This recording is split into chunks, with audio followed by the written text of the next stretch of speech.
Okay, we're here. We're here. We made it for the final 428 stream. I am the reason we're late. I know it's surprising, but I am the reason. Everybody looks surprised. Streamers, hi chat. We have been yapping on call for like 30 minutes, but yeah, I am the reason we're late. Yeah, the yapping is mostly my fault actually, so yeah. He was eating. I still am. He's still eating. Right, ads are up. Hello everybody. We have fan art today, so we'll probably do I've been skipping the dolls. What do you think of that? We'll do a couple of dolls and then we'll do fan art and then we'll probably do reality check after break again if we feel like it. If we don't feel like it, then we won't. I think I might kill the dolls too. No more dolls. None dolls. They're not exciting anymore. They're just kind of dull. Thank you, Arc of Tourists, for resubbing. Month 5, and Velvet Milfman for resubbing. 11 months. I've hit the 11-month sub mark, by the way. Next month will be a year. I had like an ability to push my sub through, and now it's gone. Where is it? I don't know. Boulder says, did you see my tofu, shrimp, mushroom, spinach sauce? I did, Boulder. It looked good. Dolls. Oh my god, it's a rodent. Step on it quick. Joe says, try refreshing the page. We have ads up for a minute and a half, by the way.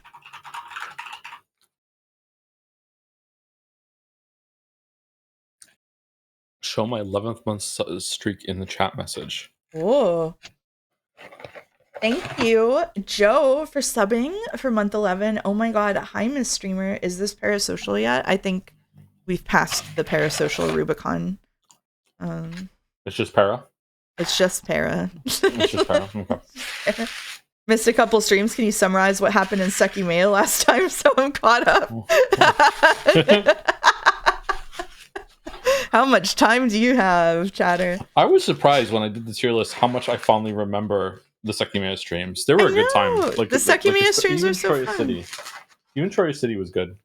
I think this is why so 420. So when Godot was planning the streams, because Godot rules the streams, Godot's thought was we do 428 as kind of a palate cleanser, so we don't have two of like the puzzling through mystery VN things in a row. But then after this, he has one he wants us to do that is going back to the theorizing and the puzzling, which I think was a lot of fun. So what's it called? Remember 11. Oh, it's that one. Okay. Yeah. Did Psy not go through? We had an emotional support Psy redeem and it didn't go through. Uh-oh. Gonna lob a grenade, says Dalmek, by asking if the Sekimea streams would be as good if we had the full Joe chat experience instead. I don't know. Probably not. But not many people have read Sekimea, right? Yeah. And usually when we have a bad experience, when a bunch of people have already come into the stream with preconceptions of what I'm going to think about it. He likes Shibuya City now. He'll like the Umineko airport pacing by New Year's at this rate. No. I don't like Shibuya City. I like Shibuya City stream.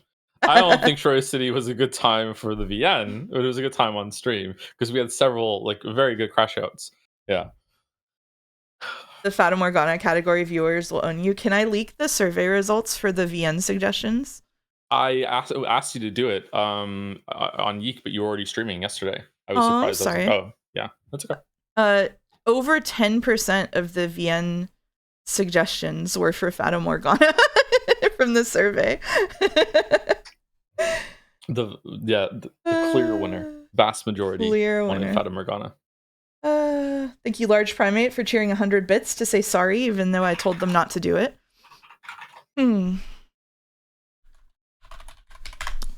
Excuse me. Oh, Fata Morgana is. Wait, what? This is AI. Is that true? It's a term. It's not just a name. Yes, really, that is true. Okay. A Fata Morgana is a rare complex mirage where distant objects like ships or land appear distorted, stacked, or floating in the sky. Oh, okay.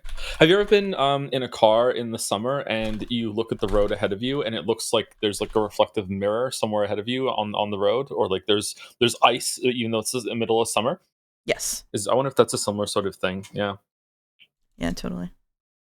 Optical illusions are Scary. Kiddo was That's trying to nice get me tonight. to play Fata Morgana the other day. Fata Morgana is my second favorite VN. Well, Oh, you've read it third. already. Yeah, I've read it already twice. I think I do like Misery Chord more than it, but Misery Chord is not finished yet. So thank you, Saracen, for cheering 100 bits to say hello, everybody. Had a nice Christmas with family earlier this weekend and made delicious food. Went well. Anybody got any big holiday cooking plans? I am getting 5 pounds of chestnuts in the mail tomorrow, and I have to hustle on being able to. I have 2 days to do the impossible and create candied chestnuts, even though you have to cook them like 3 or 4 times. So I'm really hoping I can get them done for Christmas Eve, and then I have Christmas salad to make for my grandparents, and I every year bake a Yule log. This year I'm doing raspberry chocolate Yule log. So I'm going to make raspberry gummy candies. I think I need to go get pectin from the store. I'm going to make raspberry gummy candies, and I make meringue mushrooms, and then I have to make the ganache and do the Swiss rolls. So I have a lot of baking to do on Monday and Tuesday. Yeah, it is a 2-day event. I'm hoping to clean my sink. There you go. There you I probably won't. go. 5 pounds of chestnuts is a mighty endeavor. Chestnut cooking stream 1. So honest to God, I don't like having single-use kitchen tools. I have a chestnut opener that puts the X in the chestnut and lets you just pop the shell open. Honest to God, for the holidays, I get it out once a year, but there is no better single-use tool in my kitchen. Yeah, How do you feel about air fryers? How do you feel about air fryers? I would love to have one if I had the counter space, but I don't have the counter space. Okay. I do not have a You should get the portable Ninja one that I have. You have a Ninja? It's still big. I saw it. But it wraps up. It's just like a big lid that goes somewhere instead of like, taking a permanent counter space. Did you get... Go. Did you get Gatsby Christmas presents? No, I didn't. Oh. Okay, in my defense, his Christmas present might be a very expensive nose biopsy to see if he has a zinc deficiency, okay? Oh. So that might be his Christmas present. Yeah. I put his eye drops in. He's been a very good boy about it. That's good. I got, for my cat, I got a new feather toy and a self-heating sleeping pad because he's been sleeping on the spot on my floor where the pipes go past, so he wants a warm place to sleep, and I got him catnip. And for the chinchillas, I got them a foraging mat that's shaped like a little flower so they can dig in it for treats. And then I got them 2 pounds of sticks and some of the 2 pounds? 2 pounds of sticks. And then I got them the flower treats that they really like, and a new kind of flower treat to put in the rummaging mat. No wheel? They have a wheel. Oh, they have a wheel. They have a wheel.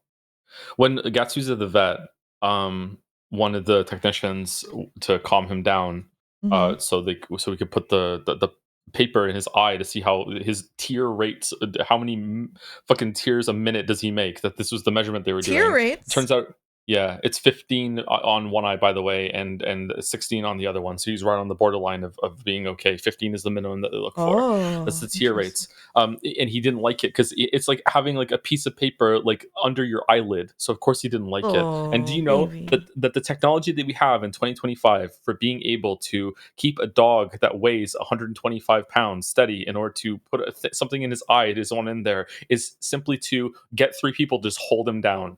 That is the technology that we have. Anyway, that wasn't working, obviously. So the technician went and got this this plastic kind of Kong mat that had like a bunch of like little nubs all over it, and got a bunch of I don't know if it was peanut butter or if it was just some sort of meat paste that gets all between the little like bristles almost, and it's like something that the dog can lick, but it takes a long time for them to get them out there. So I was like, okay, maybe I'll get him that. He might like that. He was 30 seconds into it before he started picking it up and eating it, like the whole plastic thing. So that's a no-go. He will eat it. Oh, yeah, I love Gatsby. he's a good boy. I still I need to should send send you him the picture of Christmas him presents. Yeah, I mean the cone picture. with the cone. He doesn't have the cone on right now. Yeah, he hates it. He hates the cone. He hates it. Oh, I knocked my microphone. Sorry. Big Countertop doesn't want you to know this, but you can put microwaves and air fryers on the floor. I don't want to put I don't want to put a food device on the floor. I also don't have room. I have a really small galley kitchen. It fucking sucks. Next time I move, I want to get a big kitchen.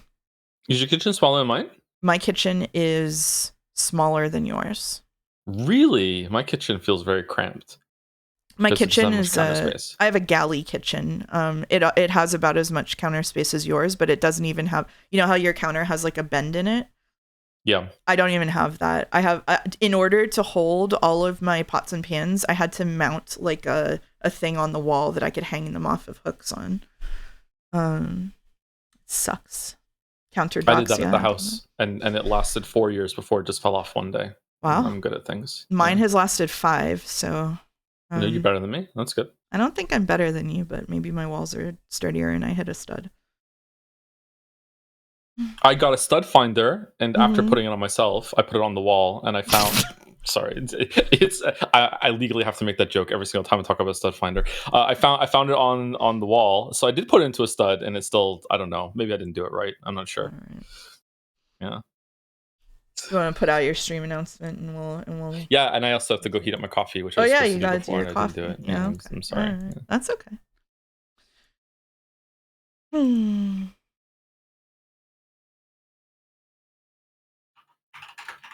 So, just so everybody knows, we had the game jam conclude in the Discord this week, and I thought it would be nice to stream some of the game jam games, which I mean all of the game jam games, but I don't have time to do it this week because I'm already overscheduled. I have 0 free time,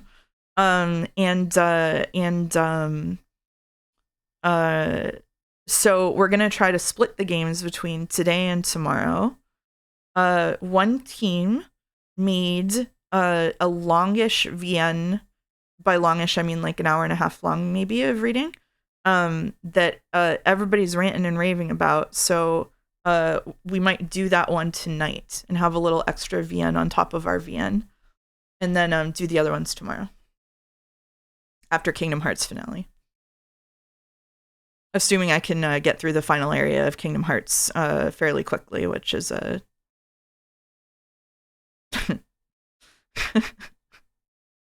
I've been doing pretty well on the bosses. I've been usually it only takes me a couple of tries on the bosses. I've one-shot a couple of them. Leah's just ran into my room and yelled, "Yo!" Yeah, Mouse Viewer was the artist for the VN tonight. Weebgast was the best gas variant. It's really good. We just need to prep a bunch of questions. Oh, good. Okay. Let me know when you unofficially invade Poland and I'll be there. Okay, I'll do that. It's a children's game. You'll be fine. It's a children's game, but it's quite janky in places. It's not really about difficulty. It's about figuring out how to cheese it, basically. Favorite food? My favorite food is mushroom risotto. Funny stream name. Thank you. Thank you. Tried really hard.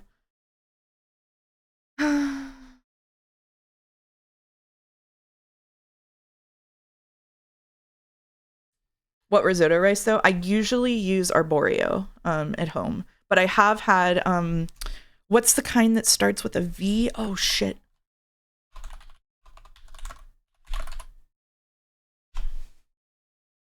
What's this about invading Poland? I don't know. Oh, Violo Nano. Violo Nano is so fucking good for risotto. Violo Nano was the best rice I've ever had for risotto, but it's hard for me to get around here. Mushroom risotto. Is it a British thing to call it risotto? I think so. What mushrooms are your favorites for it? I really like I don't like shiitake mushrooms in it. A lot of recipes want shiitake mushrooms.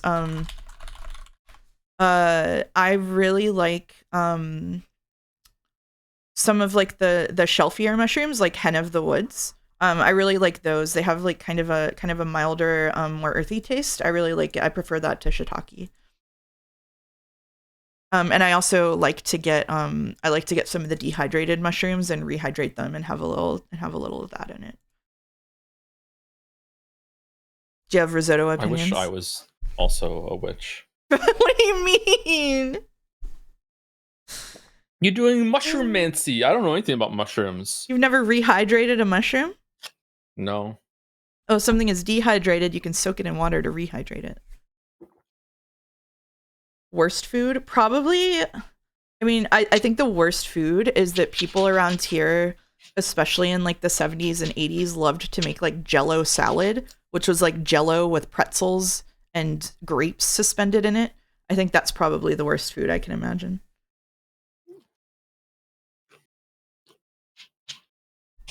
Probably good topped with some mayonnaise. No. Hello, Mouse. Hello, chat. Hello, Sebastian Phillipson. Gonna Google aspic. Oh my god, aspics where they do. I saw a Reddit post of someone who made an aspic recently that was just a giant trout. Oh, it was horrible. I like to use anchovies and cook them till they melt in the risotto while rehydrating mushrooms with the oil. That sounds really good. My favorite. I'm a cheese finisher on my risotto, and my favorite cheese in the world is. I'm just gonna roll right through it, buddy.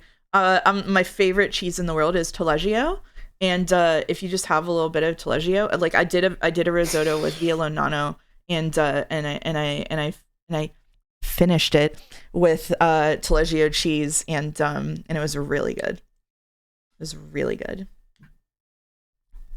Ambrosia salad sounds similar to that. Yeah, it's very similar to ambrosia salad. Making an aspic of a full uncut salmon that looks like it's swimming in a circle. It was really similar to that I saw. My ears? Oh, I'm sorry. Should we leak any other of the survey results to them? I'd like some aspics. What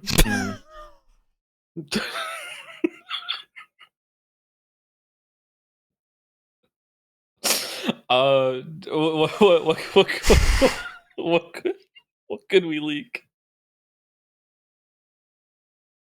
We could leak that QuoteChan sent you a message. Yeah, we could do that. QuoteChan did. Yeah, I feel bad about that. Actually, we were supposed to do that this year. Yeah. Yeah. So I don't know if people submitting those thought that someone was gonna go through them all and read them individually, but the crazy thing is I did. So I saw each and every entry into the open field. QuoteChan comes from the user on Reddit, on the subreddit, that used to do a quote of every single day until the Witcher 3 video is out. And then we had a negotiation for them to stop. And the negotiation involved Merrick drawing a picture, which Merrick did. And also, I have to play 2 games, or they have to be locked in. I can't remember if it was like play them this year or locked in. And I didn't play them this year. So now QuoteChan is threatening to return to doing the quotes unless I play them very soon. So we should probably move them up to it was Golden Idol, In the Forgotten City. and Forgotten City, yeah, which are games that I'm more interested in Forgotten City than Golden Idol, but Golden Idol might be my jam. I don't know. It just has that repulsive Ren and Stimpy art that I don't really like. Yeah, the art isn't the prettiest. Yeah, but like Alex and Yeek, it's bad on purpose. So it's you're supposed to just fight with it. Yep. Yep. I told Mouse, by the way, spoilers for the first couple hours of Yeek. I told Mouse before we went live, by the way, about how Yeek told a man who had just lost his little sister, 12 years old, who killed herself by jumping over an overpass. Happened 3 weeks ago, and Alex told this guy, "Shut the fuck up! No one cares about your dead sister right now. There's more important things or whatever." And people still were arguing in the chat, before that, who had played the game, whether or not he's supposed to be a bad person on purpose or not. Like, there's no fucking way. There's no fucking way. You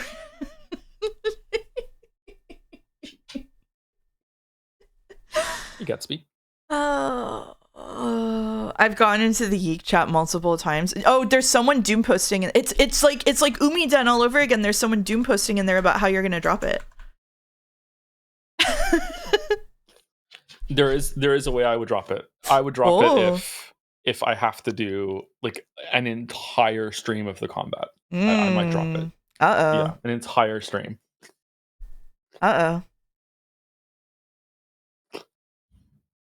think about Mouse's comments on literacy a lot.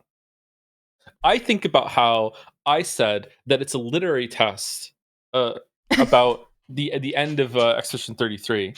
And then people made that into I was calling people illiterate. It's like, no, you're not illiterate. You just didn't pass that one particular test, which in and of itself is kind of a test as well. So yeah, that's how I feel. It's so unfair that I can go on your stream and tell everybody that gamers are anti-intellectual, and then nobody makes a Reddit thread about me. OC hate waffles. Yeah, pretty much, Boulder. Maybe like a little illiterate. We're all a little illiterate. I'm a little. It's hard to say. I can't even say it. Look how illiterate I am. Holy fuck. Not me. I'm different.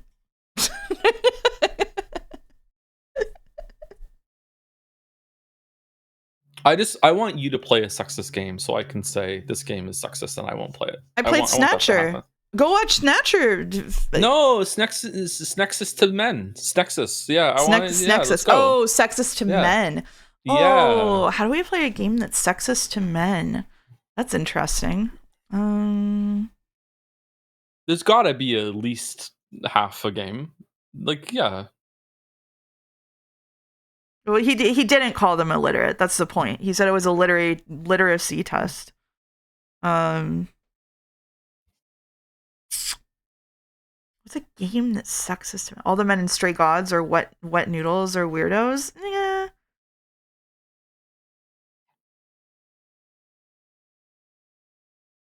There has to be some yaoi after the patch. Well, we could stream Atome, which is almost all sexist to men, but most of them can't be streamed. I think Geek is sexist to men. Okay. All right.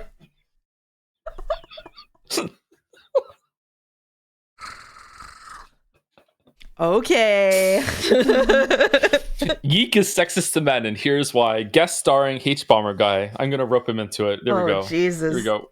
It's gonna be the collab of the century. Oh Jesus Christ! I'm looking at my Steam list. I'm looking at my Steam list for a game that's sexist to men. I'm scrolling.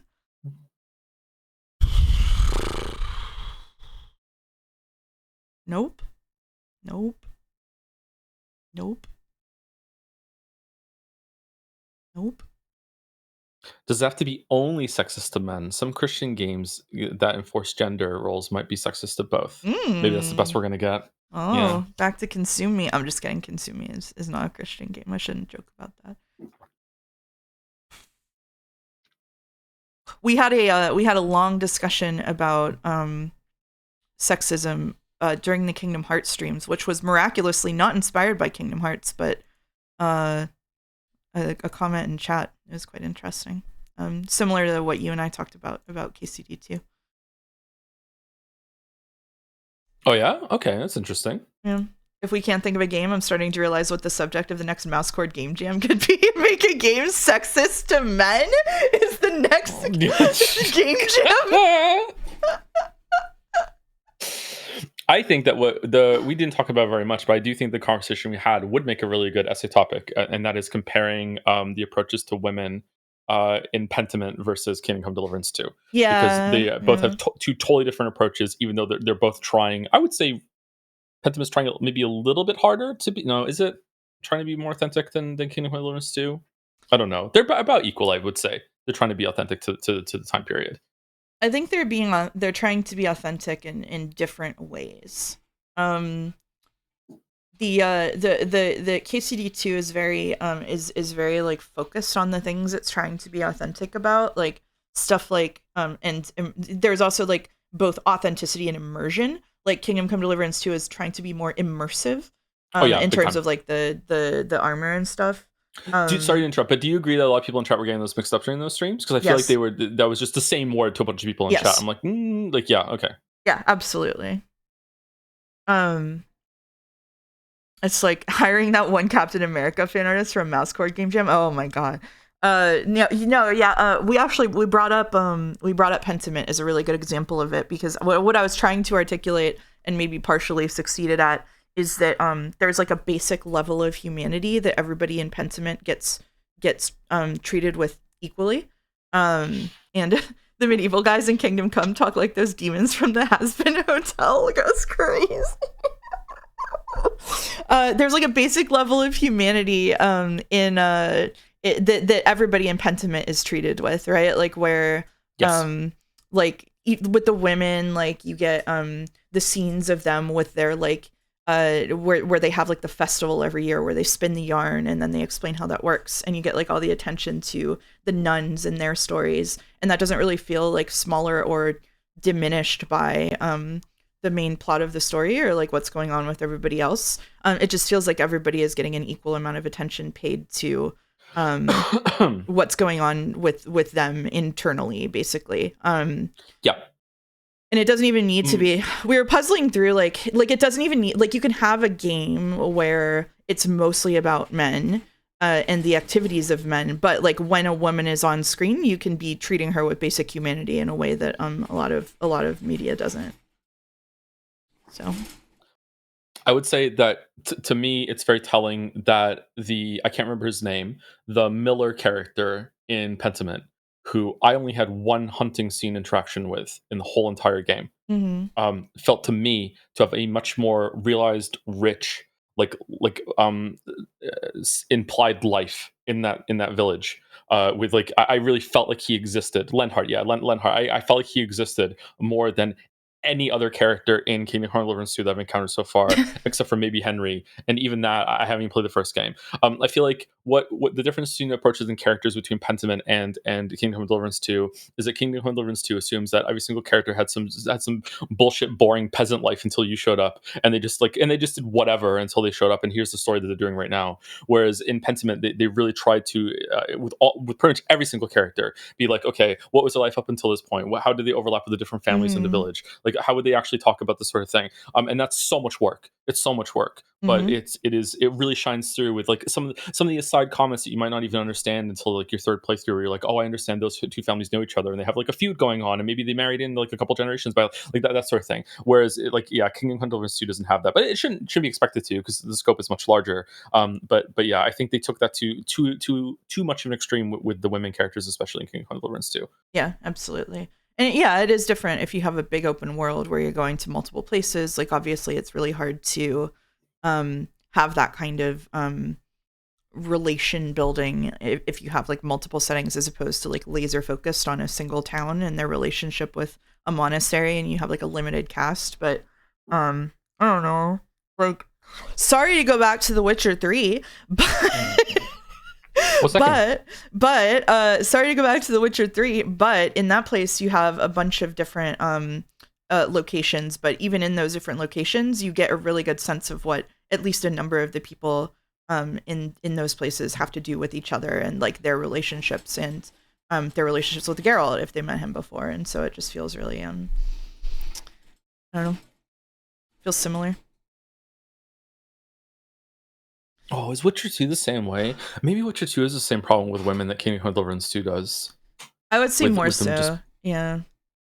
Because like there's so many characters, like Flotsam is just an amazing location, and I feel like the women are just kind of like, well, women would just be doing boring women shit that they didn't have a lot of agency during this time, so therefore they're not worth the shit. And it's like, well, like, no, that is way too close minded for how they would exist. They're still whole ass people, man. Like anyway, I'm sorry, we're ranting about shit. Okay, yeah, we've now been just yapping for an hour, half of which was on stream.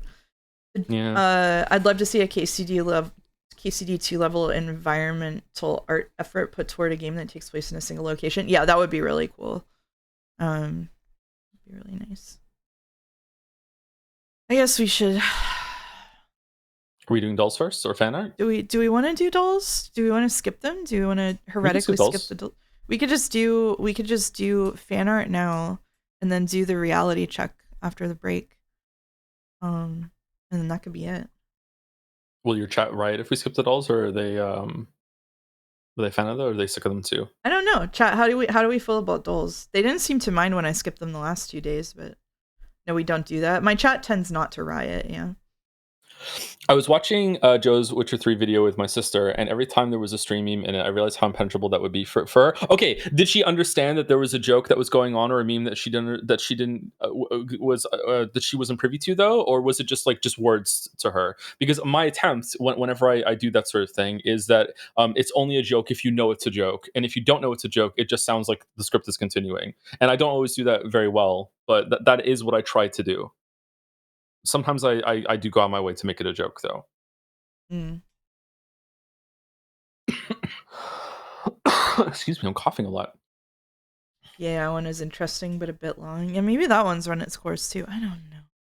They have to have something to bet about. They bet on the reality check today, so we should let them stimulate the channel point economy. let's just do fan art now and then do, because we're running late anyway. Let's just do fan art now and then do reality check after the break. And sure.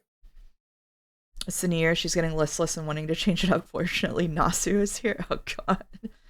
Now that you said you might skip it, so many people bet for we don't do it. We're gonna do reality check.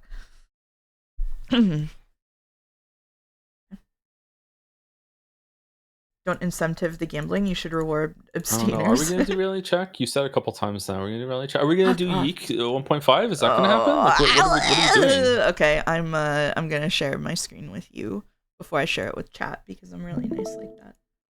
Okay, thank you. Okay, here we go. Are these not going through again? Because these should be going through. These are not going through again. Okay, the channel point redeems are not going through, and I don't know why. So sorry. I don't know what to do about that.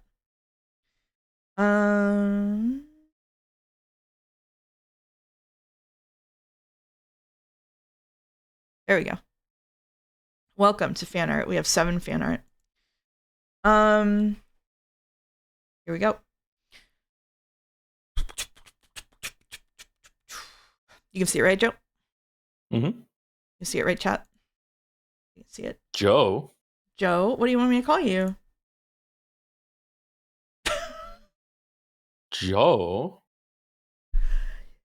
You've never been offended by me calling you Joe before. No, it's fine. I'm not offended. I just can't remember the last time you called me Joe. It kind of caught me off guard a little bit. I'm like, whoa. Okay. It's fine. All right. You can see it, right, Thomas? Yeah, I can see it. Thank you. There you go. There you go. Thank you. Okay, here we go. All right. From Ribco. It had to be done. Wasp-chan and Wasp-kun have arrived to destroy your enemy. Cloth moths. Spent far too long on this and delirious from fever, but I need to create. There's no other choice. Kingdom Hearts fan art will come through, though. Don't worry. So here are the sexy wasps. What do we think? Sexy wasps. We get 2 of them because it's a bisexual stream. Okay. Okay. Which antennae do we like the most? The left one reminds me too much of moths, which I don't like, so I have to go with the right here. But I think I actually prefer the left ones. The left ones are more they're more aesthetically pleasing, but I think I have to pick the ones on the right. Okay, fair enough. Yeah. These look really good though. You don't like moths? I'm afraid of moths. I'm realizing how straight I really am, I suppose, says Jelly. What do you mean? You don't like Mr. Moth on the right here? You don't like Moth-kun? So chat, if you weren't here for this, Ribco recommended that for my moth problem, because they keep eating my clothes, you can get a kind of parasitic wasp that you put in your drawers, and the wasps eat the moth eggs. Oh yeah. This was a weird suggestion. Yeah. It's awesome though, and now they're sexy. Why would you do that? Because the moths the wasps don't bother you. They just like chill out. They have their whole life cycle in your drawers, and then they die, and then that's it. And they fix the problem. They're so small, it doesn't matter. It's a whole thing, yeah. Shouldn't it be tagged with the wasps? I guess I could tag it with the wasps. You're right. All right. That's like that one post about freezing a bee and putting it in your mouth. Like, okay, but now there's a different problem. Yeah, but it solves it itself because the wasps just die and then that's it. There was an old lady who swallowed a fly. Oh I my don't know God. why she followed a fly. Perhaps she'll die. There was an old lady who swallowed a spider that wriggled and wiggled and tiggled inside her. She swallowed the spider to catch the fly. I don't know why she swallowed a fly. Perhaps she'll die. You're not going to give us the song version? I don't know the song version. There was an old lady who swallowed a fly. I don't know why she swallowed the fly. Perhaps she'll die. I tried. Okay, chat. I would not be thinking about wasps if I hadn't already tried bags of lavender and cedar blocks, which I sanded and put cedar oil on religiously for like 2 months. And then they came back anyway. They got into my cedar chest. It did nothing helps. All that's left is the wasps. All I have is the wasps.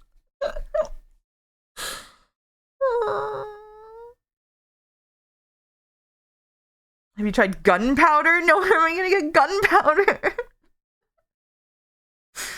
All right, Ribka, they look great. Thank you for the banger idea and for the sexy wasps. I thought we were going straight to DEFCON 1 for the moths. This one does. It's okay. I have tried everything else though. I'm not getting mothballs because they're poisonous to cats. All right, from Mega Geeko, here we go. I'm declaring this one done. I wanted to do a version of the Kingdom Hearts 1 cover, but between sad holidays and wanting this done before the jam starts, this is where we landed. I like it. Well, happy holidays. Sorry about the sads. This looks pensive mouse staring into the distance with the fucking key. About to go on the hero's journey. I hate not your version of these shoes, but generally speaking, I hate Sora's shoes so goddamn much. Is the negative space on the Keyblade blade meant to be a crown? Yes, because whenever you meet fucking Riku later in the game and he's got his evil Keyblade, it's a heart. Oh, okay. I played these games. I don't remember them. Mouse has been having some weird thoughts lately. Like, are any of these streams for real or not? I sang Simple and Clean at karaoke. I nailed it. I have news for you, by the way, about tomorrow's Kingdom Hearts stream. Usually do. You're a very good singer. What's the news? The news is... Chat... I didn't read any of the lore entries at any point while I was playing Kingdom Hearts. And Kingdom Hearts' lore entries? Yeah, and chat said I had to wait for you to be there to read them. So we're going to go on a little Kingdom Hearts lore adventure tomorrow. What did I do to chat? They just want you to be there for it. They want you in the picture. They really want to include you. Mouse, wake up. You have to wake up. It's almost time to start the long-anticipated Kingdom Hearts streams for the first time. No!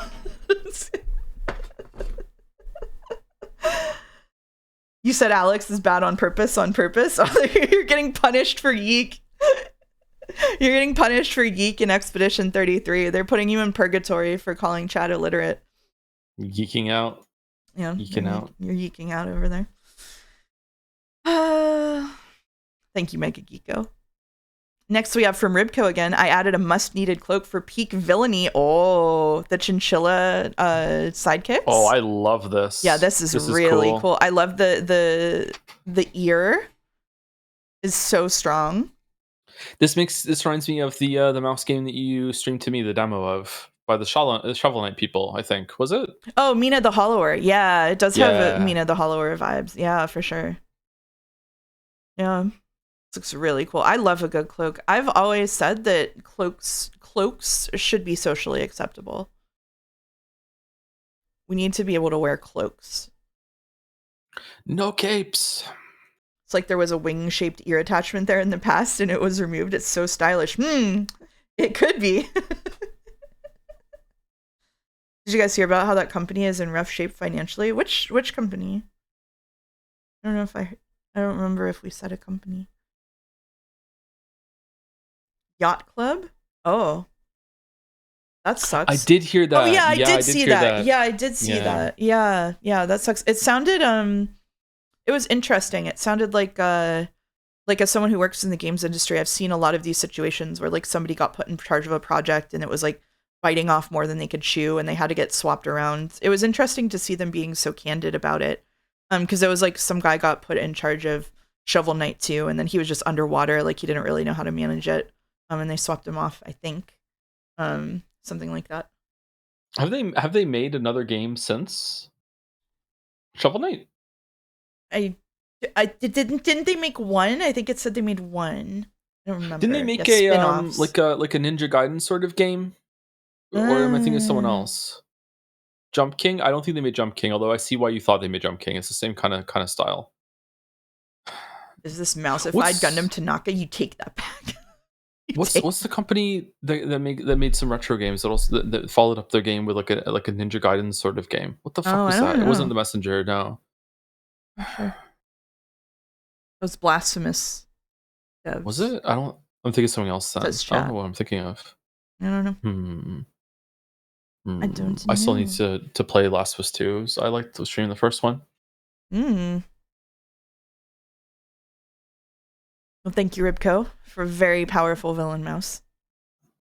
Next we have from Large Primate. Aww. Mouse Poco after fucking up the trumpet in the process of getting dropped out of the Golden Clown Land. If you have like an hour and a half and you want something to just charm you with whimsy and happiness, you should play Poco.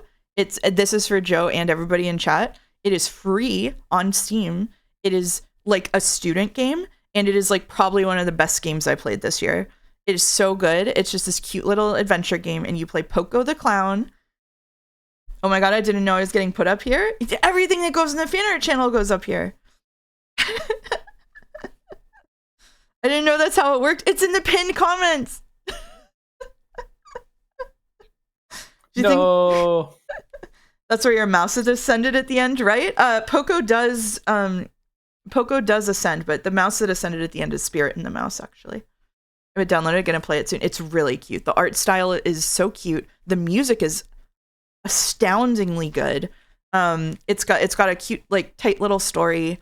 The environments are really fun to play around in. It's like a classic point and click adventure. It's really cute. So, have you considered though that I dislike being happy? Have you considered that? It might have come up a few times, but I'm wondering if maybe the Christmas spirit can invigorate you as it invigorates me. You can have a whimsical, fun little time. Okay, all right. I'll try. It's maybe the best published student project I've ever seen. Yeah, me too. It's amazing. Someone who was on Blue Sky saying they were making a list of little games to recommend to their coworkers, and I said you have to recommend Poco, and they were like, okay, we'll recommend Poco. I'll do it. What's that? Shit. I don't remember. Anyway, this is a very cute mouse, a Poco mouse. So thank you very much, Large Primate. Sorry you got stun locked by seeing it on the big screen. Next we have from Colton, inspired by the accidental guy Mouse posted the other day. Here's Breakfast Coon. I made my hold on. Well, let me hold on. We can explain this. I made my breakfast and then I looked at my breakfast and it was a little guy. It was little guy. It was a little guy. I promise it's real.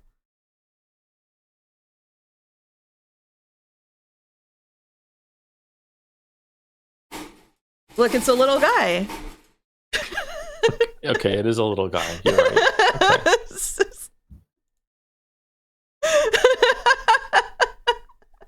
Okay. Did you think of Kajiwara while you had the banana? I did, yeah.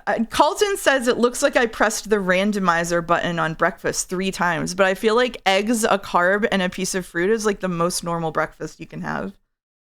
So I don't know. I think so too. Yeah, this is a pretty normal breakfast. Yeah, with the hair. The egg hair is crazy. That's a sad breakfast? What do you mean? What are the standards that you're having? What kind of breakfast do you have? You got so irate that you broke Discord there. You cut I think out, the banana hard. on the plate next to the sausage makes it look randomized. That isn't sausage. That's whole wheat English muffins with butter and a little honey. It's eggs, whole wheat English muffins, and a banana. English muffin looks less tasty than it probably is. I had honey for the first time recently, and it was actually pretty good. I put it in tea. You had honey for the first time? Yeah. Wow. I didn't know you'd never had honey. Whoa. I had like fake like packaged honey, and it was like whatever. I had real honey. Yeah. Wow, that's really amazing. Yeah, I love honey. I used to go to there were little festivals here, and there's a lot of beekeepers here, and they would bring the honey sticks where they fill up little sticks, like plastic sticks with honey, and you just eat the honey. Love a honey stick. A strawberry nose would have gone hard. It would have. It's sad that I read your message after you suggested that. Yeah. I think I would enjoy being a bear.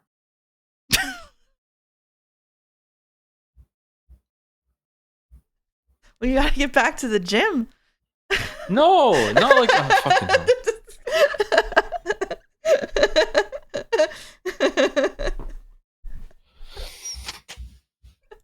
Invasive thought.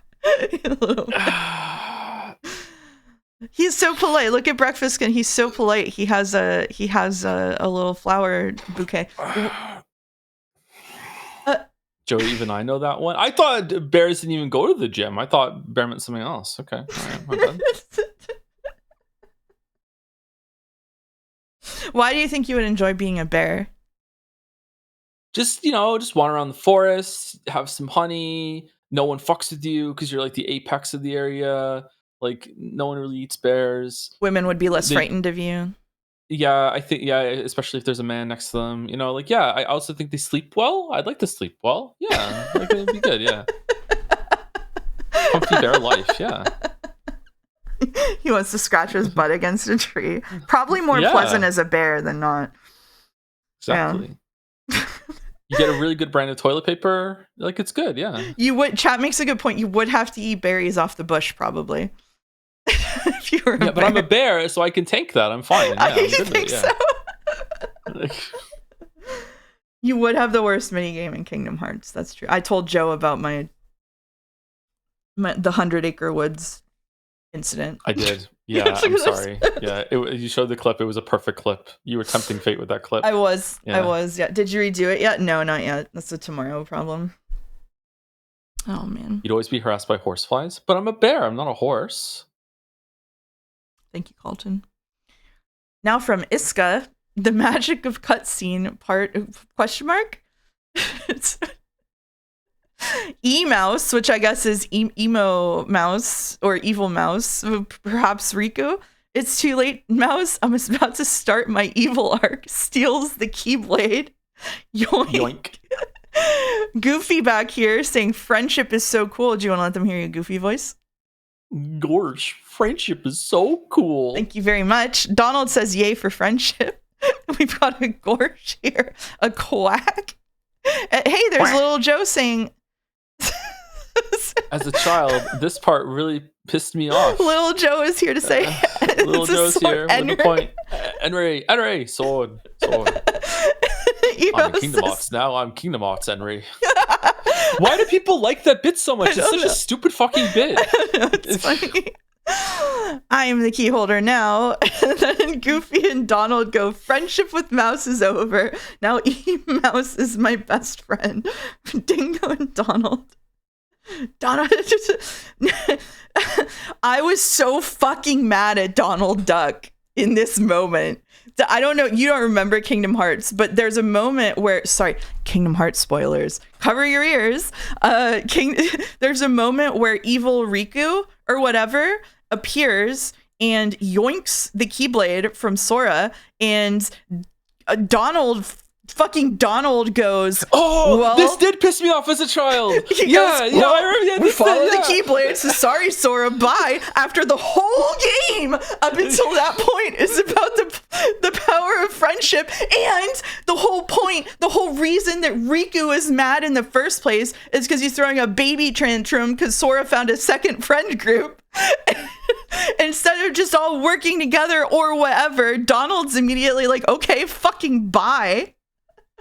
Goofy did that too. Not that I would expect you to see that through your bias, but Goofy changed his mind. Goofy said, you know what? Actually, the power of friendship is important. I'm going to go help Sora. He's the good guy. And then Donald was like, oh, I guess I'll do that too. Donald only did it because of pure pressure. Goofy is also stupid, but he was still, he still decided to go back to Sora. Goofy was just following orders.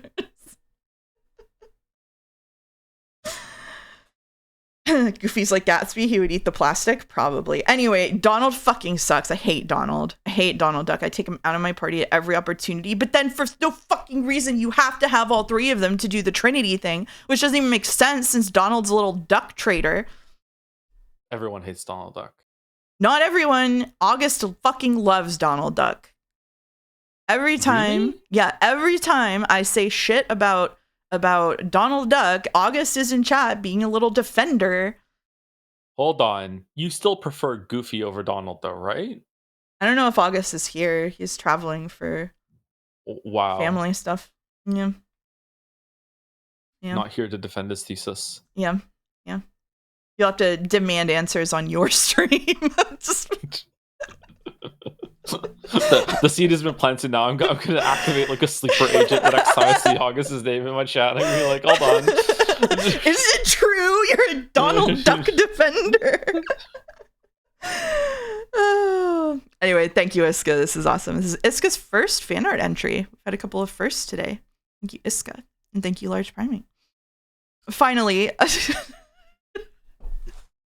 from Ripko again. Flashing lights and annoying audio warning. Enjoy this manifestation of Mouse versus Kingdom Hearts. So this is all the way back at the first stream.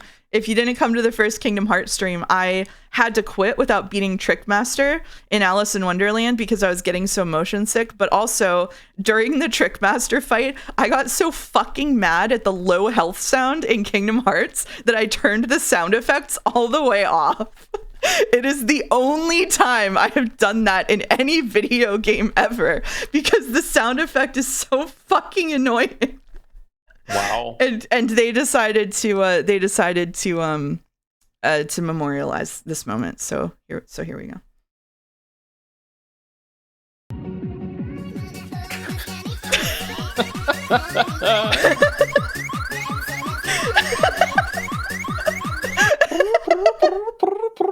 That was muted for the first part. I'm just gonna play it again. Fucking caramel dancing. It fits so well. It's so fucking evil. If you go back and watch the VOD, you can just hear me crash all the way out over the sound. And then later I died because I didn't hear the sounds, and we were all like, if only there was a loud beeping that told us we had low health. That's true. That did happen. So then I had to turn it back up. But then they started one-shotting me from half health anyway, so it didn't matter because fucking Cloud, for no reason, suddenly does 3 times as much damage as anybody else. So I had to fucking LARP like I was playing Dark Souls and fucking roll around the arena. Like, holy shit, why is that fight like that in the middle of the fucking Hercules Cup or whatever? And then you fight Hercules, and somehow Hercules is like half as difficult as fucking Cloud. What are these games? It's not even close to the hardest fight that you're going to do in that arena. I'm sorry to tell you. It's not about being hard. It was about the bizarre difficulty spike. And I'm not doing any more fights in that arena. I'm not doing the fucking Hades Cup. We're doing the last part of the main story. And then we're moving on. I'm done with Kingdom Hearts 1. We're getting to the end. We're done. That's it. Wasn't there a decree that backseating was legal? Yeah, but they're not going to backseat me doing a fucking... Oh my god.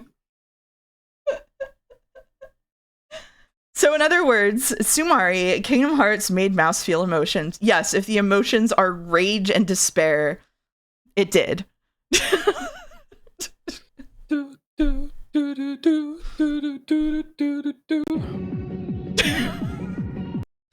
Okay, all right. Mouse didn't show my Sonic fan art because she hates the Sonic 06 conglomerate. I thought it got shown on Joe's stream. Usually I just don't cross show stuff. I'm sorry. Mouse, you should be Sephiroth in the arena. You need it to get Dalmatians, and it's a super good Keyblade. That's totally worth it, 100%. In fact, it's mandatory. Yeah, we're going to get the secret true ending of Kingdom Hearts, which apparently exists. No. No. Yeah, No. unlock the secret moveset that takes hours to do, and then it's not very good against the last boss, and then chat will tell you not to use it after making you take 10 hours to get it. Yep, that's what you should do. Yep. Not referencing anything at all. Oh, Joe remembers Yakuza 0. I see they had different. Listening to you slightly enraged about the experience really makes me wish to see you play a FromSoft someday. I also understand why it's so expensive to put a Souls-like in your agenda. Yeah, I would just fucking... I said it during the Riku fight. I was like, chat, should I play a Dark Souls? And I think someone was like, you should stop playing this like it's one. And I was like... Oh, wow. It was less mean than that. It was something along those lines. It's really funny. I was like, okay, my bad. You know how it is. I do. I know exactly how it is. You know how it is. I do. Yeah. Watching you fight Sephiroth at least once would be funny, and then just immediately quit. I don't want to fight Sephiroth. Well, that's it. That's it for fan art. That's all it was. And we're at the same part of the stream we would be if we started at this time and did the doles. So really nothing was gained or lost if you think about it. What are you willing to bribe me for the Sephiroth cheese? I'm not fighting Sephiroth.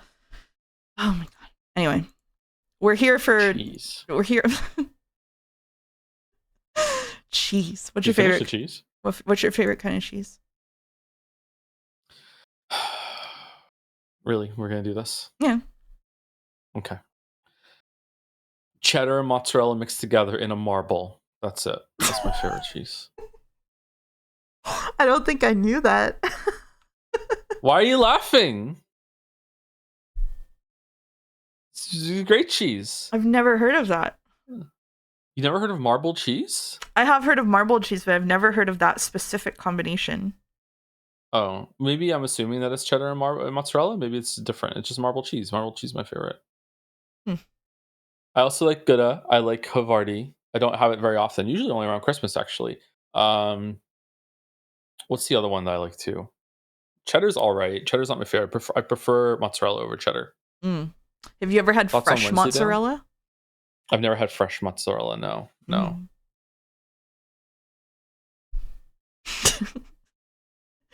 It's mozzarella but round, so he thinks it's a marble. Give him a marble of cheese. True. I don't really like feta. You don't like feta? Feta's I like salty. it sometimes, but I don't usually like feta. Yeah, I don't really like cottage cheese very much either, unless it's in lasagna.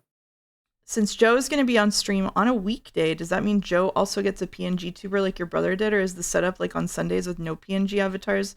Weekday doesn't really factor into that, I think. We don't have avatar for Joe. Don't get him a bear avatar because he wants to be one. Fucking hell. Oh boy. Oh boy.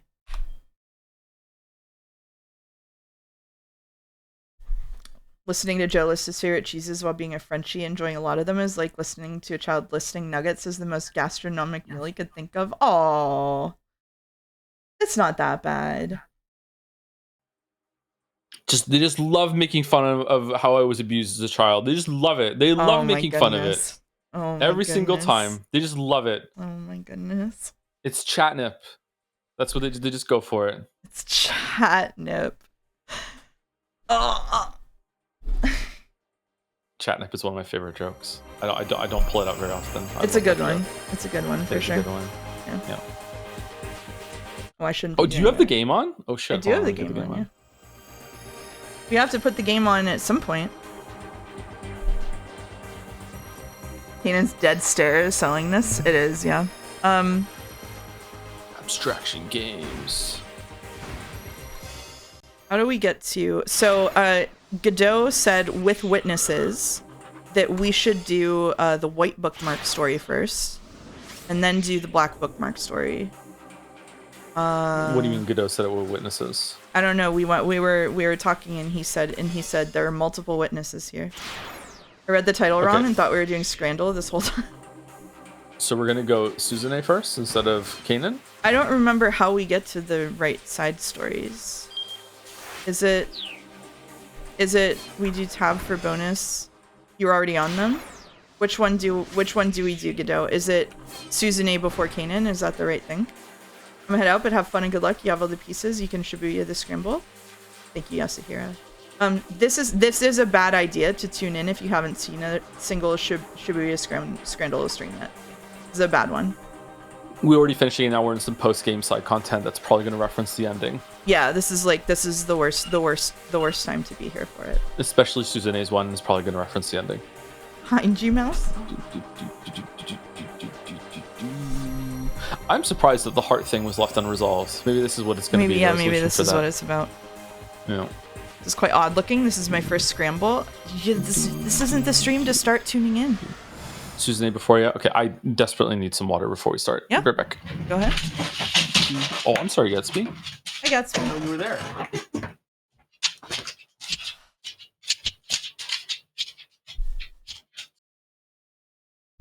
I'm sorry that the maybe if we try turning streamer bot off and on again, the redeems will magically work while Joe is gone. Let's see.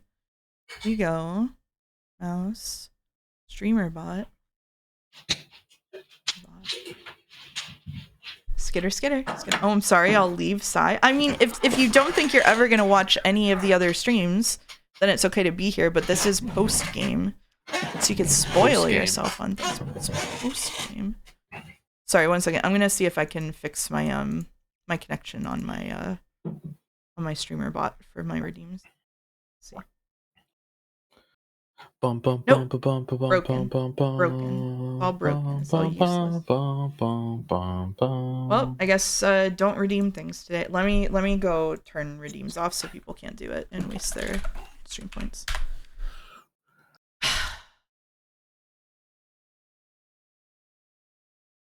Annoying. I'll have to troubleshoot this later. Sorry, everyone. Mouse, I'm sorry about the sad breakfast thing. I didn't notice the chocolate buns in the scrambled egg omelet. What did you think was on the thing? All right. Sad breakfast. But it was just a banana? Breakfast. I thought it was a nice breakfast. I think it was a nice breakfast too. Does chat think it's sad that a lot of mornings my breakfast is yogurt with granola? Is that sad? No, it wasn't chocolate. It was whole wheat English muffins. Sometimes chat has like the craziest food takes where like you show them something that's just perfectly fine to eat and they're like, "Wow, this is garbage to you." It's like, what do you eat then? What kind of gourmet life are some chatters living? I don't know. You thought it was overcooked or dark buns and mayonnaise? No, it wasn't that. Well,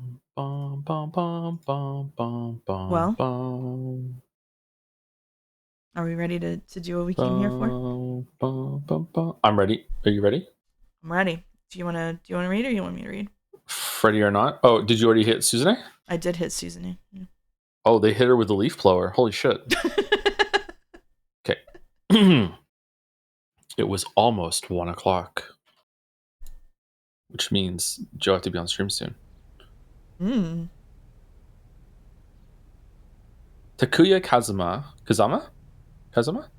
What do you think? I think.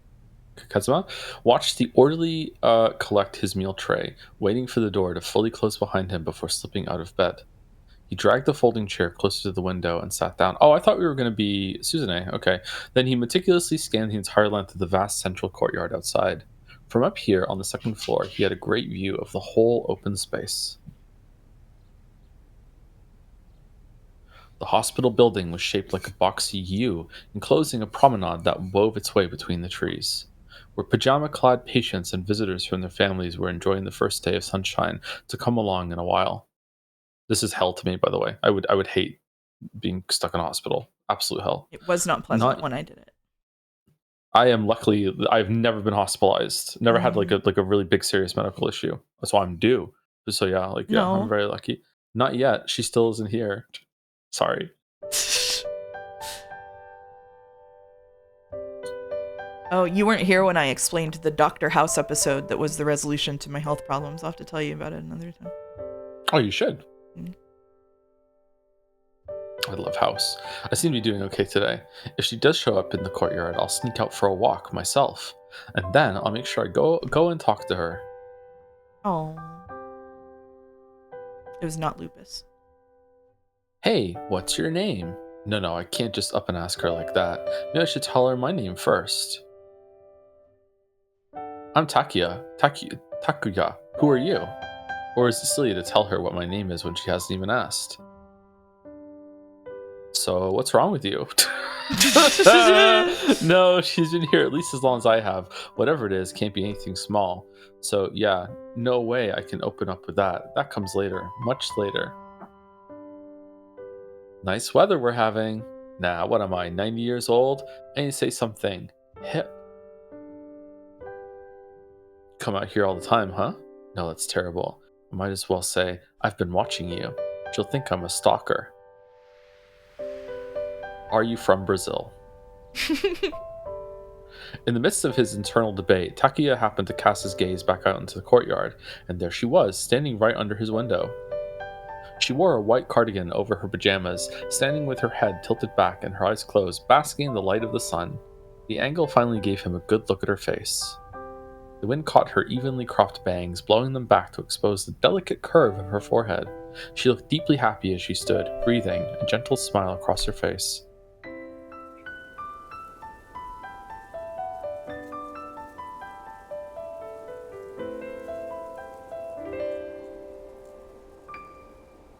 This is cute. The side content gets a video. It is cute, yeah. Mm.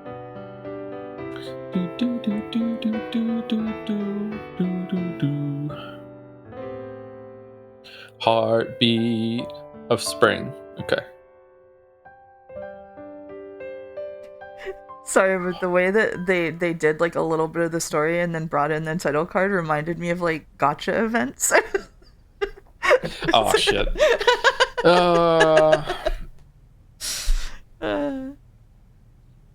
What's the 5-star poll this time? Takuya felt as though I'm gonna sneeze. I'm not? Oh no, don't do this to me. Oh fuck! Takuya felt as though she were smiling at him, and it brought a tightness to his chest. He'd always thought that it would make him impossibly happy were that angelic smile ever to turn his way. So why did it hurt so much instead? He saw her open her eyes back up, and he hurriedly backed away from the window. She saw me, or did she? No, there's no way she could see and hear with the glare. But what does it even matter? I was going to talk to her anyway, right? So go on, get out there. Fighting his nerves, Takuya moved back to the windowsill. She was gone. Where did she disappear to? Takuya scrambled out of his room and rushed to the elevator. It'll be alright, my muscles aren't too stiff. Today's a good day. Takuya, where are you going? He recognized the voice of a familiar nurse calling out from behind him, but he ignored her and jammed his thumb on the close button. I wonder what's wrong with him. Once he was down on the first floor, he made his way to the courtyard exit, slipped on some sandals, and headed outside.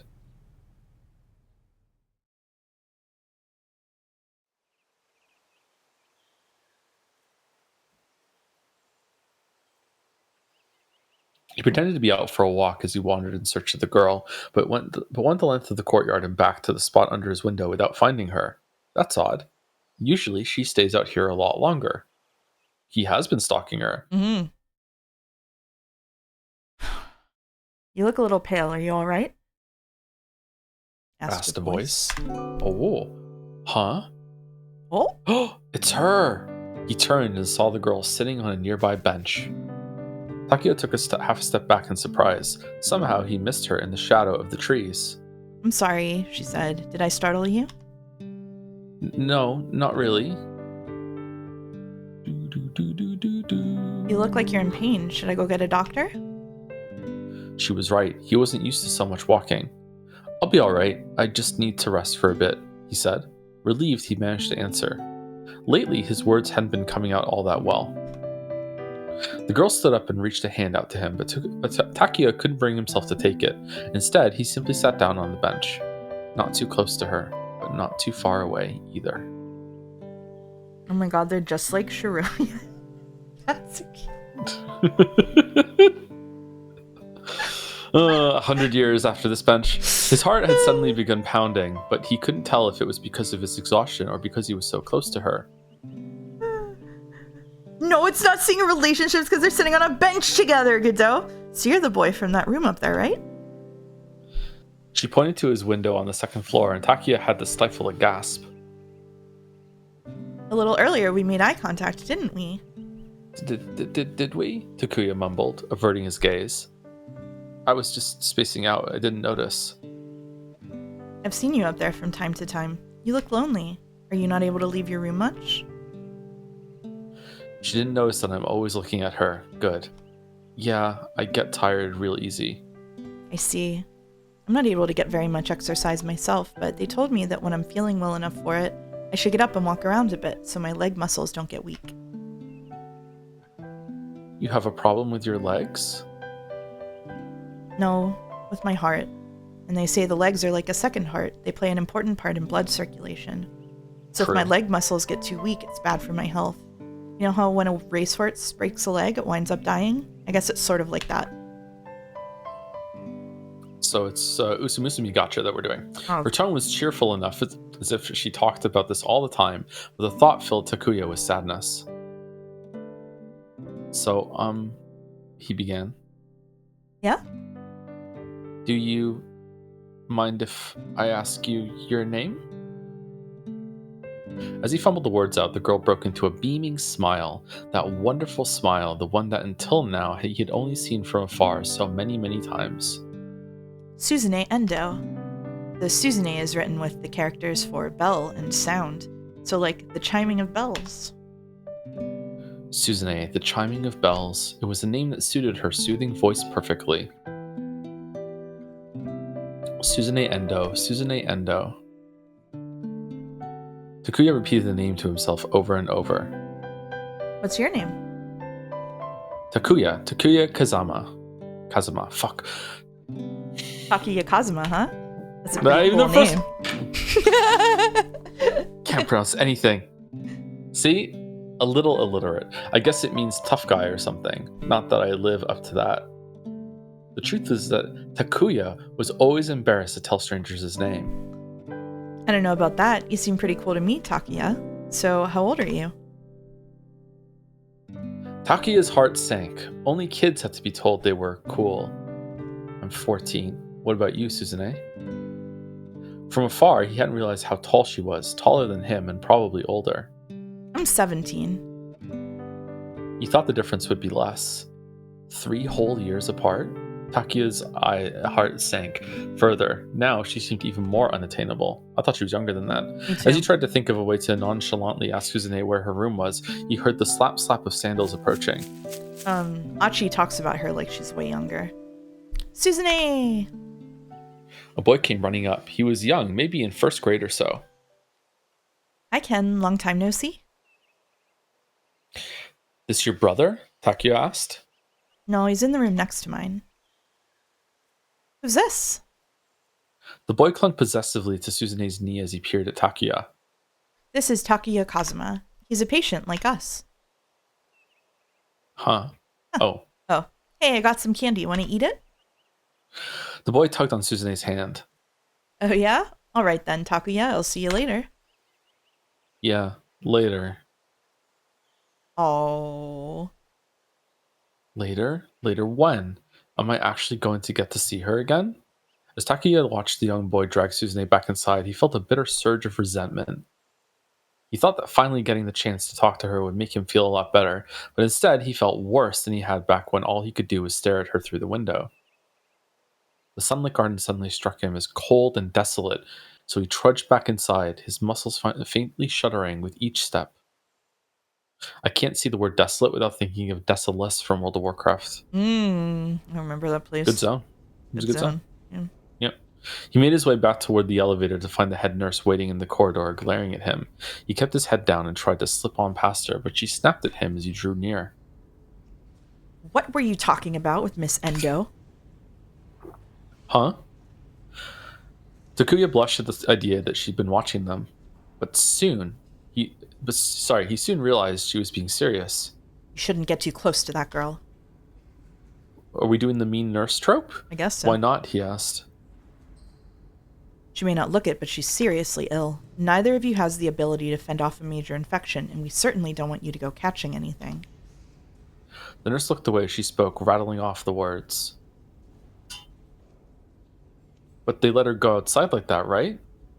Yes, that's true, but Takuya, why in the world did you go out? Did the doctor tell you to go for a walk?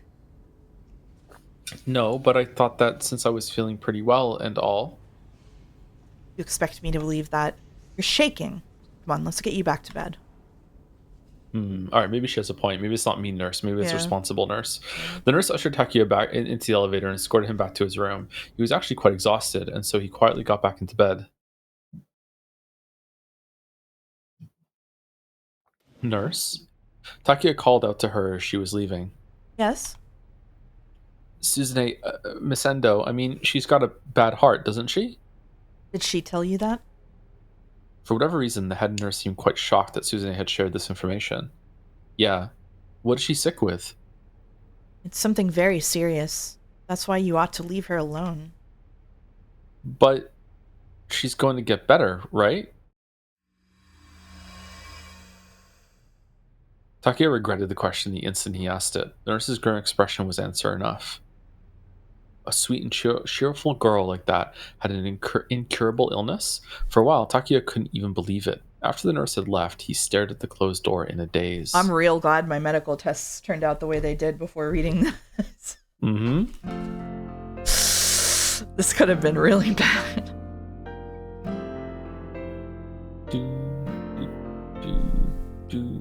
From that day on, Takuya kept up his vigilant watch on the courtyard, sneaking out of his room whenever he caught sight of Suzune. Bit by bit, the two of them began talking more. Sometimes she'd come out 2 days in a row, and sometimes he wouldn't see her for nearly a week at a time.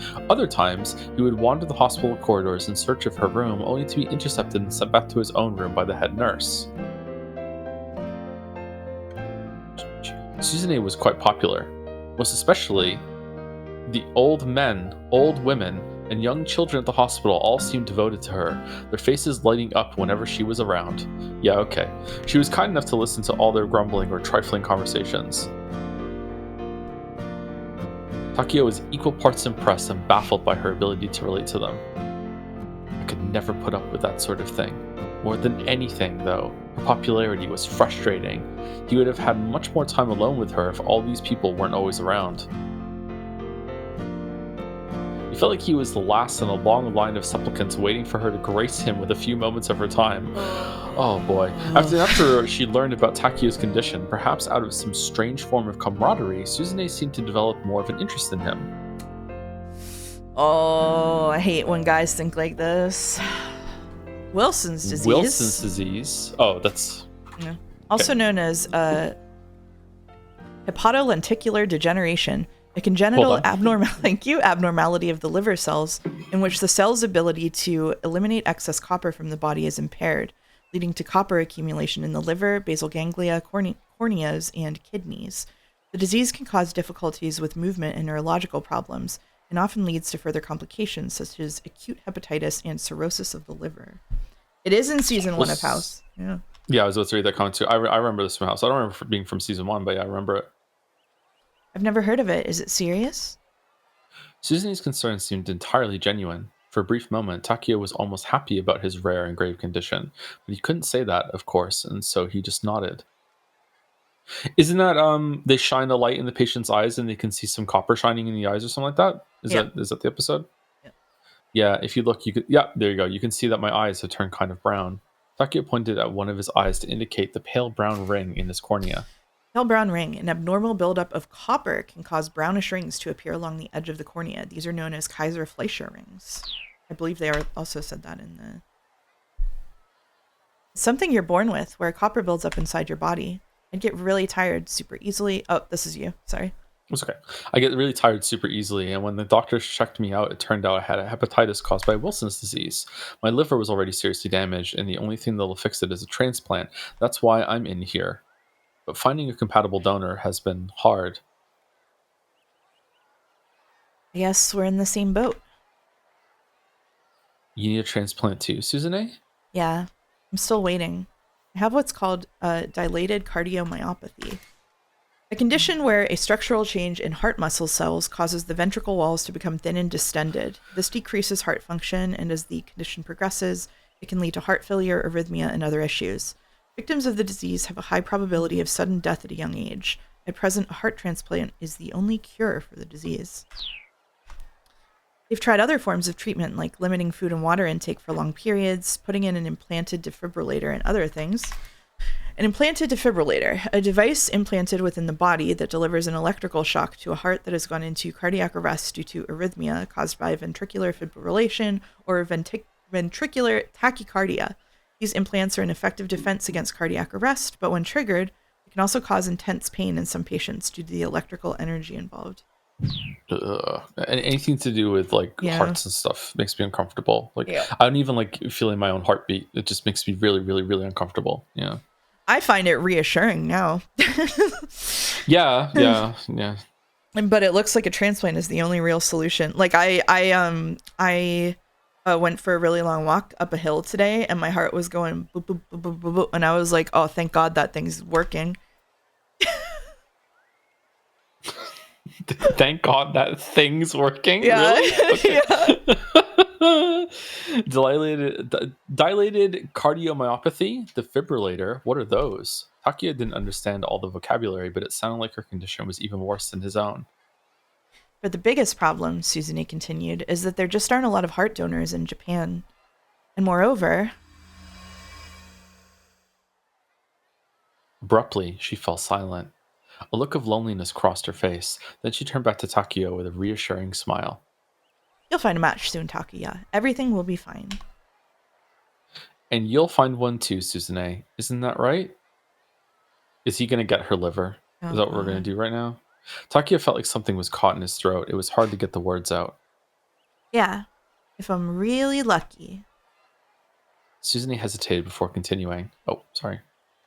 But it's okay. But even then, I doubt I'll be able to get the surgery. Her tone was so matter of fact. Why not? Takuya asked. My family doesn't have much money, so we can't afford to get surgery overseas, but it's all right. I don't really like the idea of being saved by getting some poor brain-dead person's heart. I mean, that's what it comes down to, you know? Unless someone else dies, I can't be saved. If I had to think of some family out there grieving over their loss, I wouldn't be able to be happy, even if it did mean I got better. Suzune, what the fuck are you talking about? Takuya had never thought about that. Just imagining part of some stranger's body getting put inside of his own was more than scary enough. Still, if you had to choose between that and death, well, it wasn't even a contest. Yeah. But if you don't get a transplant, then... Everybody dies. That's just how it is. For some of us, it just happens earlier than for others. Balder says, did you know that the heart can be unwrapped into roughly a single strip of muscle if all the connective tissues are dissolved? Right after you said you don't like thinking about heart things. Yep. Thanks, Balder. Now I'm thinking about the connective tissues weakening over time and my heart exploding into little strips. Thank you. You can't just give up like that, Takia cried. I won't survive unless I get someone's liver. But if I'm lucky enough to actually get one, I'll be happy about it. The doctor told me that people only give their organs on death because they want to. They want to save lives. Is America opt out now instead of opt in for organ donation? No, you have to check a box on your driver's license, I think. Pretty sure. I think Canada is opt out now instead of opt in, which I think is how it should be. Yeah. I don't... It just makes sense to me. Suzune appeared flustered.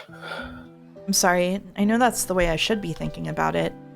I'm sure that things will go well for you, Takuya, and they'll find a donor for you. And you shouldn't hesitate to get that surgery. By getting better, you'll be honoring the dead in a way. But...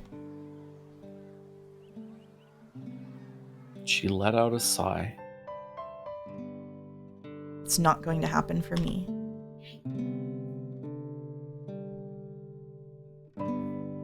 Why not? My blood type is really unique. I don't think a compatible donor is ever going to turn up. A unique blood type? Takia stammered a little as he asked. You mean like Rh negative? Suzune shook her head. Rarer. You've probably never heard of it. It's called Bombay. They say only a few dozen people have it in all of Japan. One of that little handful of people would have to happen to go brain dead, then they'd need to get that person here before their heart stopped. And then the surgery itself would need to go well enough. It's too many coincidences to hope for, you know? She's being a hipster about blood types. Yeah. Tokyo was too surprised to say anything at all. August would love this. I'm not about to live what's left of my life expecting that I'll win the lottery like that, Suzune said. It's better to focus as best I can on what I can do. On what you can do? What do you mean? There are a lot of patients here like you and me who have been here for a really long time. Most of them are senior citizens whose families rarely, if ever, come to see them, and I kind of enjoy listening to older people talk. They've all got plenty of interesting stories to tell, but more importantly, it brings smiles to their faces having someone who will listen to them. This is why we stream. They tell me that for a little while, it's like they're young again, like their pain has gone away. And seeing them smile, it makes me happy too. I want to make friends with as many people as possible, to learn about as many people as I can. I don't have time to wallow in my own misfortune.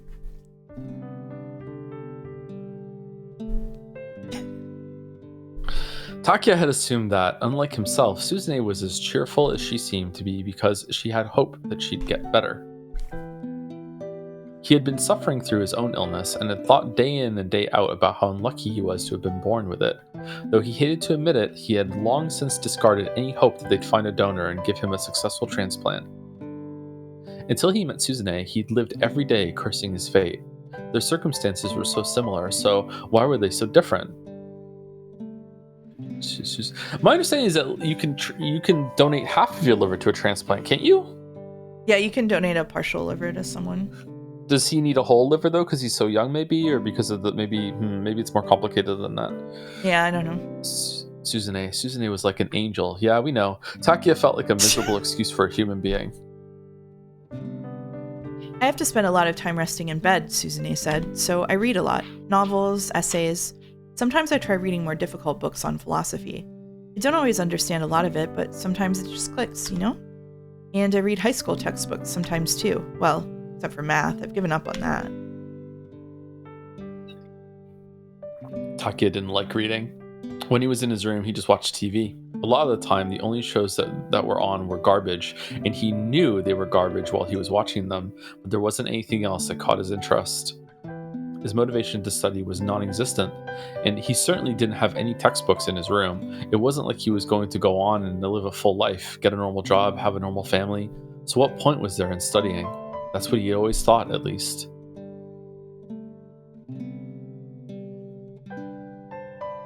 Am I just wrong? If you give a liver transplant, does the donated liver also grow, or does it just give time for the original liver to heal? My understanding is that both parts grow anew. But maybe I'm wrong about that. Yeah, I have no idea how it works. It's kind of like insane when you think about it, how doctors can like hook up different organs to different people, like their computer parts, like just squishy like cables with the veins and everything like that. It's just crazy that they're capable of doing that. Halfway through her dinner, Suzune found that she'd lost her appetite. Her mood was bleak. Why did I get so high and mighty with Takia like that? All I ever do is pretend to be the person I wish I was. In reality, all I do is worry about just when this heart of mine is going to stop. Oh, this is interesting. Okay. And do you want to take over narration now because it's her? Sure, maybe. I know it's normal to be afraid of dying. I practice smiling for my father and my brother. I don't want them to see my fear. I was happy and a little bit shocked when I realized that my fake smiles actually worked. My smiles might have been forced, but the ones I got from those old men and old women and all the little kids, those were real. Oh, hey, Suzune. Hello, young lady. Everyone's always so happy to see me. At some point, Suzune had realized that she was no longer able to tell if her own smile was fake or not. She wasn't lying when she said that the smiles on other people's faces brought her joy. But every now and then, the loneliness returned. She wished she could tell someone how scared she was, finally let herself shed the tears she'd held in for so long. but she'd never be able to do that to either her father or her brother. She didn't want them worrying about her any more than they already did. Pulse grew erratic. Her intense heartbeat hammered like the hoofbeats of a horse at full gallop. Intense heartbeat, a type of abnormal heartbeat known as a gallop rhythm, instead of the normal 2-beat lub-dub rhythm. See, I hate that I can hear the heartbeat sound right now. Rhythm of a healthy heart. It consists of 3 beats resembling the sound of a galloping horse, an indication of potential heart failure. This is also how a baby's heartbeat feels on ultrasound. A sensation she'd known since childhood. Then she felt an intensely painful electrical shock course through her. Her implanted defibrillator had activated. Someone in chat said a defibrillator in your body is terrifying, and it sure is. Mm-hmm. After suffering through the pain for about 10 seconds, she felt her heartbeat stabilize. I'm all right. My heart is still pumping. But despite her relief, it was impossible not to think about how her time was drawing ever closer. If you're in pain, just say so. It's okay to admit it. What's the nurse? Oh, thank God. I thought it was Archie. With a start, Suzune looked up and saw a nurse in her doorway. She hadn't even noticed the door opening. Was it time to have her temperature taken again? She hurriedly put on the mask of a smile. Oh no, I'm okay. It's all calmed down now. You're the nurse now. Your illness isn't the problem. Hiding it is. If you need a little comfort, just ask. Suzune was at a loss for words. It was dark outside, and with the lights in her room turned off, she couldn't get a good look at the nurse's face. The woman was tall and slender and had a rather nice build. Was there a nurse like that on staff in this ward? She couldn't remember. What are you talking about? Suzune felt her smile warp as she struggled to conceal a sudden upwelling of sorrow. Is this death? You're facing your condition like an adult, but from your father's perspective, you're still his little girl. It's completely natural for your family to worry about you. This person knows who I am. This does feel totally disparate from the main game, yeah. I'm not sure how, but she knows everything. Suzune let her mask fall. She looked down at her hands, balled tightly into fists, and she let the tears come. Aw. I want to be a strong person, but I can't do it. Everyone tells me what a strong and cheerful girl I am, but it's all a lie. The words spilled out as her emotions came rushing to the surface. I'm afraid of dying. I'm afraid of getting surgery. I'm even afraid to go on living. What scares me more than anything is when night comes. I'm afraid every time I go to sleep that I might not wake up again. I thought that if I kept pretending I wasn't scared, that eventually I'd be able to fool myself. That didn't happen. I'm the only one I can't fool. I think you're plenty strong. Huh? Everyone's afraid of death. That's why they try their hardest to look away from it. Why they try to forget during the day-to-day that it's coming. But you face it every day. Face it head on. You're a stronger girl than you think. Everyone else probably underestimates your strength. The nurse's voice was smooth and soft. Her words flowed over Suzune, washing away her darker emotions. That's why you shouldn't push yourself so hard. If you keep trying to face all your fears by yourself, then one day you might break. It's okay to let it out every now and then. Vent your frustrations. You're fighting so hard every day. There's nothing wrong with asking for a little help. You guys are playing Persona 3 tonight. The nurse sat down on the bed and began to gently stroke Suzune's hair. If you're ever afraid to go to sleep, call for me anytime. I'm always here for you. I'll watch until you wake up in the morning. That should help, yes? Wow, you're just offering that? What the? I couldn't ask you that, is what Suzune had meant to say. But the comforting woman that enveloped her stopped the words, carrying her gently toward sleep. It was a feeling she'd nearly forgotten, like something from very long ago. But from when, exactly? Oh, is this her mom? It is giving mom vibes, yeah. Yeah, dead mom vibes. This adds an interesting perspective that Suzune gave Achi a go help people quest because she doesn't want to risk dropping the facade in front of him if he's sticking around all the time. Yeah, it kind of sucks that this is stuck into a side story. It's like, I don't know. I guess it's Probably because then there would be more of an expectation of either she gets a transplant or she dies. Yeah, Maybe they didn't want to do that with the end of the main story. Yeah. Yeah, fair enough. I do agree that it'd be better to place that. Like, there's a lot of things like that. Like Hitomi is just like, what was the point of Hitomi? Like, Hitomi just did nothing really for the whole entire story. Yeah. When Suzune woke the next morning, the nurse was gone, but she didn't despair. If she ever needed her, the nurse would be there for her again. Of that, she was sure. Good morning, Miss Endo. The nurse who came to take her temperature was the usual one, not the one who'd been there in the night. Good morning. A natural smile came to Suzune's face. She felt deeply grateful that she'd gotten to live to see another day. Getting big mom vibes, person who has a mom. Joke's on you, I don't have a mom. Ho ho ho, you're on. Got him. Got him. Hey, Got I don't him. have a dad. Between us, we have a full set of parents. Nope, you don't have one. You know. He's still out there somewhere. Yeah. The weather was nice, so after lunch, Suzune headed out into the courtyard. More than anyone else, she hoped to run into Takuya. She'd understood his outlook on the world the moment she'd learned of his condition. Plus, it was kind of cute, seeing how hard he tried to hide the way he felt. The fondness she felt for him was like that for a younger brother. Uh-oh. At some point, she'd realized they had a special bond. There was a sense of solidarity, knowing that they were both waiting on a transplant for an otherwise incurable disease. She wanted to say that the things she told him the day before, that was just her searching for an ideal, something to live up to.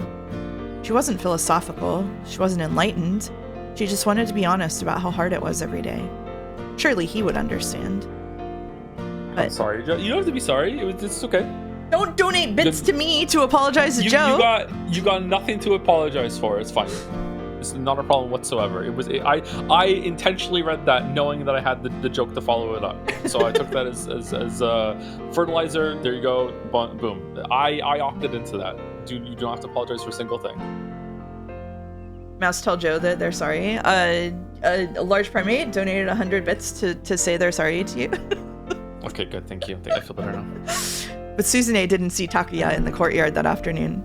This is like the 5th time Large Primate has donated 100 bits unnecessarily to apologize on this stream. Hello, August. Nice to see you. So they make these kind of jokes all the time then. All right, cool. Yeah. It's sort of like an indulgences thing. Oh, hello, August. Donald Duck Defender. Ha ha ha. Oh, hey. You still like Goofy more than Donald, though, right? I accept some amount of Donald Duck defending as long as you concede that Goofy is still better than Donald. Hell no. Send him to the stocks. No? I'm demoting him from lead mod. That's it. Wow. Oh, he does have the hammer. Yeah. Holy shit. Yeah, he's got the hammer. Is it a hammer or is it an axe? It looks like a Mario hammer that goes bonk. It has to be a hammer because a band hammer. Yeah. I think so. Donald Duck is my little guy. Oh, like Mouse's breakfast, really? Okay. A good breakfast. But Suzune didn't see Takuya in the courtyard that afternoon. She made small talk with several other patients like she usually did, then headed back to her room. I come back from a lovely car ride with my dear sister to get insulted and dragged for my tastes in men. You're getting dragged for your tastes in ducks? Taste in men? What?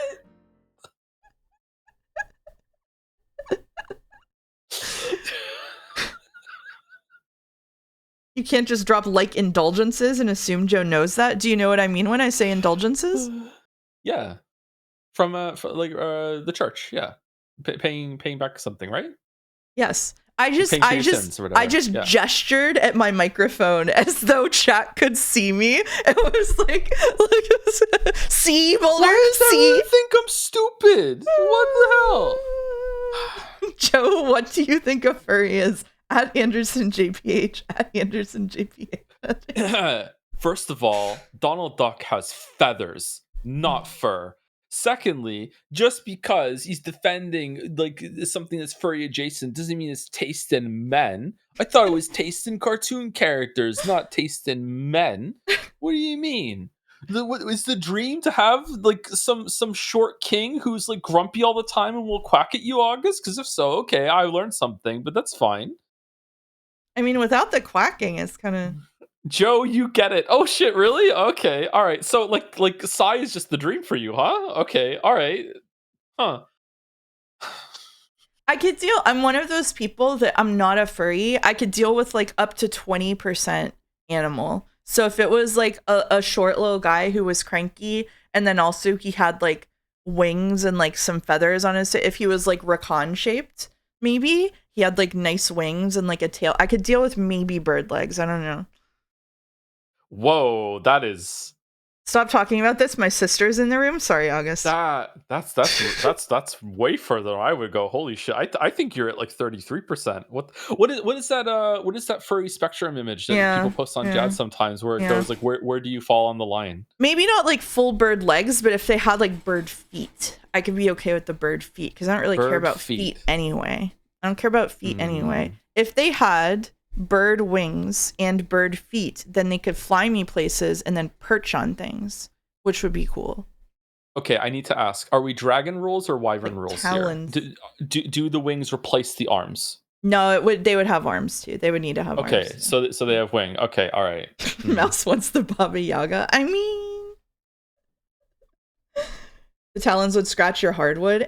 Whatever. I don't care about that. My cats have ruined my hardwood more than anyone else did anyway, so.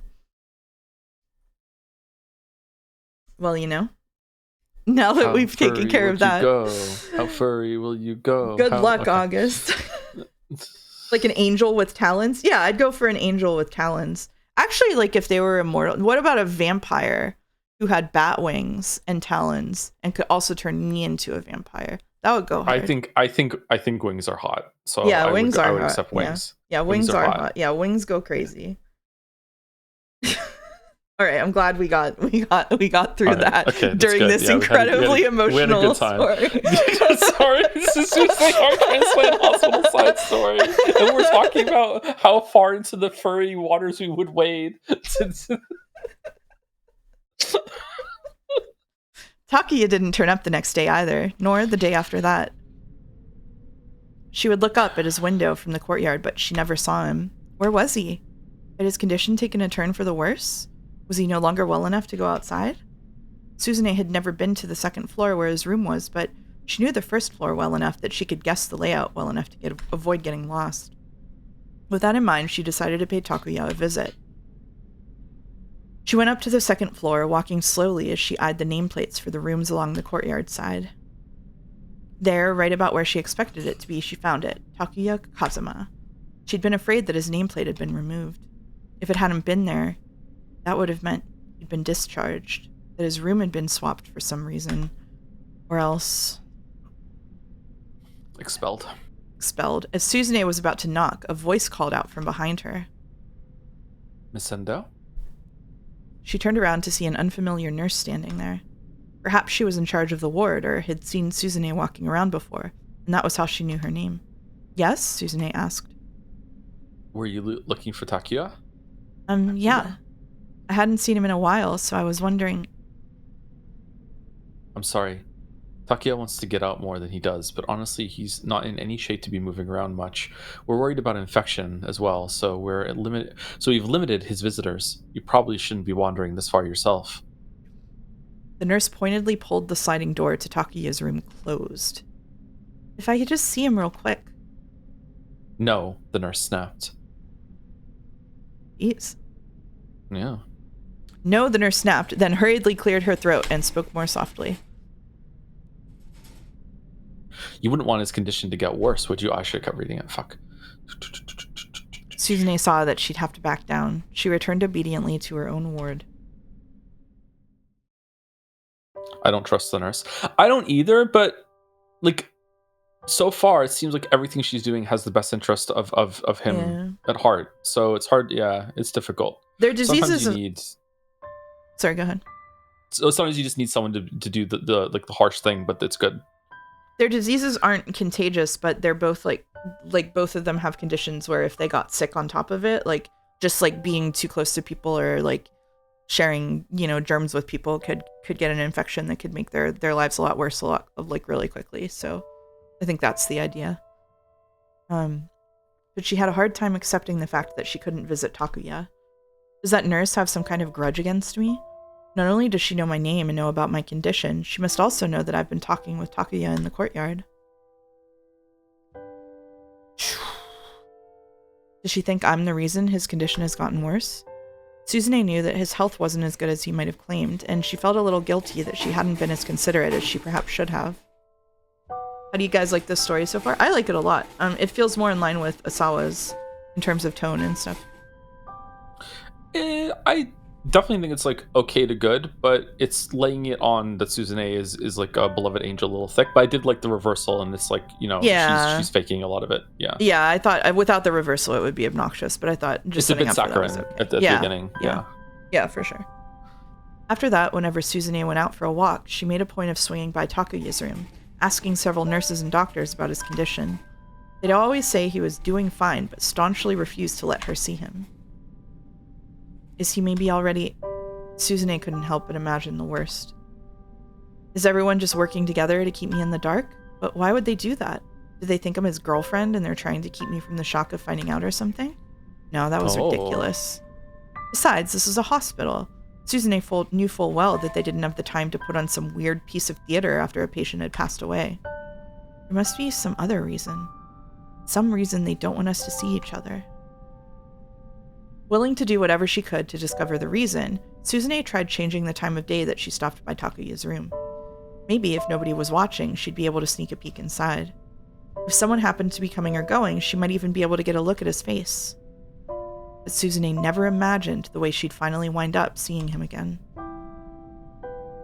On that day, she had been hiding behind one of the heated metal carts used for delivering dinner to the patients.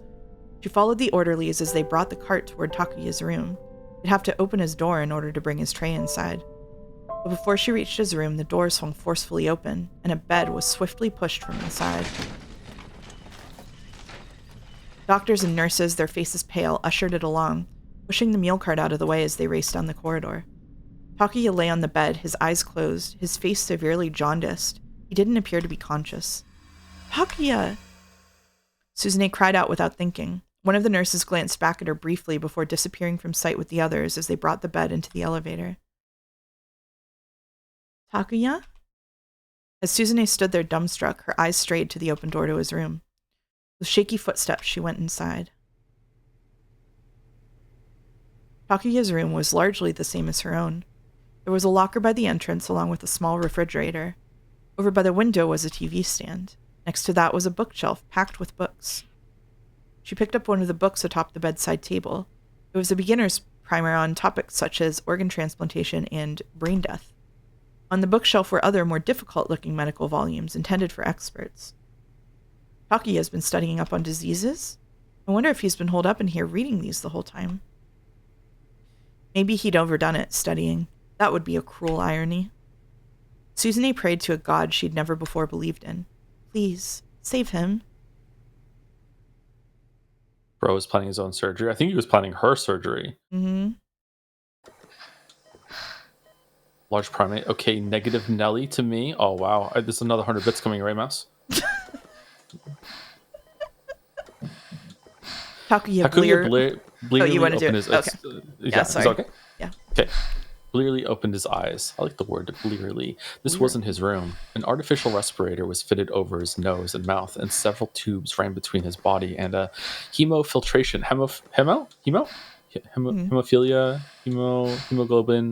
hemofiltration machine. Vinyl curtains enclosed the area around his bed. Hemofiltration machine. A machine that regulates electrolytes and removes waste products from the blood in lieu of the kidneys, used to assist patients with decreased kidney function. Purifying the blood too quickly can, however, result in a collapse of the body's electrolyte balance, leading to headaches or muscle spasms. He was in an ICU. An intensive care unit, a clinical facility that allows for focused around-the-clock treatment and monitoring for patients with severe and life-threatening illnesses or injuries. Also used for patients whose conditions might potentially become critical, or for patients requiring an extra degree of care following surgery. Also, just as an aside, in my experience, ICUs are like little fortresses. It is incredibly difficult to get into an ICU if you're not being guided through. Like, checkpoints in there, it's like way more like that even going on an airplane, airport even. It's like they're crazily guarded. Several people bustled frantically about. The last thing Takuya remembered was being in his room. Was that minutes ago? Or has it been days? Excuse me, could someone... Takuya paused. His voice didn't even sound like his own. Doctor, he's regained consciousness. A nurse announced. At that, the face of his attending physician, Dr. Psyche, suddenly came into view. He was wearing an operating mask. Takuya, the doctor said, please hang in there. Takuya! It sounded like his father and mother were there on the other side of the curtain. If the staff had called them here, did that mean he was on the brink? What day is it?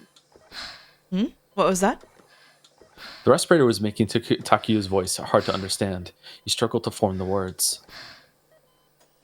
Today, what day is it? It's April 5th. April 5th. There was still over 3 weeks to go until his 15th birthday. What was going on? It's too late to save me, isn't it? You mustn't say things like that. How much longer do I have? Will I make it another month? Psyche lowered his eyes. No guarantees then. Please, doctor, I just need 3 more weeks. Please do whatever you can to let me live for just 3 more weeks. I can't die yet. Dr. Psyche nodded, a thoughtful look on his face. Is there something you can do? Please, I don't want to die yet. I haven't done anything yet. Please, just a little more time. Oh my god, his birthday is 4/28. Oh. There's a life-prolonging procedure, highly experimental. However... I don't care about the risks. I just don't want to die yet. There's something called an artificial liver system. Clinical trials have only just been concluded in Japan. Artificial liver system. Although a liver dialysis machine can be thought of as a sort of artificial liver, an actual liver carries out much more complicated metabolic reactions that dialysis cannot completely replace. For this reason, biohybrid liver replacements combining mechanical functions with active live liver cells from pigs are currently under research, with clinical tests have been conducted in the United States. The hope is that these bioartificial devices will someday be able to keep those with failed livers alive until the necessary transplants are available.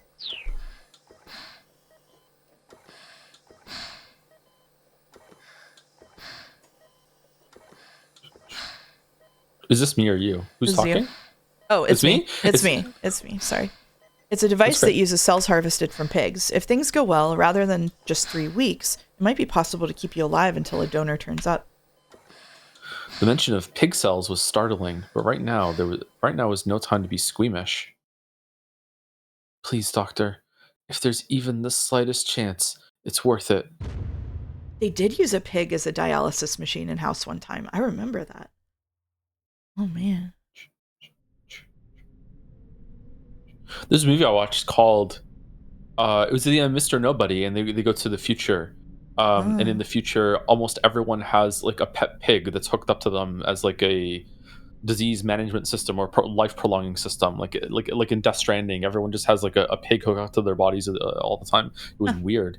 After Takuya was rushed to the ICU, Suzune went to check up on him every day without regard of her own well-being. This might be you now. I'm not sure. Day after day she visited, only to be told that he was still in an unconscious state. I guess so. 3 weeks went by without a change. Then one morning, while passing by the kitchenette on her way to the ICU, Suzune overheard some nurses talking. Did you hear? Takuya's regained consciousness. For better or for worse. Poor kid, sorry. He keeps saying that he doesn't want to die yet, that he wants to live. He's only, 14? The young nurse's voice was tearful.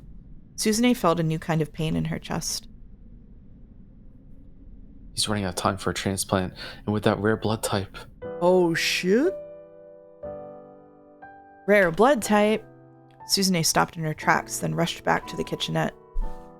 Oh, Excuse does she me? get his heart? What do you mean by rare blood type? The moment she saw Suzune, the nurse clammed up and tried to slip away. Please, hold on. That rare blood type. Is it Bombay? Suzune shouted. The nurses exchanged an awkward look with one another, and though neither of them said anything, Suzune knew that she was right. Oh, does he want to live until he's 15 because then he qualifies for some sort of the transplant? Or maybe the heart is big enough at that point? Or I don't know. Takuya has Bombay blood too. This was a hospital with high-end facilities that drew patients with incurable diseases from all over the country, so maybe it wasn't such a remarkable coincidence. Transfusions for rare blood types such as Bombay were difficult to come by at regional hospitals. There were some advantages to having another such patient on hand nearby, but there were downsides too. Now the inexplicable behavior of the doctors and nurses made sense. They'd been trying to keep Suzune and Takuya from each discovering that the other had Bombay blood. Okay, this is good. I like this. I wasn't expecting this. Okay, that's good. It was unsettling enough to know that someone else with a blood type only possessed by a few dozen other people in all of Japan was hospitalized right alongside you. But when both of you were waiting for compatible donors in the hope of receiving a transplant, that was enough to upset anyone's composure. How must Takuya felt when she told him that she had Bombay blood as well? If I die, she could live. Something like that must have crossed his mind. The fact that he'd started studying up about transplants again must mean he'd been thinking of something. What in the world was he thinking? If our positions were reversed, what would I have done? Suzune knew what she had to do. She headed for the ICU. She got there just as Dr. Saiki, who was her own attending physician as well, emerged from inside. Miss Endo. The doctor stopped, surprised. Suzune drew herself upright and looked him right in the eye. Doctor, please use my liver for a transplant for Takuya. You can perform a living liver transplant, right? If you need to take half or even 2/3 of it, then please, by all means.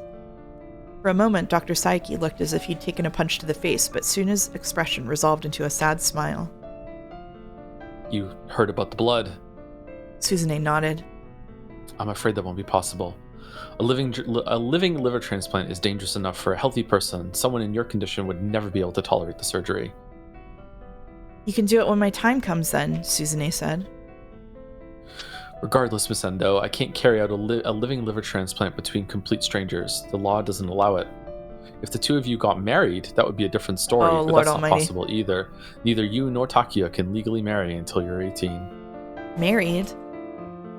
Suzune had never thought about such a thing, but if marrying Takuya would make the surgery possible, she'd do whatever it took. But apparently the law wasn't going to allow for that either. Why would he even say that? What the fuck? I don't know. Well, I don't care what the law says.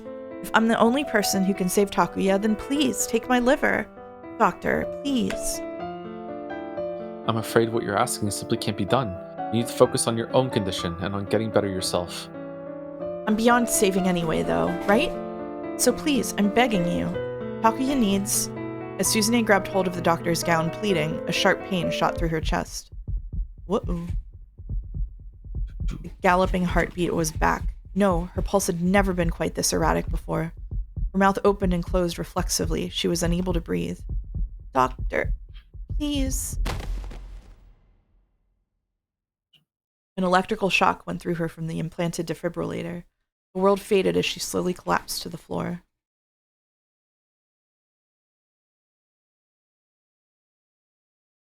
I like how they justified the coincidence that someone else would be here with Bombay blood way more than they did in the main story with Hitomi just having it Lamayo. Agreed. It just makes way more sense to me that they would have them in the hospital and everything like that. Yeah. Yep. Suzune had a long, long dream. Her father was in that dream. And though Suzune couldn't clearly remember her face, her late mother was there too, trying desperately to save her. And then there was Takuya. Takuya was smiling. And no Achi. A genuine smile. A smile that Suzune had never seen. Takuya's mouth was moving. But no sound came out. She tried to read his lips. Thank you?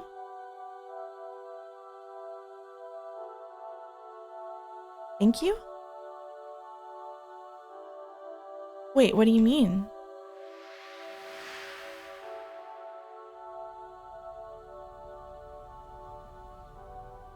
Suzune cried out as she woke. She was staring up at a familiar ceiling.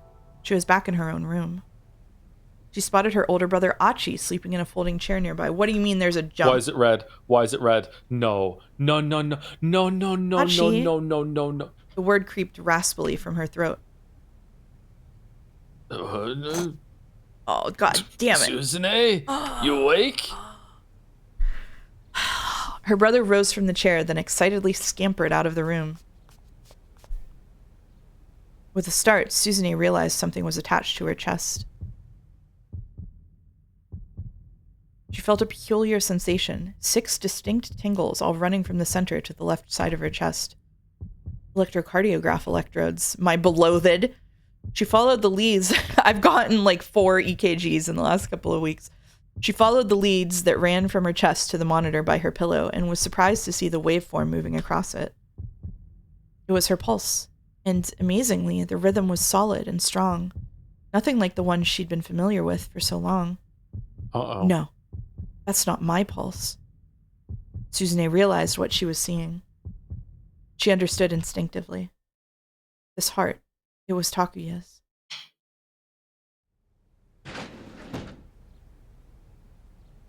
Hachi returned with Dr. Saiki, who proceeded to check the various monitoring devices by the bed, nodding and smiling with satisfaction. It's good to see you awake again, for now. For now, there don't appear to be any signs of rejection. Of course, we'll need to be vigilant, but this new heart seems to be a good match for you, Miss Endo. It's Takuya's, isn't it? Please tell me it's not. I told you I wanted him to have my liver. Takuya was dead. If she had his heart now, there was no way he was still alive. Dr. Saiki looked away, and for a while he said nothing. When it comes to who your donor is, I'm not at liberty to say anything. You understand that, right? What? So instead, let me tell you how things went for Takuya in the end. You two were friends. Boyfriend and girlfriend, maybe? Either way, you have a right to know about his passing.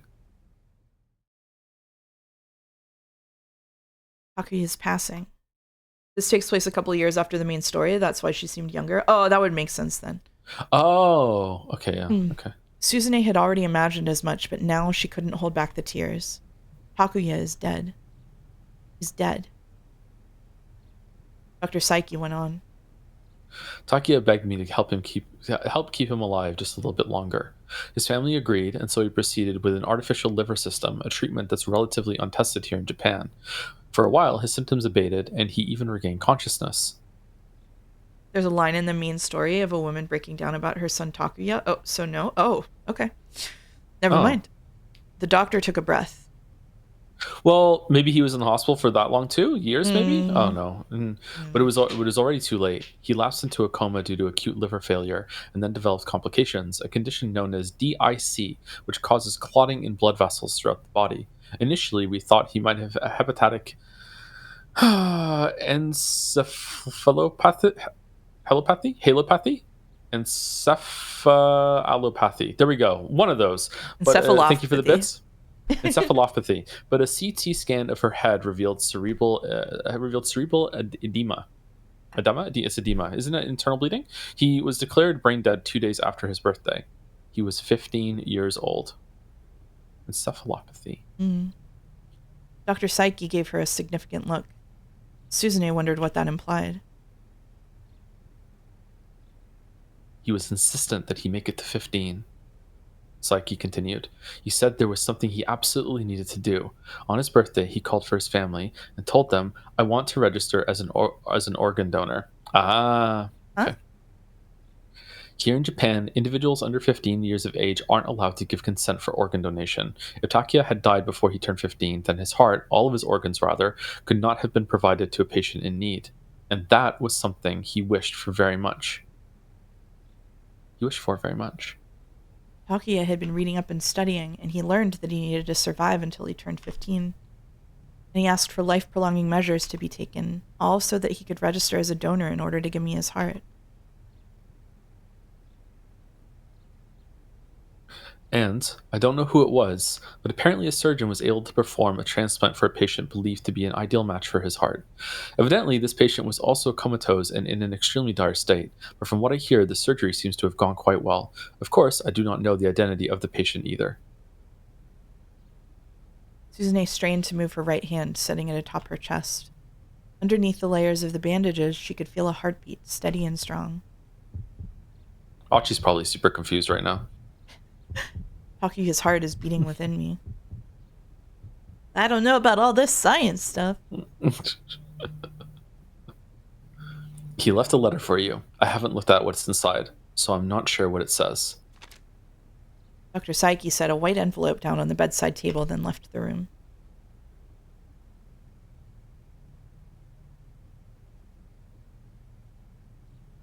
Wow, Achi, see? Recycling works? Oh my god. Oh my god. Oh. Oh. Achi, Oh. read it to me. She didn't feel strong enough to read it herself, but she didn't want to wait. You sure? You know how hard it is for me to read? Achi asked. All right then, let's see. Achi opened the envelope, slid the letter out, and began to read.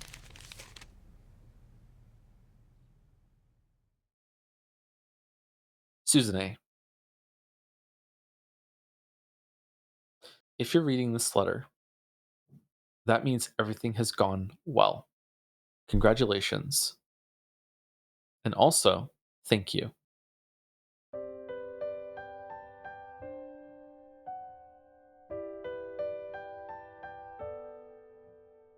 Ever since I became sick, no, even before then, I hadn't known what it was like to be happy. I hated the world. Really? I went through my whole life just thinking about how pointless my existence was, an excuse for a human being with no reason to live. What did it matter if I was here or not? I hated that I was going to die so young, but at the same time, it seemed pointless to try to live any longer. And then I met you.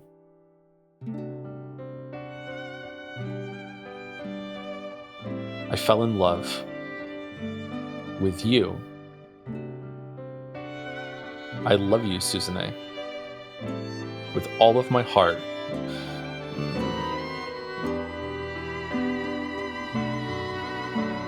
With you in this world, I wanted to go on living a little longer, because living would actually have some meaning.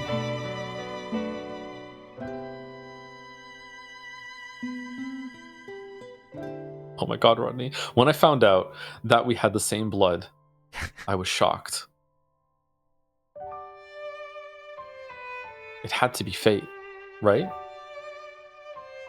Neither of us was going to be able to survive on our own, but if one of us sacrificed ourselves for the other one could go on living. And I wouldn't be able to bear any world without you in it, Suzune. The answer was clear.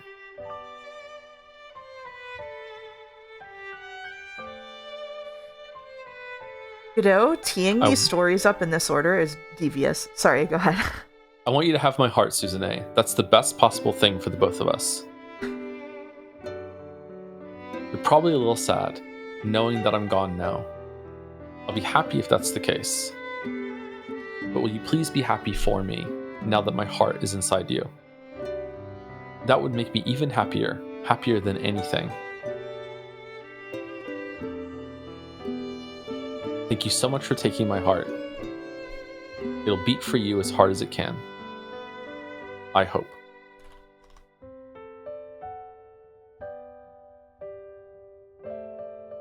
I wish we could have talked more. If it had only been possible, I would have liked to have gone somewhere with you. But it's okay.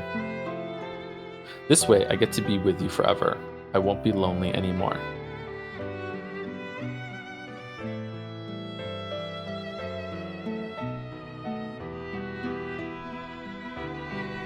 Goodbye. I'm looking forward to our future together. Takuya Kazuma.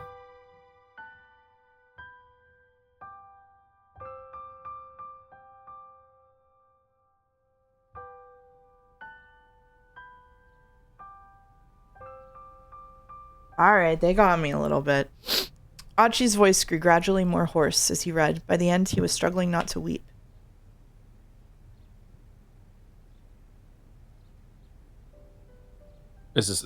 Damn it, did it really have to be like this?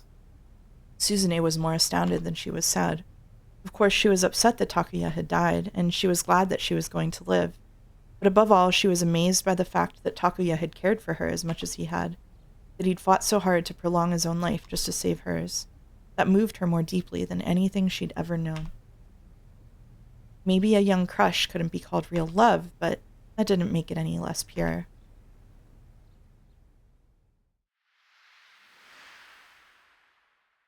It is fucked up they put this in the side bits. Thank you.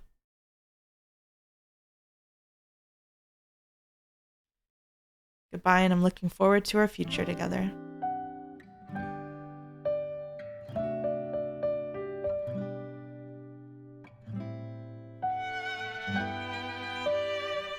What's the Achi jump for? I don't know. Just to scare us, I guess. Oh, Jesus. Okay.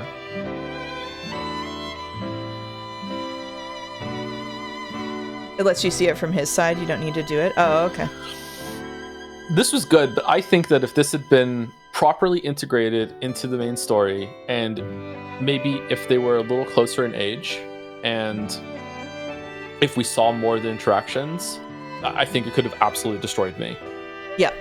Yeah. Yep. I agree. Yeah.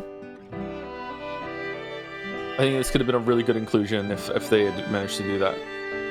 Yeah. But I see why they didn't. I think this might have even overshadowed the whole entire ending that's actually in the game. I think so, yeah. Yeah. And also if they were rich, that's true. Yeah, yeah. I think it was poignant because he didn't really know her. Yeah, I mean, I think they could have had the same story, but just shown a little bit more of them getting to know each other. You know what I mean? Like, it felt like they wouldn't really know each other either way. But we only got to, like, we got an allusion to them talking frequently. It did the thing where it was like, and then he went out and met her all of the time. But we didn't see him meeting her all of the time. We just got told that. It didn't get built. Yeah, like imagine like we saw the opening as it is right now. Yeah. And then throughout the whole entire story, like not always, maybe not its own line, but we saw something that was happening to them throughout the whole entire days. Oh, that's why, because you can't do it in one day. Yeah, it's one day. Yeah, that's why. Yeah. Sure. Okay. All right. Yeah. Fair enough. Yeah. There's no way you could do it in one day. Yeah. It would have to be on the last day, and you're just seeing a bunch of flashbacks like throughout the day, and at that point, it doesn't really fit in the lines very well. Okay. Fair enough. It couldn't have worked in the main story. Imagine. Yeah. So we're reading the same thing. Like yeah, I was gonna say Asawa is exactly like this. Like this is most close to Asawa's route and tone.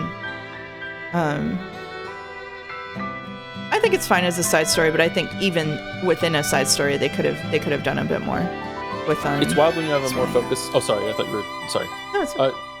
It's wild when you have a more focused, compact structure with a bunch of interacting threads. It's easier to write something that just does a job. Actually, okay, so first of all, because of the way that Shibuya Scramble is structured, you're almost certainly right, actually. But in my experience, writing a short story, and not just my experience with my own writing, but also reading other people's writing a proper, like really, really great short story is so much harder than writing a good novel. It's a much more constrained medium. It is really hard to do it well. It's easy to just write a short story because it's a lot shorter than a novel. But a lot of people struggle with the limited word count to actually get it done properly. This is actually why I love writing poetry. I love writing within the constraints of like a poetic limitation. I write a lot of poetry. I used to. I don't anymore. I should again. I used to write poetry as well. I like poetry for this. Yeah. So we're not done with 428. We have Nasu side story, and then if we're feeling up to it, we'll do a game jam again. Time for anime. The reason I said to do this one first is because ending on it can be devastating, but now you get to do an emotional cleanse. You know what, Godot? Fair enough. All right, so we're gonna take a break. That is not the F word I thought you were gonna say. Okay. We're gonna take a break. We're gonna take a break. I need to get something to eat, so it'll probably be like a 10-minute break or something, maybe a little longer. So. I'm gonna make a tea and have one of my Fit Crunch protein bars that I found at Walmart today. I'm so happy for you. I love the Fit Crunch bars. So happy. So it'll be a little long. We'll make some tea and have some toast, and then we'll come back and do Nasu, our second side story of the night. Not only are they doing it, we're streaming it. That's right. So we'll be right back in a minute.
Does anyone have any money? Asks Large Primate. You probably would if you stopped donating apology bits.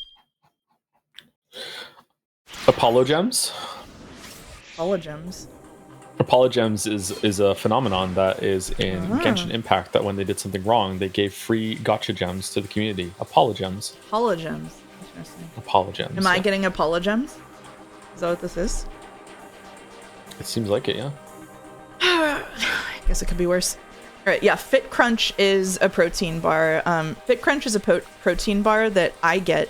It's my favorite brand, and he couldn't find it in Canada. So when I came to visit, I brought a whole box of Fit Crunch bars in my luggage. 2 kinds. It's true. It's true. She did. I did.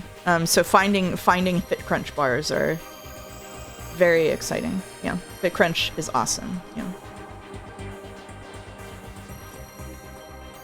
PB&J is my fave. Oh, I haven't had the PB&J one. Oh.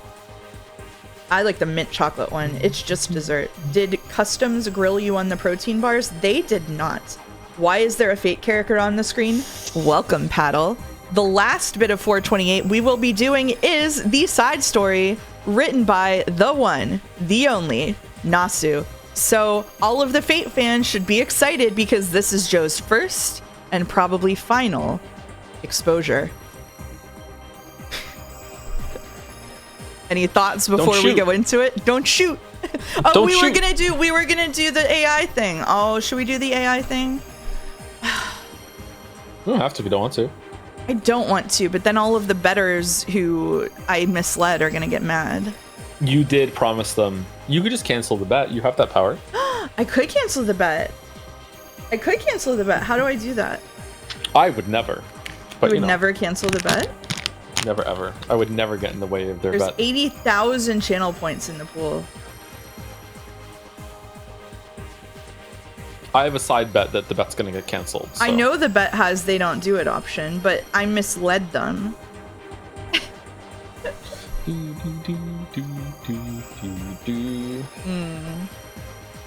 Baldur, is there any good Factorio mods for Space Age? Reward the doubters. This is a good tea. Wow. I'm gonna refund it because I misled people. I'm sorry. I'm sorry. All right, let's do it now. Let's do it now? Oh shit. Yes. Well, I didn't refund it yet. I don't know how to refund it. Can a mod who knows how Twitch works refund the bet? Streamer misleading people is surely built into the odds. I feel too bad. Yeah, just refund the bet. I'm sorry, everybody. I really don't want to do it. I want to see Nasu bullshit. This is my first time reading anything by Nasu as well. Thank you, Double Jumper. I can't get reality check to load. Haven't looked. Sorry, I'm sure Angel's Petrochem is updated for it.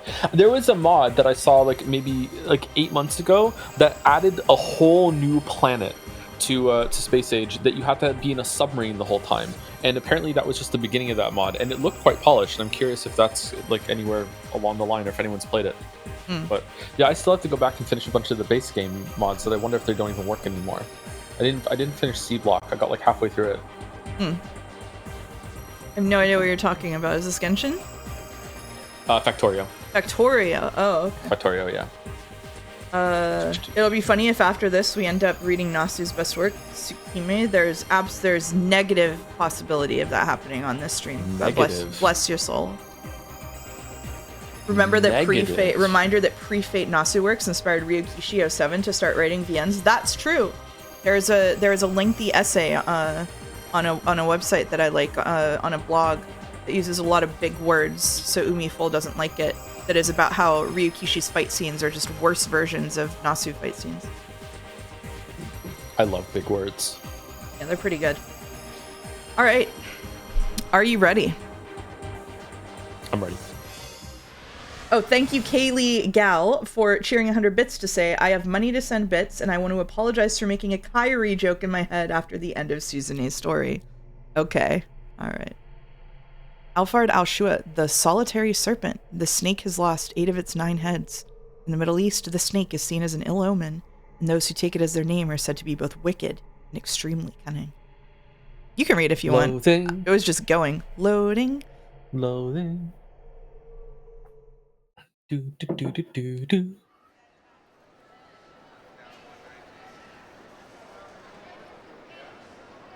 If I give in to sentimentality, I will have lost my light all over again.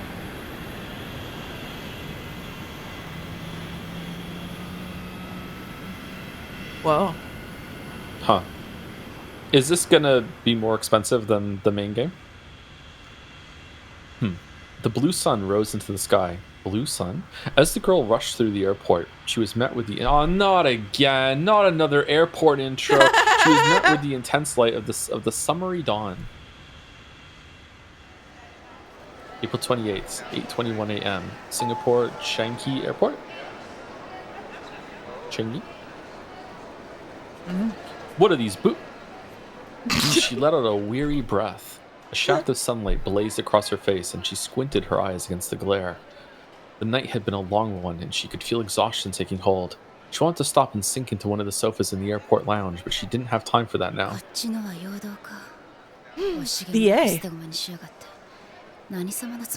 you want me to read her lines? Sure. Was that all just a diversion? Who the hell does she think she is, just tossing people away like that? Are the fringe groups of her own organization nothing more than halva to her? Halva, also known by other names including halawa and halawe, a popular confection throughout the Arab world typically made with ingredients such as sesame, apricots, or grains, kneaded together with sugar and some type of oil or fat. It is said to have originated in ancient Mesopotamia. Mesopotamia? Muttering curses that seemed at odds with her young face, the girl wove her way gracefully through the sea of travelers. Time was of the essence. All she had under her hidden back pocket were some dollar bills. The dollar is the unit of currency in several countries, including Canada and Australia, but here it refers to the United States dollar, controlled by the Federal Reserve Bank. At the time of the story, it's frequently used alongside the euro as a standard currency for international transactions. She was just going to have to acquire the gear she needed on site. It galled her to be so under-equipped. The only consolation was that at least she'd been able to arrange for a boarding pass in time. あるあにさ Al-Anisa. Kanan refocused instantly as an unfamiliar man addressed her in Arabic. Was he a thief or some more dangerous third party? This was a country where both one's money and one's life could easily be at risk. She had one way to find out what kind of threat she was dealing 日 with. 本行きの便はどれ Which gate is the flight to Japan? Her voice was sweet and girlishly soft.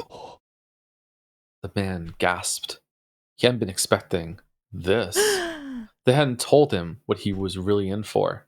This girl was a natural enemy of the Serpent, a steely soldier in a proxy war. Sorry. You okay? I already see the bullshit this is heading towards. Sorry. All right. Okay. A professional freelancer who took any requests and who always carried out her mission.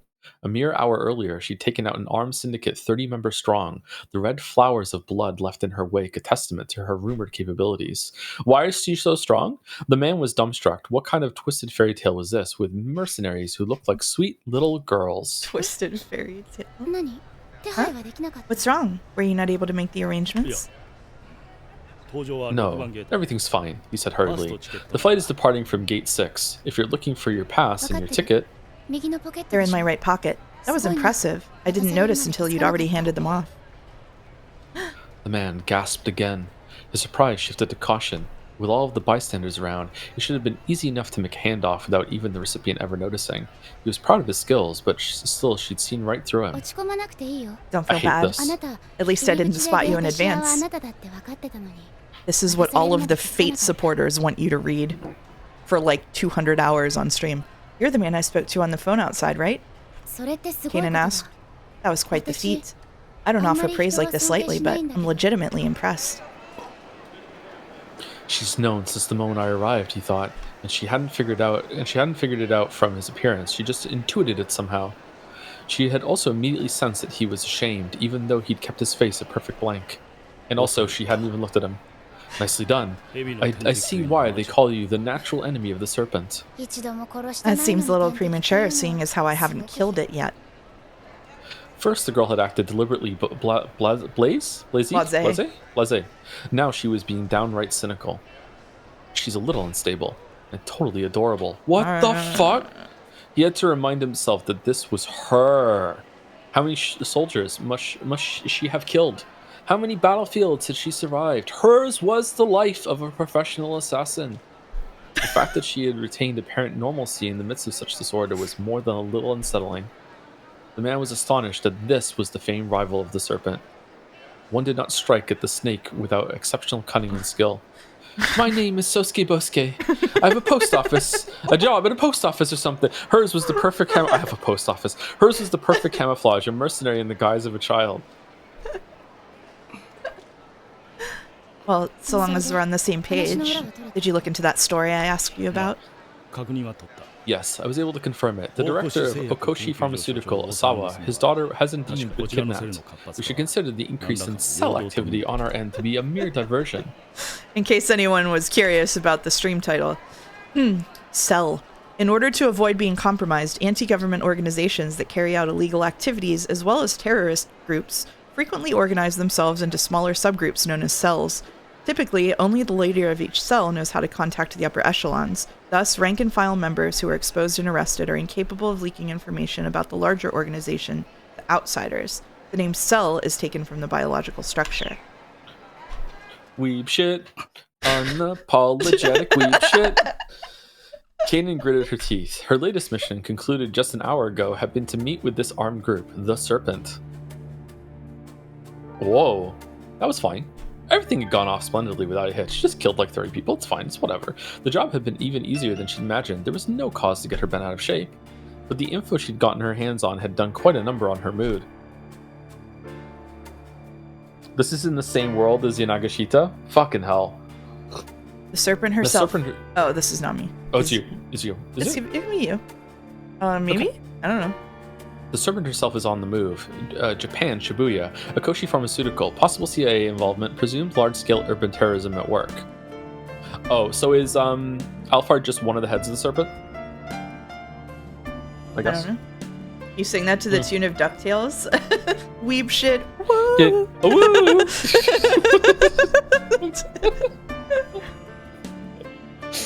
Every day you're out there streaming weeb shit. Woo! That message had lifted the veil from her eyes. At long last, Alfred herself was out in the open, the head of the snake exposed.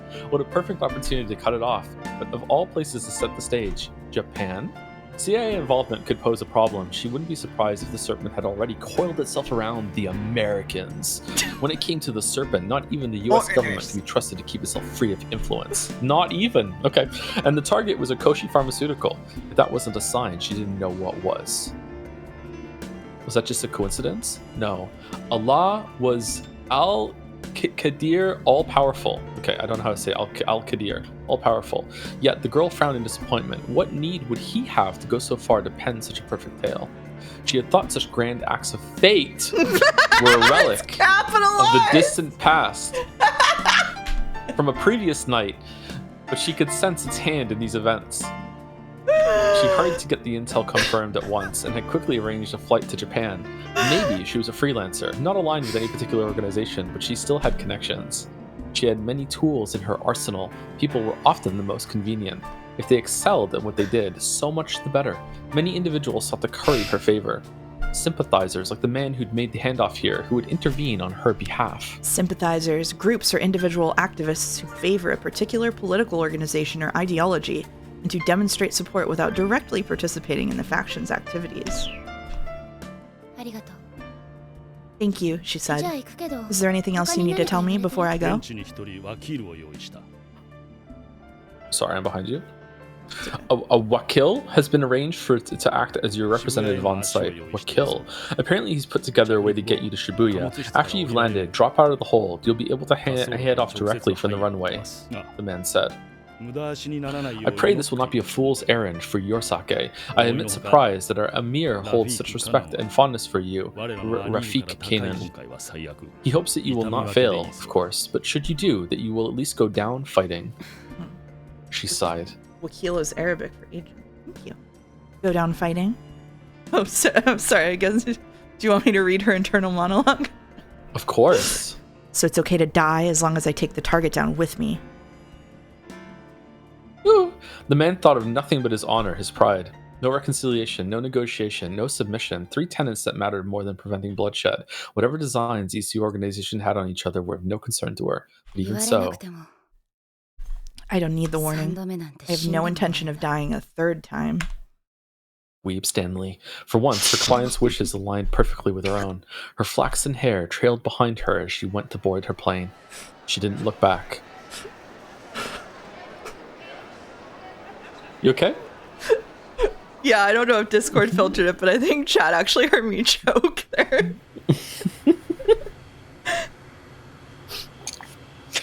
The flight from Singapore to Japan was roughly 7 hours. Is it really? Oh. Damn, that seems really long. The serpent had surely anticipated that her enemy would pursue her there. In all likelihood, there would be a minimal window between Kanan's arrival in Japan and the serpent's plan coming to fruition. She really does love sinking to new lows. The serpent would be so clumsy as to let someone from back home in the Middle East, especially a foe like Kanan, find out about this by accident. If she'd let the plan leak, that meant it suited her purposes somehow. It would seem she wanted to entice Kanan to risk hope before trampling her underfoot. You won't lay a finger on me? I guess Who's so. this? Is this you? Is it? I guess it's you. Okay, sorry. You won't lay a finger on me. Yeah, the voice sneered at her, a backstage murmur in her mind. She dealt with the enemy's diversion, learned of the plan just in the nick of time, and rushed off to Japan without a second's hesitation. Nick of Time was my character's name in the MMO City of Heroes. He had a clock on his shirt. Japan was where it would all be decided. If she didn't do battle with the serpent, she would lose yet another close friend. Had the serpent engineered the situation simply to torment her? けど But things aren't going to go how you think this time. Shibuya is a poor fit for you. She spoke to herself to calm her gnawing impatience. The time it took to write Shibuya and the time it took to write Alphard were nearly the same. But the youthful and complex nature of the city of Shibuya won out.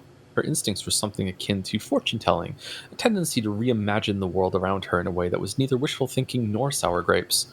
She had a sense of conviction that hovered near the truth, but she knew she couldn't let herself be optimistic. The serpent possessed a powerful venom. It was possible that, even if Alfred's plan were foiled, the life Kanan hoped to save would still be lost. There was truly no time to spare. Crushing the fringe group in Singapore had gone more quickly than she'd anticipated. She had planned on obliterating them at the break of dawn, but she had been struck by a sudden familiar sense of urgency and had acted an hour ahead of schedule. That change of plans had led to this. She had obtained the intel just slightly earlier than Alfred might have anticipated, and had put speed above all else in arranging the trip to Japan. Right now, she could only hope that the single hour she brought herself would let her save her friend's life. This is making me think of a movie. I think it was a David Fincher movie. It had the guy that played Magneto in it from X-Men, and he played like an assassin, like Kanan, and he had a very high opinion of himself, but he kept fucking up. He was still capable. It wasn't like full on comedy, but I really appreciated like the turn on that kind of character trope that he just kept making mistakes, even though he had this inner monologue of being like, I'm so fucking cool and I get the job done, blah blah blah, and then he would shoot and he would miss and he'd go fuck. Like it was really really funny. I recommend it. I can't remember what the movie was called though.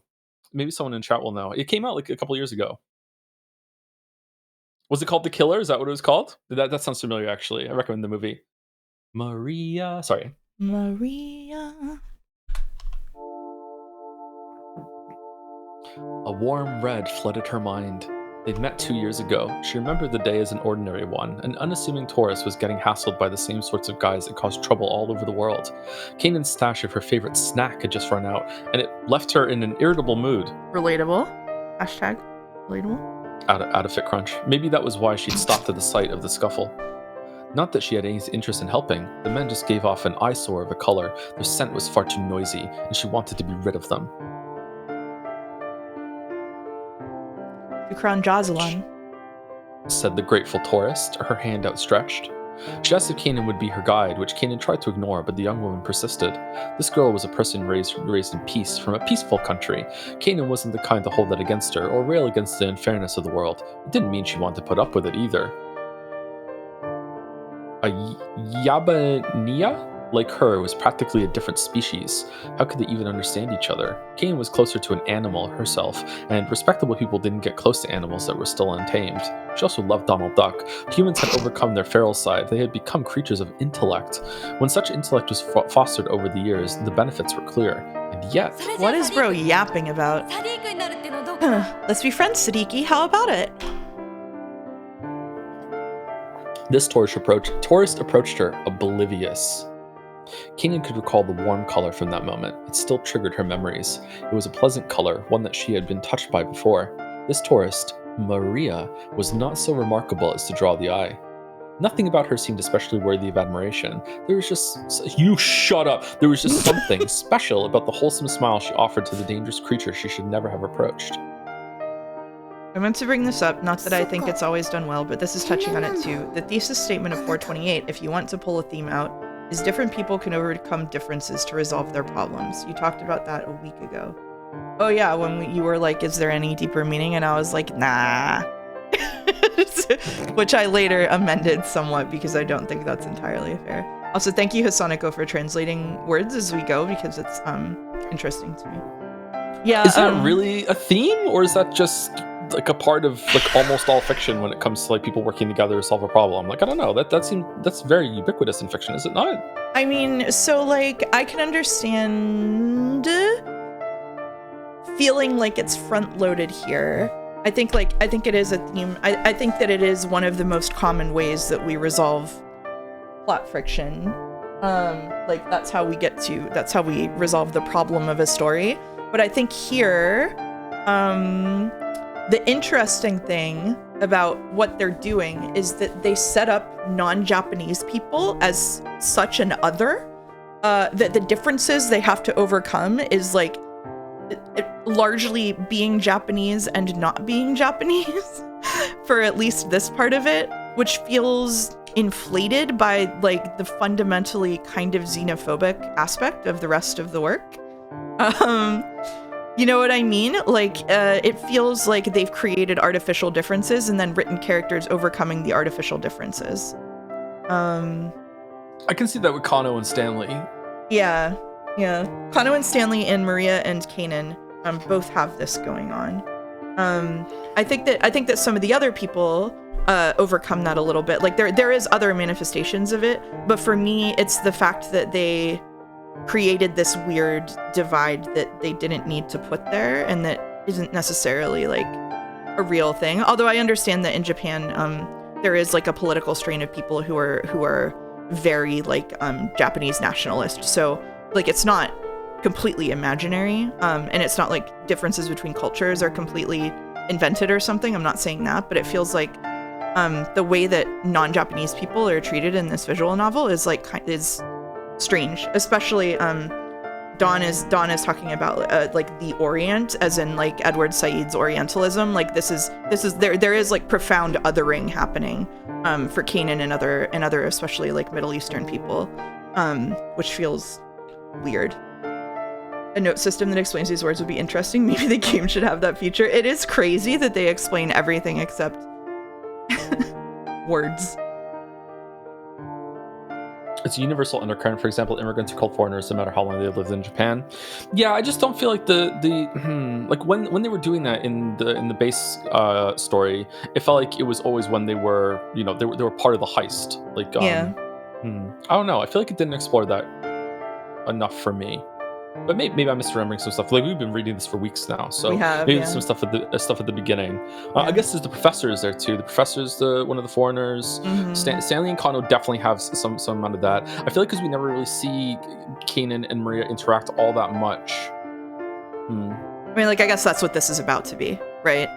I guess so. Yeah. Yeah. It mostly happened around dudes in black suits versus right now. Yeah, the dudes in black suits is where it's the most severe. There's a whole political climate that's going on right now in Japan. Maybe the sentiment is more directed toward Japanese people so they can recognize and get over artificial differences. Yeah, I mean that's totally fair. Like we're an American and a Canadian person reading this in 2025 was not the audience that this was written for. Like either temporally or geographically, probably.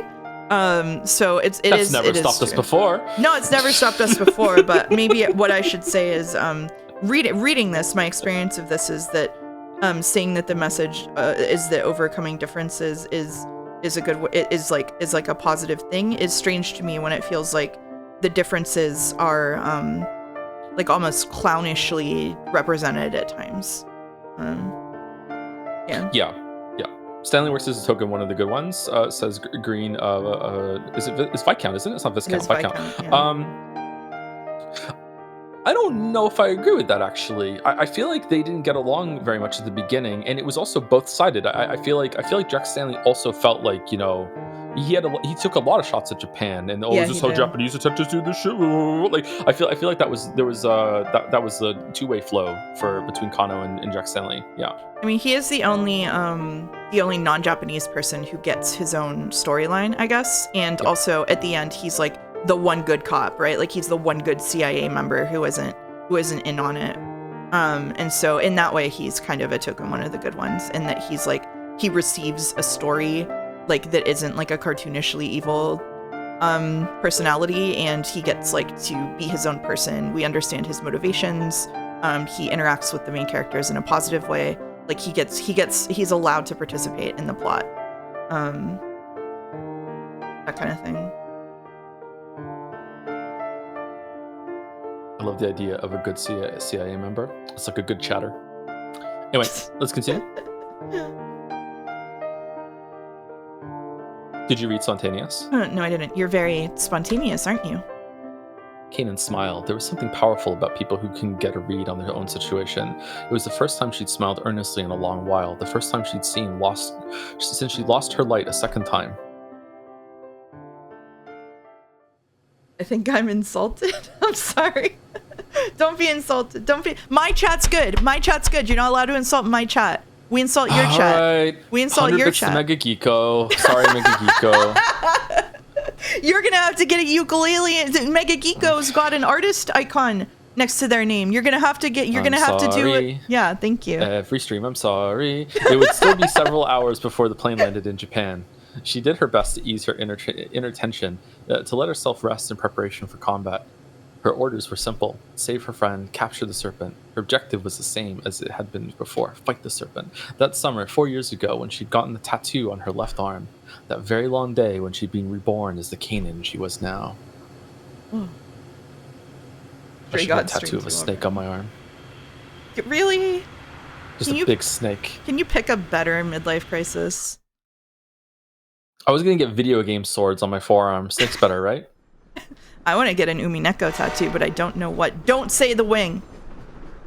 Of course not. Of course not. Maybe like a little golden butterfly flying across like my sternum, like across my heart. That'd be cute. This is a flashback? Oh, okay, thank you. It's not in black and white though. The rumbling of a diesel engine sounded in her ears. The color that went with that sound indicated the engine was running well. Okay, does she have synesthesia or no? What's the fucking? That's a different one. What's the condition where people associate colors with memories and moods and stuff, where they can taste colors or some shit? That is synesthesia. Yeah. Oh, that is the right word. Okay. Mm-hmm. The interior of the compartment was ripe with the smell of ramal, F-sand. A dangerous blue, a gentle red, a painful yellow. Those, the colors of the many people aboard the train as it chugged along. You can see their auras. The train had set out from Al Haditha, northwest of Baghdad, and after a journey of 300 kilometers, it was approaching the Jordan border. At the front of the train was an antique diesel locomotive. This was followed by first-class carriages, coach-class carriages, and hopefully not Nathan Drake, and also by several of the women-only carriages unique to the Middle East. It was a long train, though not exceptionally so. Women-only carriages. In some Islamic countries where men and women are prohibited from sitting together for religious reasons, women-only train cars are common. Depending on the country, the sexual segregation may be so strict as to apply even to children.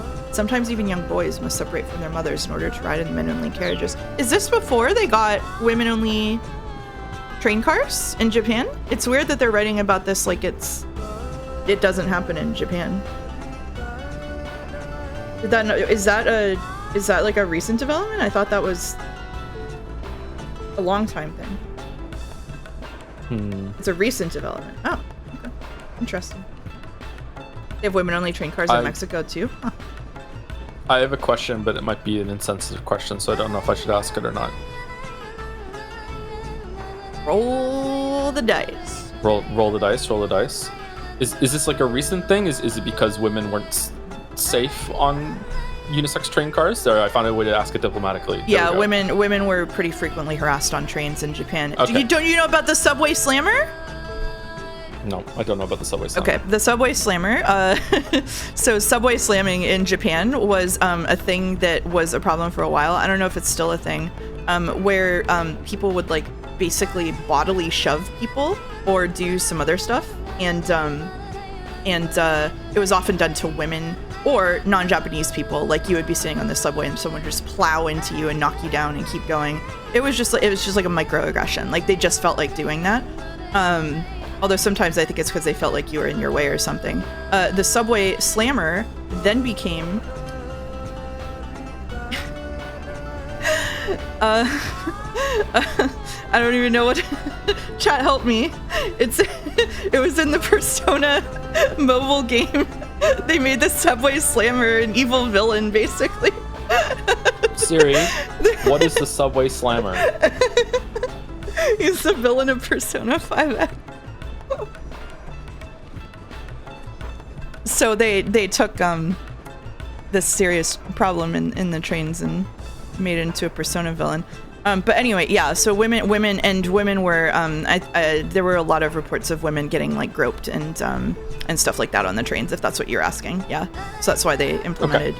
Okay. So it's for a different. Well, maybe it's not for a purely different reason than this implementation. But okay, all right. This actually broke Google. It's not answering. Oh, okay. Cool.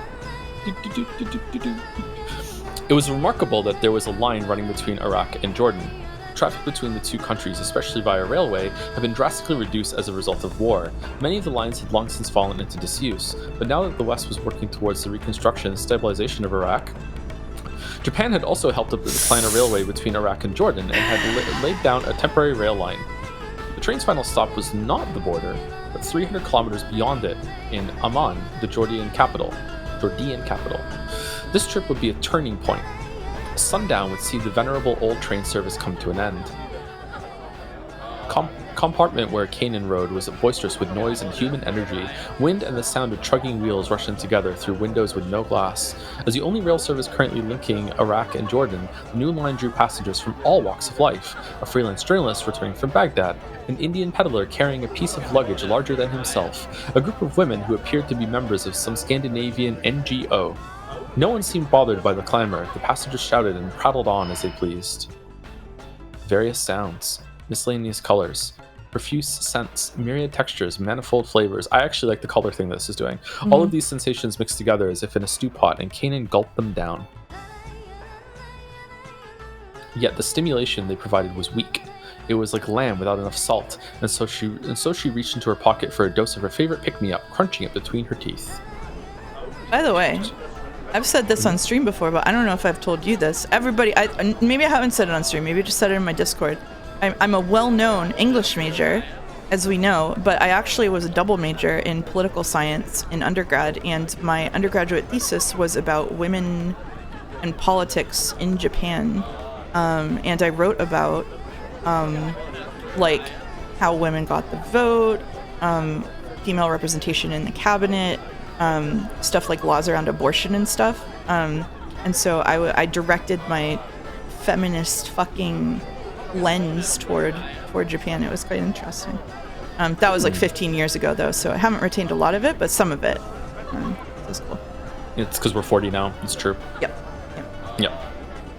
Kanan was in a foul mood. She was on this train to do a job, but nothing had happened for 3 hours now. So far the journey had proceeded without incident, and she'd had no opportunity to act.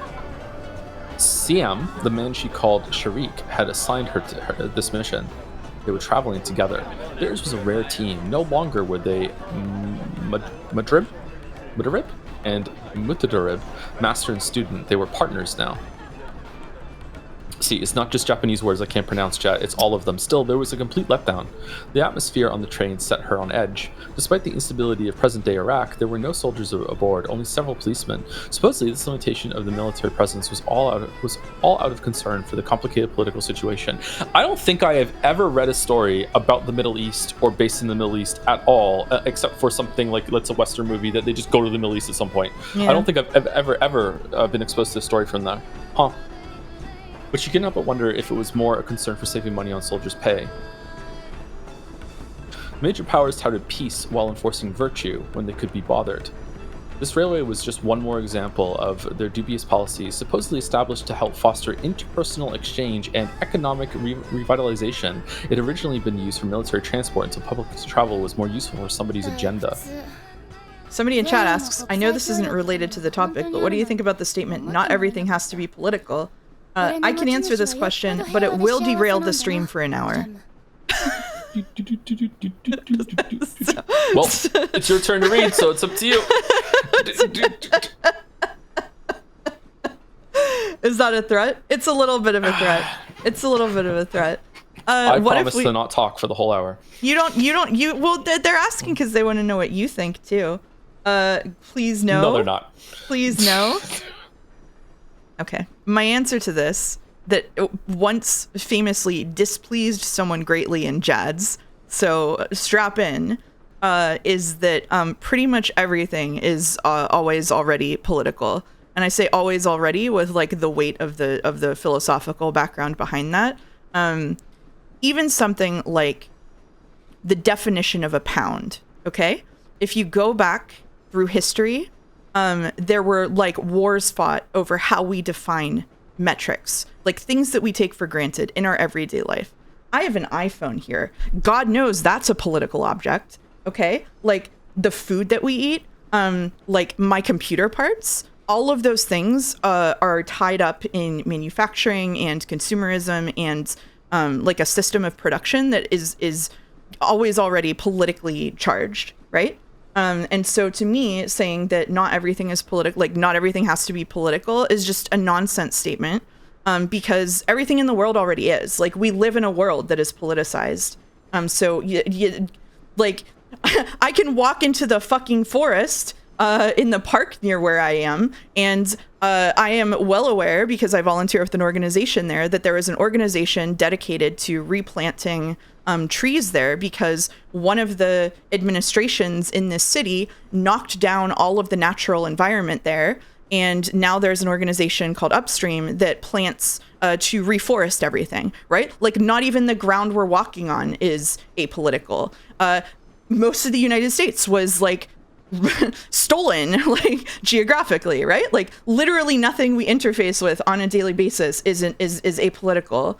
The people who say they don't want politics in games, like, all games are political insofar as there were politics in the decisions of what to include in the game and how they created it and the mode by which it was created, right? So to me, saying not everything has to be political is just a denial of reality. And reality is hard. And, like, I'm not saying everybody has to keep all of those things in their head all of the time when they're, like, looking at the world and engaging with the world. But I think that saying that not everything has to be political is a nonsensical statement. Now, if you're saying not everything has to have an explicit political statement, that's true. But also, like, when we get into, like, creative objects, when we get into a piece of art, the choice not to include something is still political. Like, if you say, I'm going to do this and it's not going to have any politics in it, that is a political choice.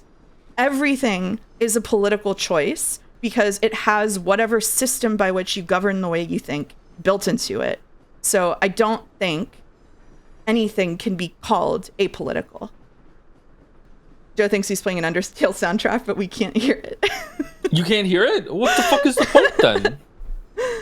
Sorry in advance. What about not every work has to be about U.S. election politics? That I think is fair. I think I think you could say not everything has to be about U.S. election politics. I would say that the especially online, like in the English speaking internet, like the dominance of U.S. election politics is quite obnoxious. As someone in the United States who frequently references it, I agree that there is like quite a myopic focus on it, and I think that part of it is because we have people, for various reasons, like purposely making everything about it, right? So, yeah. Any thoughts, Joe? I'm not gonna. No. What Joe just did is a political choice.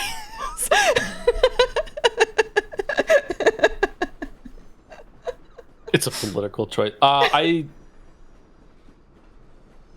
don't disagree with the content what you said, but I would disagree. But it would be a semantic argument. Yeah.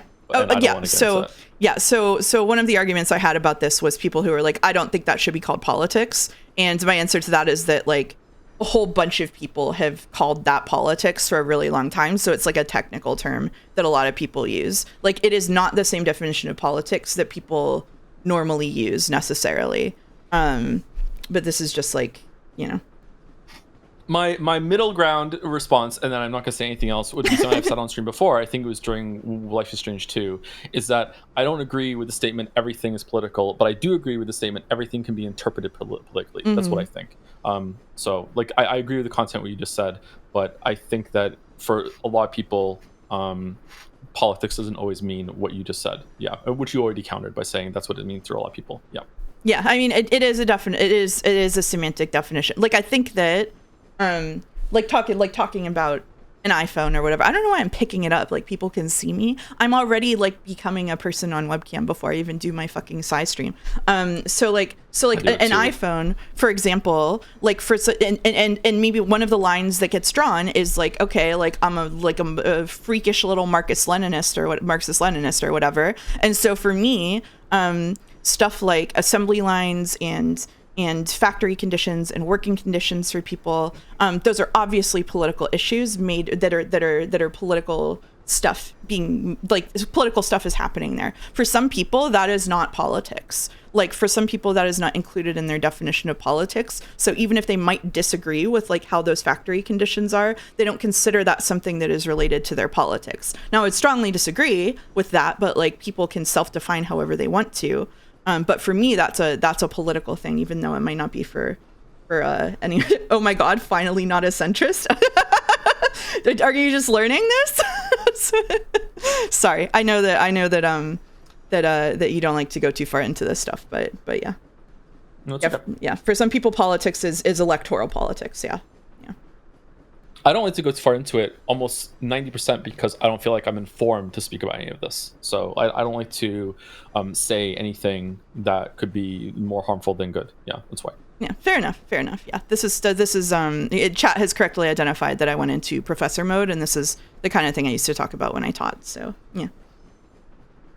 How can my streamer be this centrist? I know. Thoughts on Trudeau? I saw, so I don't know if you guys know this, but the Canada has its own version of the Onion called the Beaverton, and there was an article. It's full of bangers, and there was an article on there today that was like Katy Perry not sure how many signed headshots of Trudeau she wants for Christmas. That's all I care about with regards to Trudeau right now is the Katy Perry gossip. Yeah. Oh, it was the other way around. As long as Katie's happy. Yeah, as long as Katie's happy. I think it's pretty inarguable that trying to restrict or push back against certain types of speech is political, which is exactly what people are trying to stop people from talking about politics and X are doing. Yeah, that's a good point. That's true. Yeah. It's one thing to say that you prefer stuff that doesn't have explicit political discussion in it, and then it's another to like harass and attack people who are producing things that have explicit political messaging in it. Yeah. I like how we're doing this instead of reading Fate Light. It's almost as much of a banger as discussing feminism over Kingdom Hearts. I'm not gonna lie. This week has been a trip on this stream, huh? What's the political messaging of your two streams?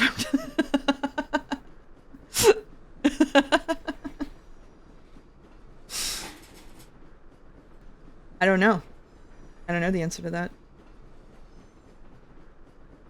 I think Cookie Clicker is more political than my stream. You think so? Oh yeah, Cookie Clicker is super political. I think putting that degree to use on like Alex Eek. Ooh. Yeah, I don't know. I mean, I think my stream is pretty explicitly political a lot of the time, but like not in like a quirky, fun way.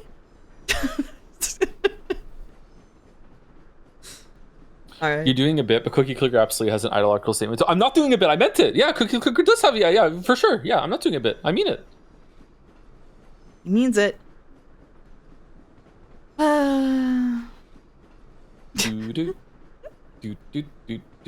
this a good time to start talking about Death of the Obser? Absolutely not. This is so boring. Here we are, the carefree passengers of a modern conveyance operated by a well-intentioned international cooperation. Whoever owns this outfit has grown fat on peace. Don't be so cynical, her companion said. Do you really distrust the intentions of others so much? The game command is so funny. The only one I trust is you. I just figured having you around would make our jobs a lot more fun. I'm not mad or anything. It's a good thing, not being too particular. Just keep in mind that whether we align with the good guys or the bad guys depends on the job. So-called virtue has no value unless it provides some real benefit to somebody. Otherwise, it's just a bother. Virtue. Kanan sniffed. Virtue is just another name individuals gave to their own biased sense of justice, a rigid and fanatical concept subject to any number of arbitrary beliefs. One man's virtue was another man's depravity. The very idea made her think of those interminable meetings between political factions. People puffed themselves up as wise and sat at the conference table without the slightest interest in the other side's values. To them, all that mattered was that they had already decided what was good and right. What they had already decided was good and right. Okay. Thank you, Kaylee, for continuing your gift sub. Thank you very much. Some real benefit to somebody, so they know how to profit and how to survive and still manage to not go go for the money that's right under their noses. もっと派手に人生 Can そのも someone のを really つま keep ずき living their 続ける life like that without eventually stumbling? 客観的に見れば You need to look at things objectively. Simple moral philosophy is like cheap booze. It's easy to get your hands on and easily makes you sick. You can't expect to get through to someone who's dead drunk. Before you can convince them of your point, you need to beat the alcohol out of them. 例えば Like by up and putting a bullet between their eyes? なあ Perhaps, 頭に if it's the アルコール brain が that's 詰まっているかは drunk. 疑問 The man named Siam curled up the corners of his mouth. Though he wasn't a fundamentalist Muslim, he still detested alcohol as a tool of the devil. But his use of booze as a metaphor now was inspired less by his inner demons than by his unique sense of humor. もう He's so funny. 笑わない方がいい He's so って言ったのに I told you to stop smiling. It makes you look creepy. Harsh, yes, but it needed to be said. Siam's smile was a rare bird newly come to roost. The two had known each other for several years now. Back in the Sorry. day, she had never... You okay? Yeah. Back in the day, she had never known him to smile. As a change of habit, it felt unsettlingly like a sort of surprise attack. 知っている I know. I've been trying my best not to ever since you first gave me that bit of advice. Anyway, our employer values austerity. Not smiling ought to be our general policy. Kanan herself was equally guilty of a rare display. Her own sour expression had completely turned around. Save. The only time she expressed human-like joy was when she and Siam were alone together. Her name was Kanan. Trained by Siam, a veteran mercenary, she had just turned 14 years old. Kanan was not her real name, but a nickname given to her 2 years prior. Hers was a familiar story, that of a child who had lost her parents and her village to the ravages of war. Unlike most who shared such a beginning, however, she'd had two major strokes of luck. The first was the ability she had been born with. The second was that she'd met someone who taught her how to foster that ability. What do you mean ability? As a girl orphaned by war, she had almost inevitably taken up arms. Making herself useful to the powers that surrounded her had been the only way to survive. The only people she could depend on, the only ones who gave her anything, were them. The moment she didn't meet their expectations, she would go back to being a mere orphan. And so, this girl, a victim of war, fell under the protection of the warmongers and was trained to be one of their soldiers. First up, eating cement. But then, she was picked up by a man, Siam, who freed her from those who had robbed her of her past. He had no ideology. He was unlike the others she had known in her broken world. The wandering people who had formed a new nation to be their promised land. And the ones who they had driven out, now wanderers themselves who styled themselves liberators. Siam was a mercenary who had been hired by those would-be liberators, but he paid no heed to the ideologies of either side. He was a soldier who lived to fight, knowing he was unlikely to see the conflict's end during his lifetime.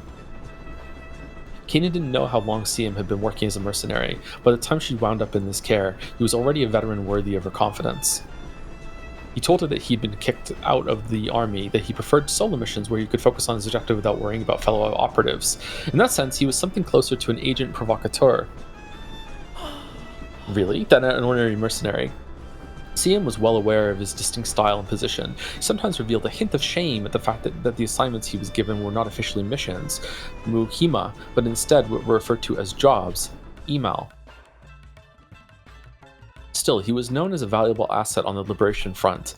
They were a guerrilla organization facing off against superior Israeli forces. A lone mercenary who could carry out major operations by himself, he had fit in well with the guerrilla strategy. The fact that he was disposable if and when the time came was also quite appealing. And Kanan, once Siam took her in, had grown not as a soldier, but as a specialized covert operative. That was her good fortune. The orphan's talents weren't particularly well suited to acting as part of a unit. She was far better at being a solo diversionist, acting against the enemy organization. Do you ever read a book and even while you're actively reading the book, you don't pay attention to anything in it? Yeah, all the time.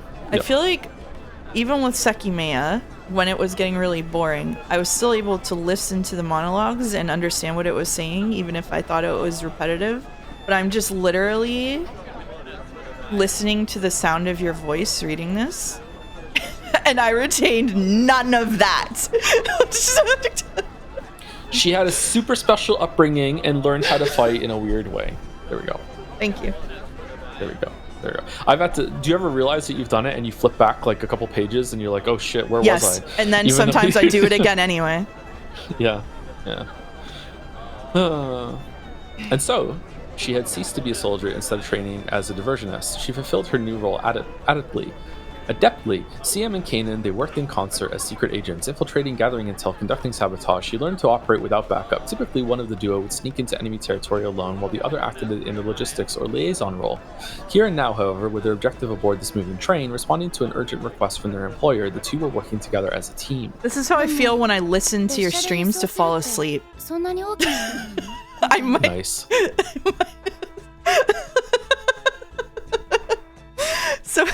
You're excited for Metaphor then, huh? Yes, no, because you're gonna crash out and then I'm gonna go. I'm so We'll ready hook you for up. it. Yeah, I'm so ready for it. I'm so excited for the Metaphor streams. I'm more excited for the Metaphor streams than I am for the Near Replicant streams, and that's one of my favorite games in the world. It's just so bad. Anyway. So if this train is the transport, the objective must be something big, right? 物自体は個人で所有できる No, what we're after is apparently small enough to be carried on one person. We're not authorized to look at the contents. The first task is simply to confirm whether it's really on board or not. なんだそれなら Do you want me to take over narration for a while so I don't fall asleep? Sure, you can do that. You can listen to the sound of my voice instead. It's equal Now I'm gonna opportunity. be the one that's lost. Yep. Well, in that case, the job's done. We've both been looking around, and I think it's pretty clear. This train is a bust. Kanan sighed. There's nothing out of the ordinary about it, and it doesn't feel wrong either. Either they're moving our objective at some other time, they got word that we would be here, or there was no such plan in the first place. 今回の情報に No, 限っ the て intel's 空振りはない solid. I trust the person who provided it, Jack Stanley. They'd received the intelligence just 2 days prior. Even by their own fast-moving standards, this job was inordinately rushed. A member of American military deployed in Iraq has contacted a Mossad agent. Indications suggest plan to deliver and hand over weapon. Mossad, the Israeli Institute for Intelligence and Special Operations. Mossad conducts foreign intelligence gathering and counter-terrorist operations along with covert infiltration and the like. It is one of the arms of the Israeli intelligence community, along with entities such as the Shabak, that was Shabnak in Pathologic, right? Israeli Security Agency, which handles domestic counterintelligence. Historically, the director of Mossad has acted as the governing chairperson of these agencies. Mossad is regarded as one of the premier intelligence agencies in the world. Board Iraq-Jordan railway and gather intel, recover payload if possible, destroy if not. Weapon to be transferred, enemy escort, and loadout all unknown. No logistical support will be provided during operation.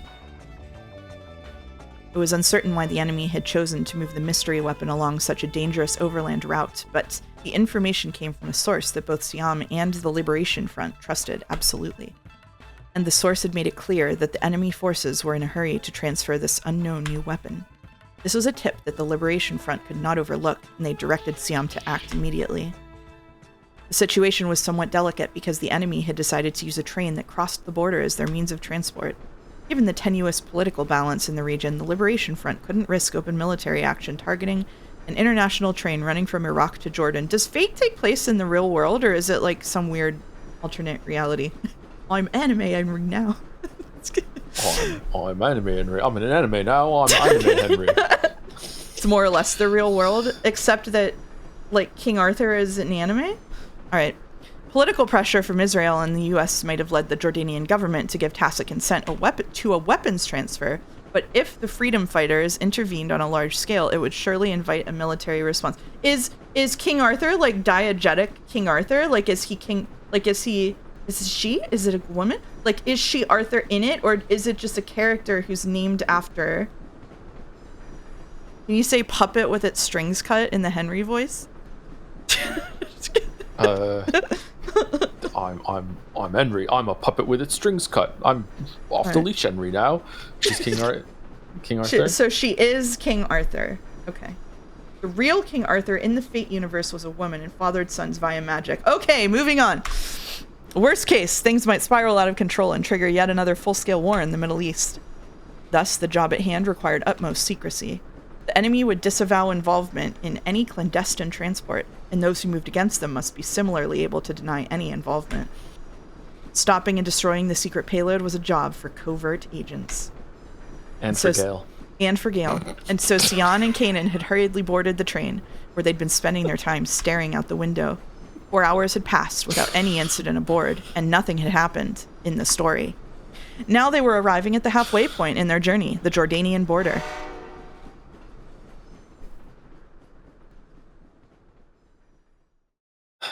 What are we doing?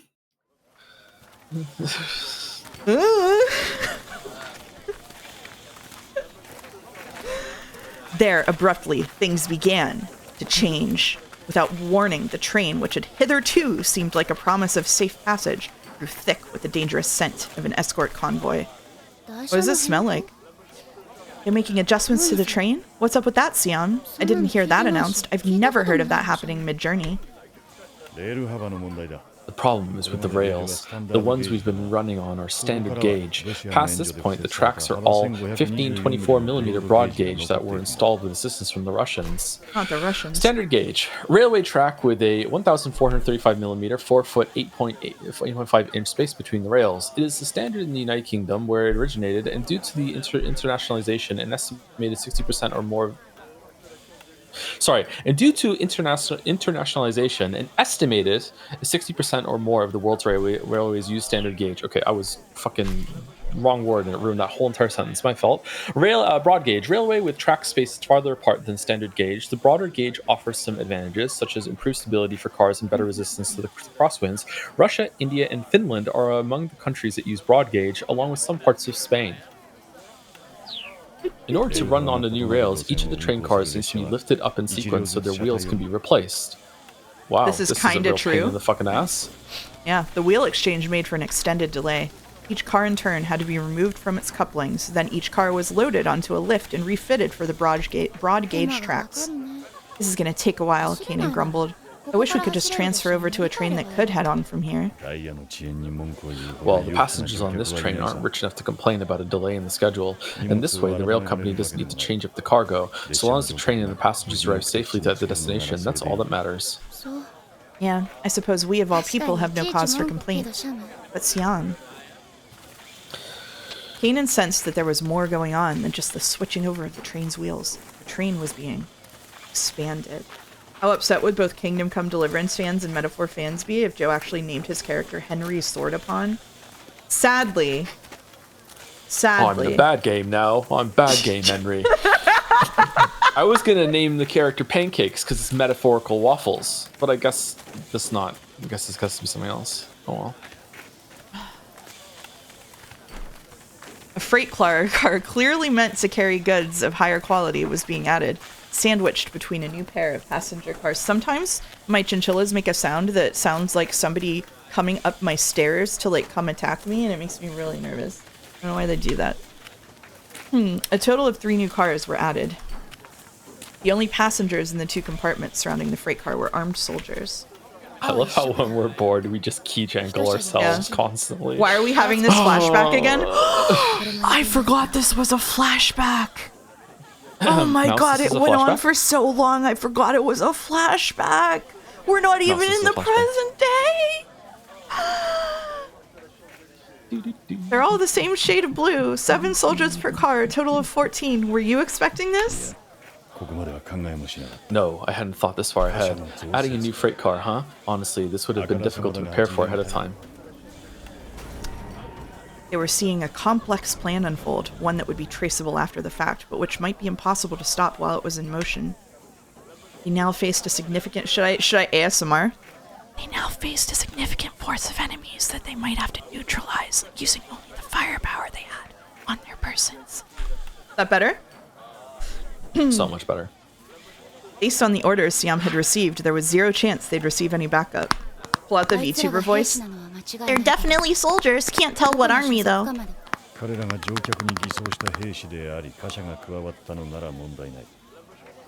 They're soldiers disguised as passengers, and if they're here with the freight car, it won't be an issue. The contents of those cars will tell us if they're Israeli soldiers or not. I see. So all we know right now is that they're not onto us? It looks like they've decided that everything's safe. Our only stroke of luck so far. The freight car transfer cast everything into doubt. It seemed to confirm that there was indeed a weapons delivery taking place, but recovering the payload was going to be more difficult than anticipated. Why are you reading this again? Godot wanted us to, and Godot is running the streams. The train transfer process finished without a hitch. The other passengers paid it little heed. Evidently, they were accustomed to this sort of delay. I think Godot wanted Joe to, As with everything, it's to own Steins Gate. Yeah, I think Godot wanted Joe to see what Nasu's writing is like, so he would know what he's in for if he listens to the Fate people, basically. Oh, so this was written by someone completely different from the main Shibuya Scramble. Yes, yeah. This was written by the guy who wrote the Fate series. So this is basically what you would be getting into in the Fate series. I don't feel Nasu's writing is like this. Oh shit. Do anything in 428 at all, or no? I think just this one. Just this? Okay. Yeah. It's odd. It's reparations for making fun of me one time. Okay, it could be reparations for the Sekimea streams. I think that's plausible. And on the train, under the chair was... Quite the fix our client has put us in. We can't call for backup and we don't have a chance to resupply. Fanatics never are very good at planning ahead, I suppose. Oh, the localizers are different, so the voice is slightly different? That makes sense. True. Or even stopping to sniff the air once in a while. Damn hardliners. At last, the train left the border behind. There were no planned stops between the frontier and Amman. Kanan and Siam needed to complete the job before the train arrived in Amman, which meant within the next 4 hours.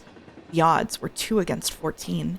A difference of power so great, it seemed absurd even to consider a plan of attack. Your Zaim messed up in assigning this mission, Siam. This isn't a job for 2 people. Given how black things are, we should just destroy the whole payload. We should have planted some Semtex back when the train was stopped. Semtex, plastic explosive developed in Czechoslovakia. It is clay-like and easily formed into different shapes. A similar type of explosive, composition 4, C4, used by the US Armed Forces, is perhaps more famous. It is used by many military organizations due to its durability and ease of transport. I was in the grocery store the other night. We were walking down an aisle, and Leo stopped me and asked me, why do they sell C4 at the grocery store? It was the energy drink powder. Oh my god.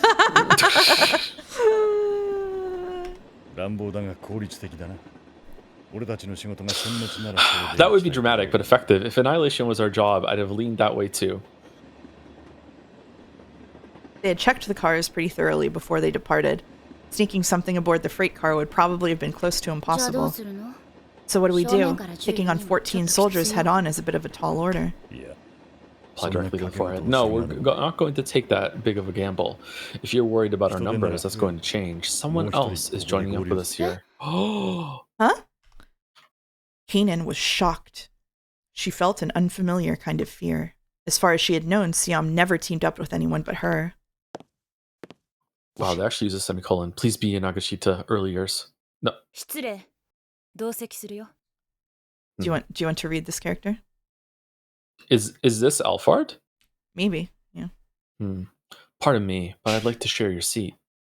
The others are all occupied by men, and I'd prefer not to sit with them. And also, I've been listening in your conversation for the best time to go over here dramatically and introduce myself. As soon as the stranger spoke, Kanan saw Siam's color shift to a pale, pale blue, a bad sign. So she does, like, see people's auras or whatever. Yeah. There's red around her right now, but that's just from the outside. Pardon me, the newcomer repeated. I'd like to share your seat. Her voice was low. The muscles in her arms were like taut, like corded rope. To Kanan's eyes, her visage was a complex meld of shifting colors. Is this? It went without saying. This was their sole reinforcement, their third teammate. We don't mind. Please, sit. Thanks. Say, mind letting me have your spot, miss? Children should sit next to their guardian. I should be in your place. Kanan sighed. Oh, damn. Siam, is this young lady hard of hearing, or does she not speak Arabic? Kanan, come sit next to me. This is one of our employers. The one who provided our intel. She's an old friend of mine. Kanan said nothing. But she did get up from her seat and sit next to Siam. She'd do as he asked, although she didn't trust this woman. She didn't like the way he'd said old friend. It brought up all her natural cynicism.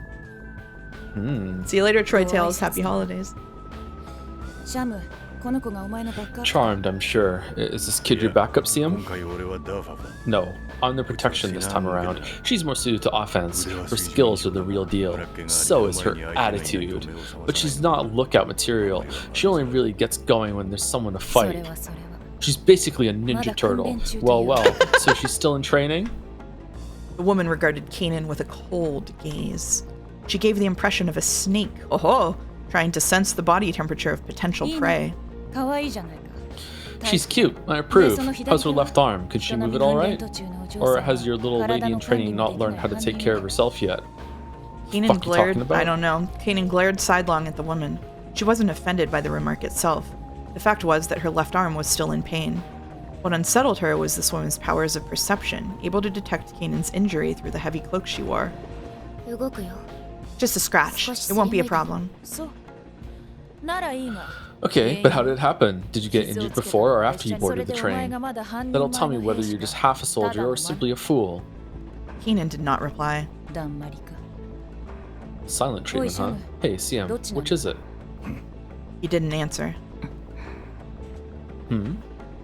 Had she seen something in that silence? は Ah, So of you- course. The stranger could read Siam's silence better than anyone, better than his own partner. The woman's stoic face grew just a shade brighter. Her smile was entirely sarcastic, but at least it was a display of human emotion. It was a smile as if to say, well done, as if Kanan's injury were some fated thing. Fate! あ。見た Capital ところ F. 戦争孤児か。 I'm guessing she's a war Well, orphan. I know, Seems you don't learn either. How long since you started working on her? I took her in 2 years ago. 2年 2 years ago, 2003, the Middle East, a war orphan.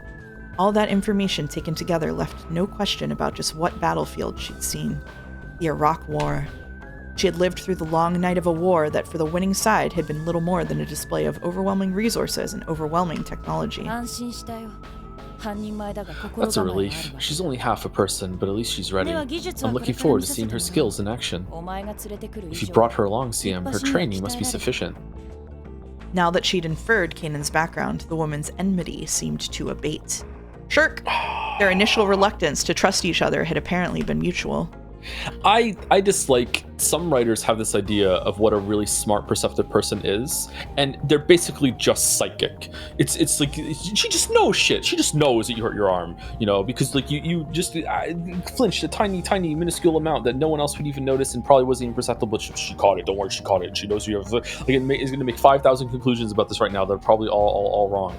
Oh, God damn It reminds me Sorry. of that fucking TV show. What is it? The one with Mandy, what's his name? The one where with the micro expressions and shit. Yeah, Sir Arthur Conan Doyle. I was gonna say, my other thing I was thinking was Arthur Conan Doyle has much to answer for, because the same thing happens in Sherlock Holmes, where he's like, oh, I noticed that your hat band was greasy and that meant that blah, blah, blah. Yeah. Not psych. Yeah, Lie to Me is the one I was thinking of.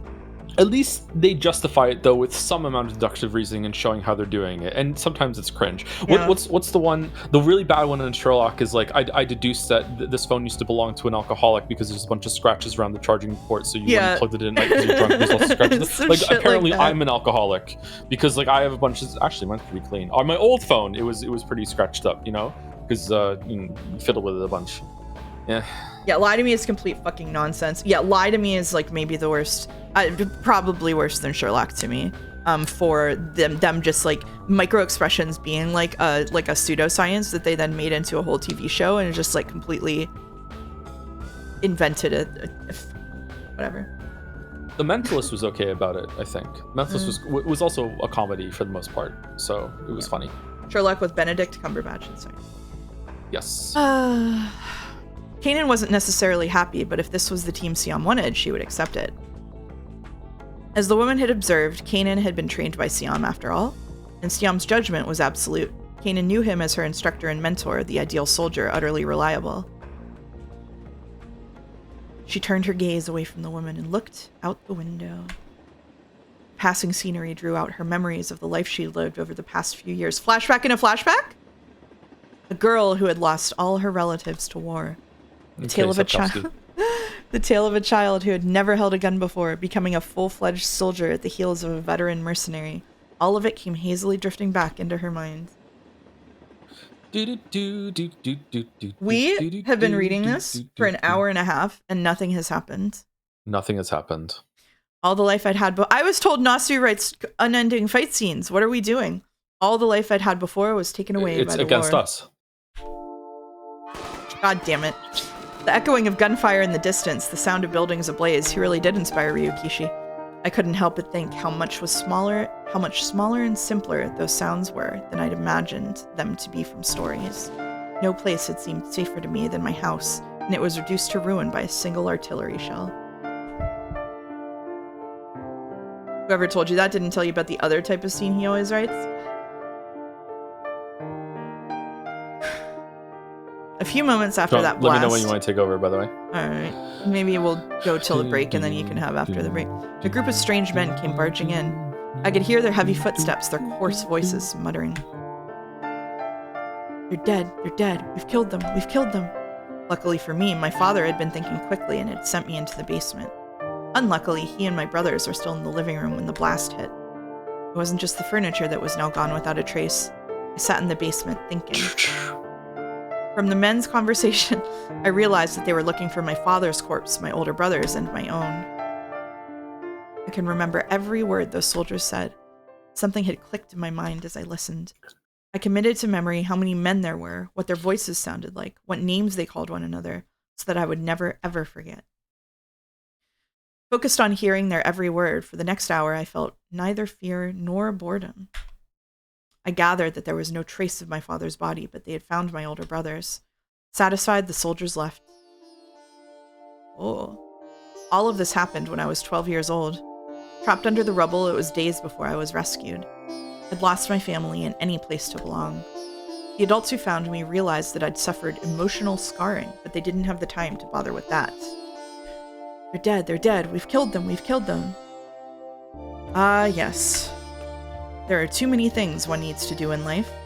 In my case especially, I expect I'm going to be overworked. It was quite simple, the reason I took up arms. It was not atonement that I sought, but equal compensation for what I'd lost. Unjust usurpers, deeds whose cost was reckoned in blood. I have still not been paid what I am owed. Balance must be settled. I only ask as much as they took from me. The gun in the background is crazy. The gun scene with the gun. That is why I carry on, never resting with the relentless precision of a machine. It's just a fucking gun. This too is Princess Bride. It is simply a tale of sorrow, giving way to resentment, giving way to cold reason.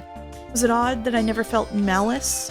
Perhaps do you like that book? I think it's a really great book. I haven't seen the movie. I've only read the book. The really? Book is so good. Oh, the movie's iconic. Oh my god, we have so many movies we need to watch. No way you haven't seen The Princess Bride. Oh, that movie is incredible. Even the forward of the book is good, where he's talking about being on around a swimming pool, talking to his wife on the phone. That's a really good book. It is such a good movie. We gotta watch Princess Bride. It's so good. There's so many fucking moments in that movie. Oh my god. You don't even know Millage. You don't? You don't know Billy Crystal. You don't know he's not quite dead yet. You don't know. Don't know all that. I've seen some scenes from it, but I haven't seen the whole thing. Yeah. Almost dead isn't dead. All right. Perhaps I could see too clearly. I could see things on a broader scale than others. Could see where the evil was, where the flaws were. Could see it all so clearly that I was dumbstruck into sheer objectivity. What the fuck is this, right? The weak are evil. My family, my father, people I should have been proud of, had too many flaws. People of conscience. Who esteemed a righteous society, who embraced complicated and contradictory things, who tried to become good sheiks. Sheik, an Arabic word denoting the leader of a tribe or a wise man, an honorary term of respect for someone who commands trust. In the modern day, it is often used to refer to scholars, community representatives, and people in high-ranking management positions. Their many failings created enemies, invited war, and brought on their defeat. Violence was a vulgar thing, far beneath the cultured behavior of my father and brother, but it still had the final word over them in the end. We may have been cruel to those who would shame us, yet we had tolerated too many of these foreign invaders. Balance is key. One must clad others. oneself in complexities, yet be simple at the core. Taking action always requires a first step. If someone takes from you, you take it back. If they kill you, you kill them back. Action and reaction. Jesus fucking Christ. We should have thought more simply. By perceiving everyone different than ourselves as our enemies, we brought on the war long before it was inevitable. Even if my father and brother had been operating in a vacuum, they probably would have done the same. But every family has so many kin to hold dear, so many others who cloud their perspective. Except for me. Ha! My family and my kin are utterly gone. Everybody died, except for me. Apart from the determination I already possessed, I knew I needed to hone myself. My line reads are going to get increasingly more deranged. My growing skills as a soldier were necessary for me to achieve my goals, and more basically, necessary for me even to survive. My goals. In the beginning, that was all I really thought about. Once I'd become an orphan, I resolved not to rely on anyone. My trauma wouldn't let me trust anyone else. And yet, eventually, I wound up feeling a sense of trust for this man who found me and committed 2 years to training me. It was something I'd never thought I'd feel again. There probably isn't anyone around with the patience to train a complete novice. When did we find out that he was actually one of the people that killed her family or whatever? I wasn't qualified, but I wound up sticking with you. Siam was always more freelancer than soldier.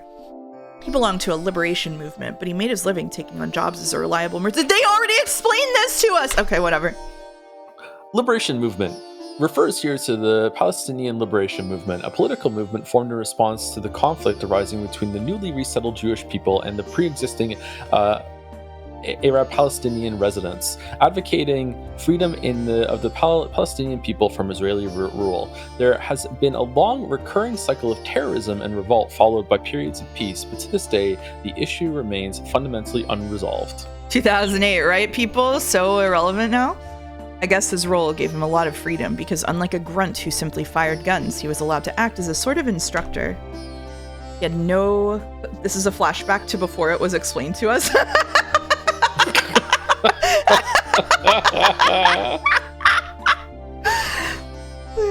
He had no close ties within his organization, which was convenient for me. I'd taken up arms not because of any ethnic conflict, but for my own personal cause. I'm being compensated for teaching you, but that doesn't make this some kind of formal contractual arrangement. Neither of us should waste the other's time. If I decide you're not suited for what I'm teaching, I'm calling the deal off. Luckily for me, Siam ignored my unique background and upbringing and simply trained me to be a fighter, growing as an instructor along the way.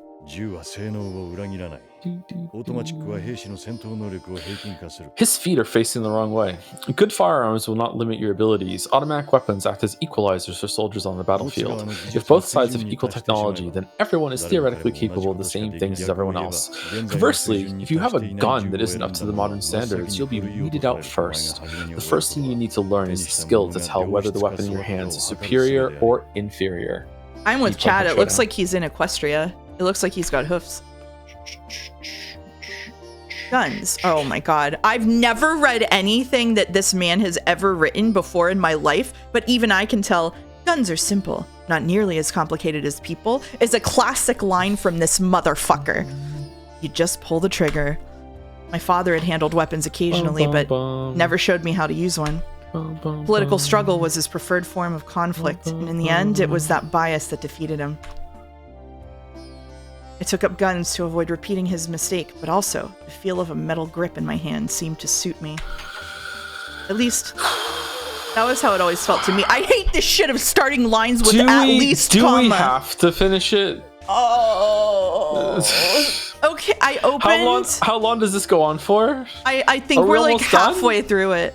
Oh, for fuck's sake! I opened the other VN that someone in Mousecord made that I thought that we might be able to get to read today, and it was so much better than this for the 3 screens that I read.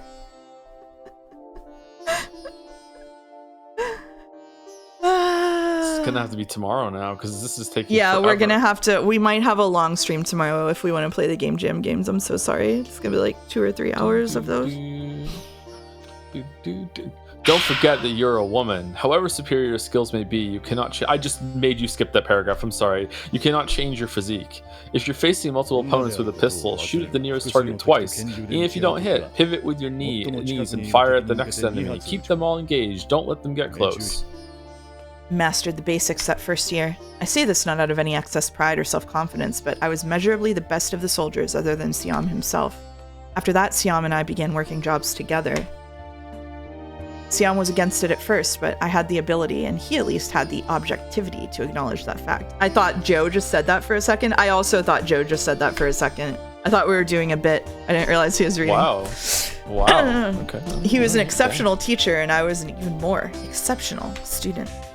I was an ideal subordinate, an inhuman combatant, willing to use whatever I deemed useful to get an edge. Oh my god, it's like she and Alphard are like foils of each other, and so that's why like in the main story it was ironic that like Alphard pretended to be her because they're like so similar, except like one is like chaotic good and one is chaotic evil.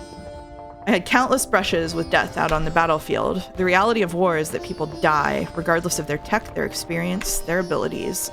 I ought to have accepted that reality when I lost my family, but it was the battlefield that made the truth completely clear.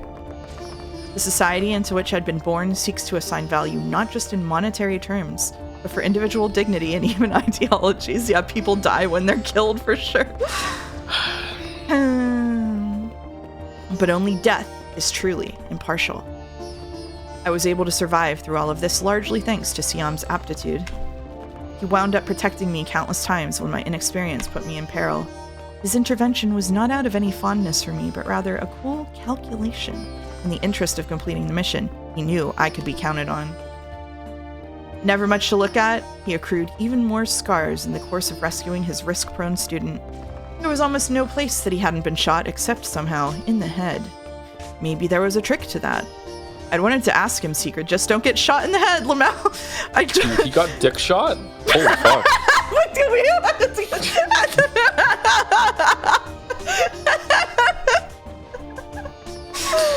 I'd wanted to ask him secretly, but there was no allowance for questions while he was my shield.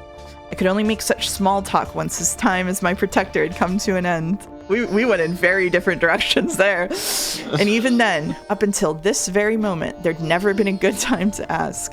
I had just wound up believing that Siam would never die, that no matter how many times people opened fire on him, he simply wouldn't get hit, where it wouldn't really matter.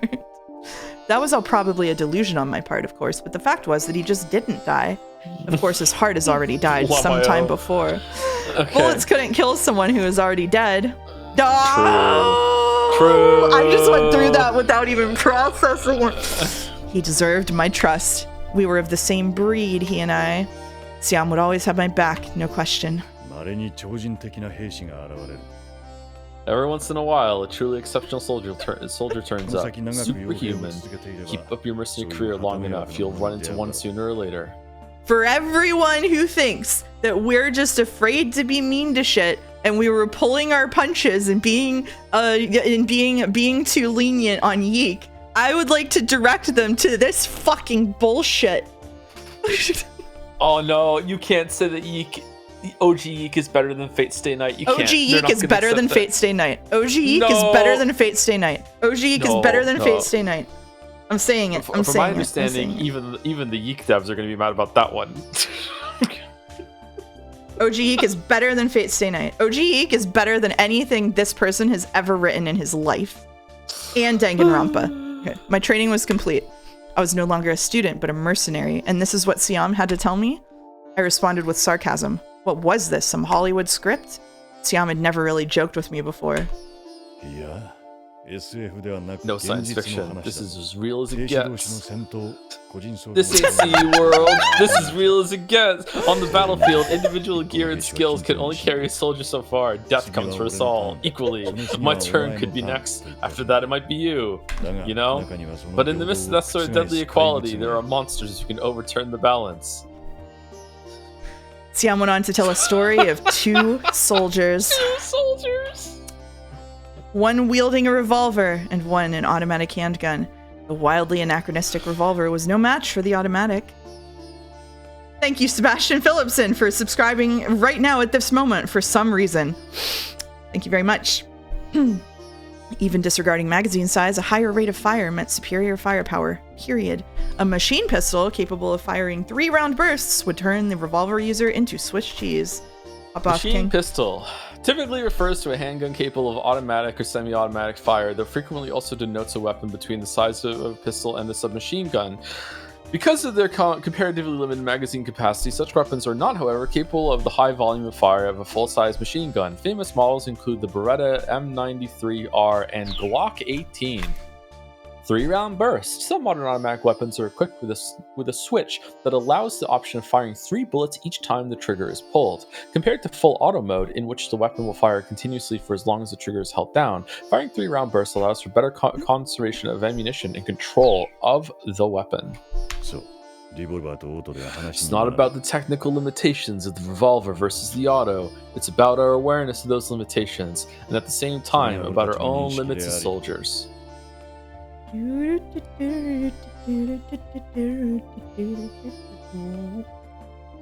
Siam went on, talking about how similar weapons could equalize the ability of soldiers, and about those who had removed that collar from themselves and deviated from that equilibrium. For instance, the unparalleled gunfighter capable of rapid fire like that seen in a Hollywood Western, a type of character who'd actually existed. Experts who could fan the hammer, unloading 5 shots at a target in the span of a single second. Rodney, you can't say that on this stream.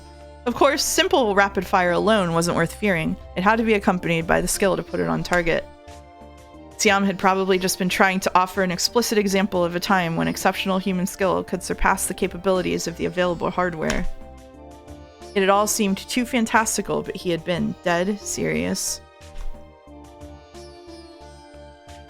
Apparently, he'd run across such rule breakers in the past.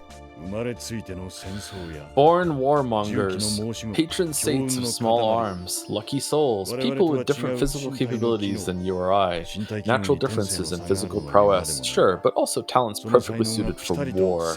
Maestros of the battlefield, soldiers far outside the norm, who can accomplish things no single soldier should be able to. When you meet an enemy like that, it's like staring down a storm. Still, even according to Siam, such supermen could only deal with 3 or 4 opponents within any given moment. So assuming you had 5 or more to attack them in that moment, there'd be no problem taking them down. I was relieved. He wasn't talking mere fiction, but he also wasn't just telling some joke. So then what was his story all about? You're not a super person, but you are superb. Oh, for fuck's sake. And moreover, you know yourself. Still, that's all the more reason to be on your guard. Don't misjudge your body's limitations, and don't depend too much on your own skill. You are complete, so as long as you have a proper grasp of your own capabilities, you won't be defeated. Thus did Siam acknowledge my ascendance to the status of a warrior. Oh, thank God, is that loop over? Oh my God, the loop of the same fucking 3 phrases. Fucking kill me. Okay. It was an achievement to be proud of, to be seen as his sole peer as a combatant, perhaps even his better. More than anything, the esteem I held for Siam was a reflection of the esteem he showed me. We were the same. That's why when the time came, I had scarred my left arm. I wanted a physical symbol of our connection. This whole thing was to explain why her left arm hurts? Okay, I'm fine. I'm fine. I don't share any walls with anyone. I'm fine. It's fine. It's fine. It's fine. It's so fine. Gonna catch a killer. Raincoat killer. Curse of Greenvale. Gonna. I think we should take a break now. I need a break. Alright. Let's do a quick break, 5 minutes. Sure. Do we really have to keep going? It's your stream. What are you asking me for? I'm not asking you. I'm looking at chat. Okay. Do we really have to keep going, chat? How much more of it is there? It's not. Is it going to be 2 hours? That was the slow bit. I don't believe you. Is it going to be more than 2 hours? I don't want to read this for more than 2 more hours.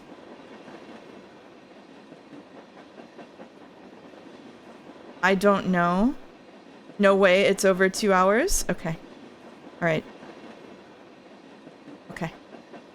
All right. Let's take a 5-minute break. Okay. 40 hours minimum? No! Okay, be right back.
No.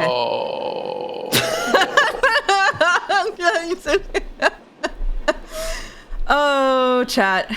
I think this is genuinely the worst part of a visual novel I have had to read on stream this year. I don't think there was a single moment in the Sekimeya that I hated more than this, which I said on Discord over the break makes me realize why Godot made us read this.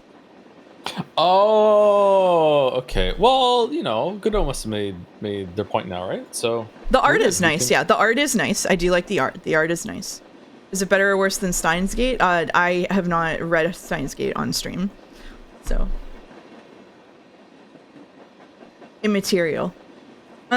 Steins Gate, when I tried to read it, I got like 4 hours in maybe, and I was really put off by all of like the setup where it's like weird otaku stuff. Like that had nothing to do with me and was written for an audience that was dramatically not me, and so I was really put off by it. It felt like I was like reading something completely alien to me, and so I just didn't want to continue having that experience. Yeah, it's otaku stuff for 10 plus hours. It's like it's a really big filter if you are not part of that culture at all.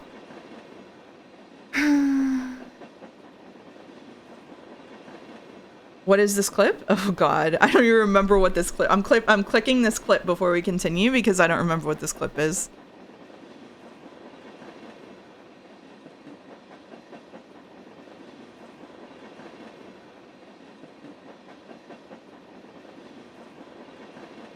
All right.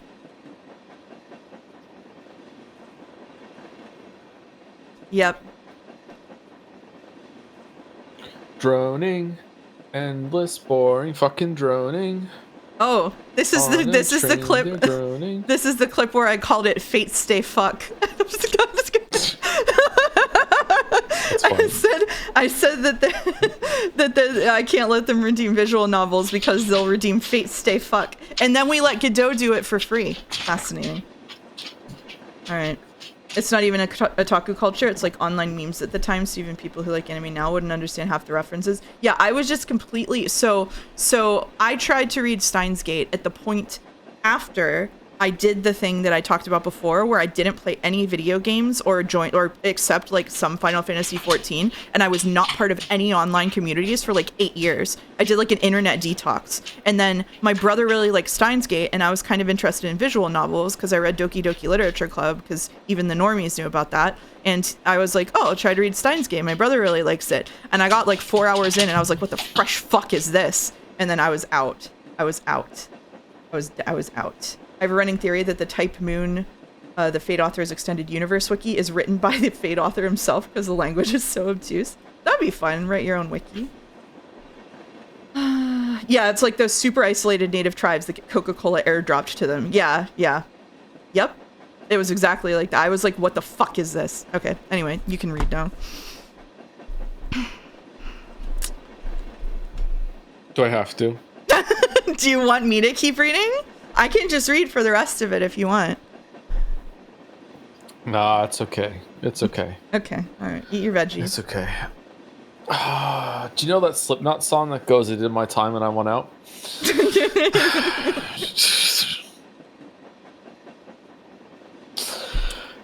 Introductions were a simple affair. CM had no need to give his name. Kanan had no interest in the woman's, and the woman seemed satisfied with what she knew of the other two. Should I just call you CM and young lady then? The newcomer asked. CM shrugged. If you're okay with that, what name are you going by now? Yes, I suppose we'll need that to coordinate. How does Kanan work? Wait, what? Kanan couldn't suppress a sound of irritation. She tugged wordlessly on CM's coat, like a pouting cat, staking a claim to what it wanted for its own. We need to take like blank out of this man's hands.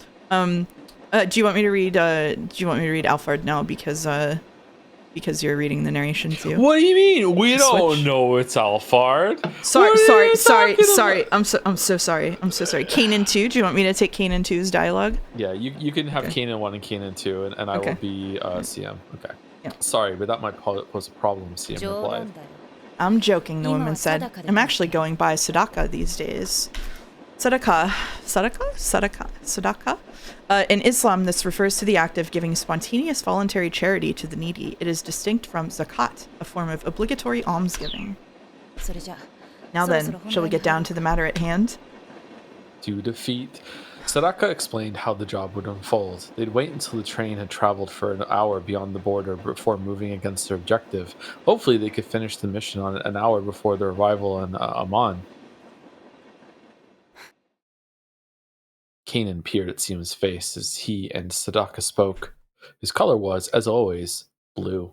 That shift earlier to an unluckier color, the cloudy whiteness of an unfamiliar stranger, had lasted only for a moment.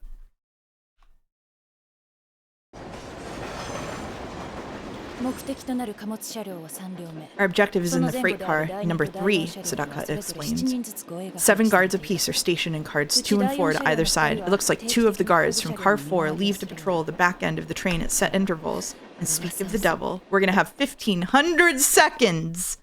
I see it. I see the DNA. I see it. Without even shifting her gaze, Kanan could confirm the presence of 2 soldiers moving through the car in which she sat. 2 blue blotches passing by, the color of alert escorts. A rending, inorganic blue, the color of fighters skilled in the use of the guns they carried. So there is magic. People who were this color usually rubbed Kanan the wrong way. Just being near them made her uncomfortable. Siam was a contradictory counterexample.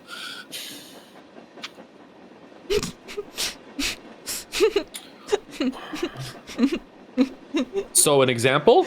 Despite his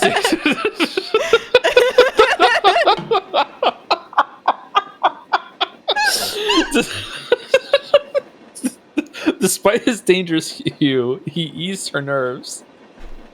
But whether the colors expressed themselves as painful or gentle didn't mean anything. The colors were merely colors. Whether warm or cold, everything was done neatly in simple colors, as if painted with run-of-the-mill materials. The last car in the train is also a freight car, but everything in there is ordinary goods. If worse comes to worse, we could conceivably hold ourselves up in there, Sadaka said. Of course. If someone were to toss in a tear gas grenade or something, we'd be done for. Let's try and stay away from any direct conflict, Siam said. The orders were to avoid both casualties and eyewitnesses. Agreed. We infiltrate the freight car. The enemy won't know we were over here until the train arrives in Amman and we're already long gone. Over and done. Perfect. Let me just confirm then, Siam replied. We've established that we're trying... We're locked in here for 12 hours and we're not able to... The alarms are set and we can't escape. Does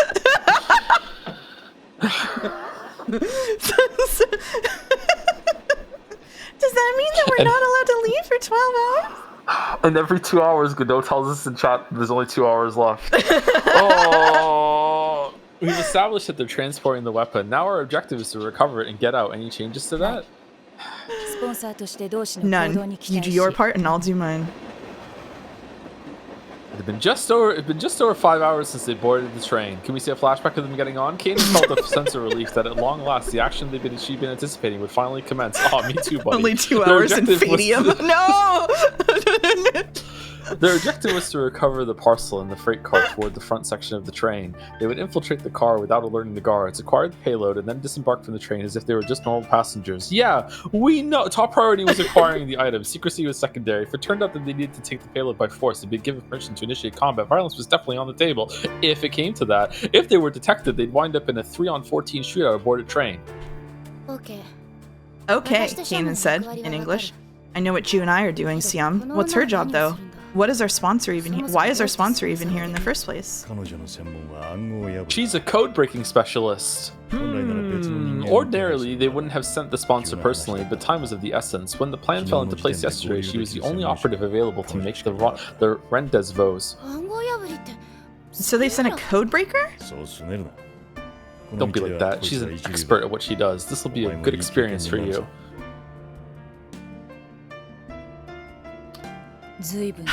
How not like you, Sion, Sadaka said. I guess the rumors about you going soft over some kid were true. She's just causing me an epic amount of trouble. Why? Is that the sort of story that's been going around? No. We just heard that you'd picked up some extremely capable individual named Kanan. I didn't expect she'd be like this young lady here, though. Huh. Well, I didn't know someone like you was our sponsor, Kanan replied. Not that we've seen much of you over the past 2 years. You've got the wrong idea. I'm only one of many of your supporters. I'm not a mentor. I don't have time to play an individual part in every little scuffle. But you've got time to show up in person for a job like this? As it happens, I do, Sadaka replied. I was already nearby, dealing with another matter, and given the details of this mission, I couldn't simply ignore it. I wish you had. Siam and I could handle this on our own. The enmity between the two had become like a steady rhythm driving along their conversation, like a train on a track. It did make them interesting to listen to, for better or for worse. Did it? What do you mean by another matter, Sadaka? Siam asked. Were you here because there was some problem? Oh? Kanan was intrigued. Siam wasn't the kind of person to ask irrelevant questions. Had he twigged something that might affect the mission? Whatever the case, Sadaka smiled pleasantly. An issue cropped up in one of our projects. I've been looking into the personnel involved along with a flaw in a weapon. Here's an example. How would you feel if you were dealing with a gun that you expected to be quite lethal, but which an observer claimed had no effect whatsoever? What's that supposed to mean? You're not talking about a flaw there, Kanan said. That would just be a completely defective piece of hardware. Yes, young lady, exactly. When there's a defect in something you've always trusted, it affects that trust. You could ignore it and hope it won't cause you trouble, but you're better off ridding yourself of something that isn't up to snuff. When such a situation arises, I head on site, assess whatever problems there are, and recommend appropriate courses of action. It's a boring job. These days, I'm basically a maid, less a code breaker, and more a risk breaker, you could say. I see. So you act all important, but that doesn't change the fact that you're just running errands. Through a battlefield, yes. Sadaka brushed aside Kanan's insult with an air of confidence. Kanan scowled. The woman was so sure of herself. She turned away and gazed out at the scenery outside, and then she realized the snack she'd been gnawing on was gone. Siam, Kanan hissed. Take it easy, Kanan, Siam said. I know you're under a lot of stress. I mean, the snack's still there, but okay. Maybe it's like a lollipop and she ate it all? Siam, Sadaka interjected. Do you mind if I interrupt real quick? So long as you keep it quick. Sure. So I noticed that your partner has been nibbling on something. What is it? Some kind of new snack? Is she going to Sherlock that she ran out of snack and she's pretending to eat a stick?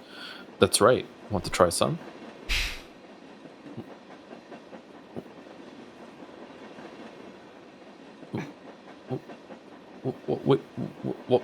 What are we doing? Without saying anything, Sadaka took one of the offered treats.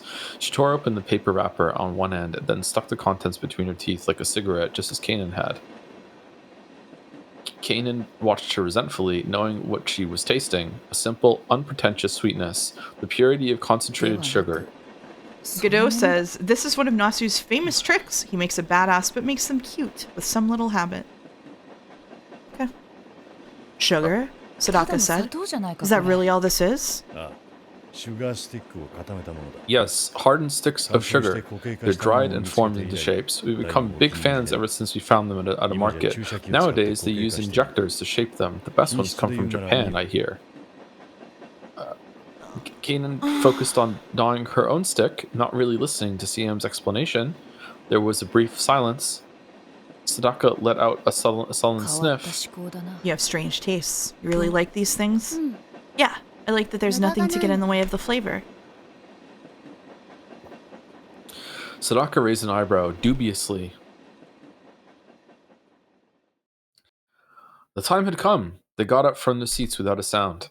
Draped in their hoods, Kanan and Sadaka made their way through the train, doing their best to draw no attention. Siam had put together a timeline. They should spend no more than 30 minutes at most on their infiltration. In addition to the soldiers stationed in the passenger cars, it was possible that the enemy also had lookouts disguised as normal passengers.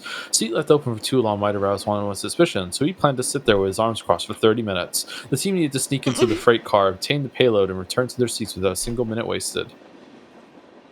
CM was too tall and muscular to be well suited for infiltration. At least according to CM. He would hang back and act as the girl's rear guard, and if the operation was discovered, his task would be to secure an escape route for them. We're in position. Sadaka called in on one of the tiny voice-activated radios that the three carried. Synchronized watches. She and Kanan prepared to make their way to the final objective in the freight car up ahead. Oh, something's happening. Wait. Hold on. Oh, I'm sitting up. Okay. Hold on, I'm sitting up. All right. Okay, I'm not. Despite their clashing personalities, they moved almost like twins as they went about their work.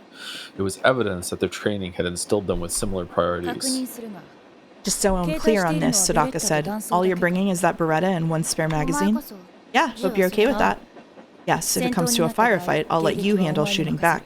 My job here is code breaking. As long as I have my PC and someone to cover me, I'm good. Oh, me too. Both of them were going in with a minimal loadout. As a covert agent in enemy territory, that made Kanan uneasy, but then, if a fight did break out here, the mission was already a partial failure. The organization couldn't spare equipment for a team that only needed it if they fouled things up. Have you checked the route? The route's fine as long as you're fine. This isn't going to be desk work. Not my specialty, but an acceptable level of risk. This isn't my first rodeo. Oh god, the music. What about you? You ready for this? I've ridden my share of wild horses. Once I get on, I don't fall off. I want to know did they say that in Japanese? Is that an idiom or is that localized? Huh. Quite the swashbuckling little heroine, aren't you? Let's get this circus started. We had a lot of metaphors there really quickly. I've read my fair share of fucking boring manga. Even when they get to the beach episode, I don't stop reading. What the fuck is this? The garb that the two girls wore under their cloaks was quite different from the norm for Middle Eastern women. Infiltration? Aside from the fact that one wore red and the other wore fucking hell and the other black, their outfits were rather similar. Are they? Both of them had dressed for maximum freedom of movement. She has suspenders on. No problems with the infiltration route, Sadaka reported. We're on the move. With all the casual air of a traveler going for a stroll, and without any hesitation whatsoever, she headed for the outside of the train. No problems with the infiltration route. We're on the move. Call cut out. From here on, the team would retain radio silence except in case of emergency. As the girl's backup, CM had to decide on a course of action. He could try making his way through the inside of the train, heading straight toward the sequestered freight car. It would make him obvious, but that would at least draw the guard's attention onto him for the time. He had no intention of trying to get into the freight car itself, of course. His goal would be simply to draw the guard's eyes. He could claim to be on his way to meet friends. The guards would be sure to intercept him and try to usher him away from the freight car. While that was going on, Kanan and Sadaka would hopefully be able to sneak inside. But it seemed that wasn't going to be an option. There were no ordinary passengers in the cars where the guards were posted. If the thing they were protecting was what CM thought it was, these guards would be good. Any unusual action he took would provoke them and only heighten their alertness. So is it a vial of the disease? It could be. Although is this before all of that? I don't know. When did you know what? Because when did the thing that they sent Osawa the pictures from happen? Because this could be related to that, right? I don't think that they have. I don't think it's the vaccine. I think the virus must have been around for a while. Yeah. Was the virus also developed in a lab, or was it just the vaccine was developed in a lab? I can't remember. I also can't remember. Oh wow, I forgot this was 428. I know, right?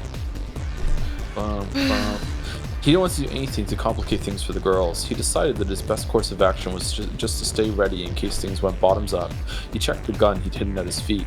Then he pictured in his mind the guards in the nearest compartment, their builds, their gear, their positions.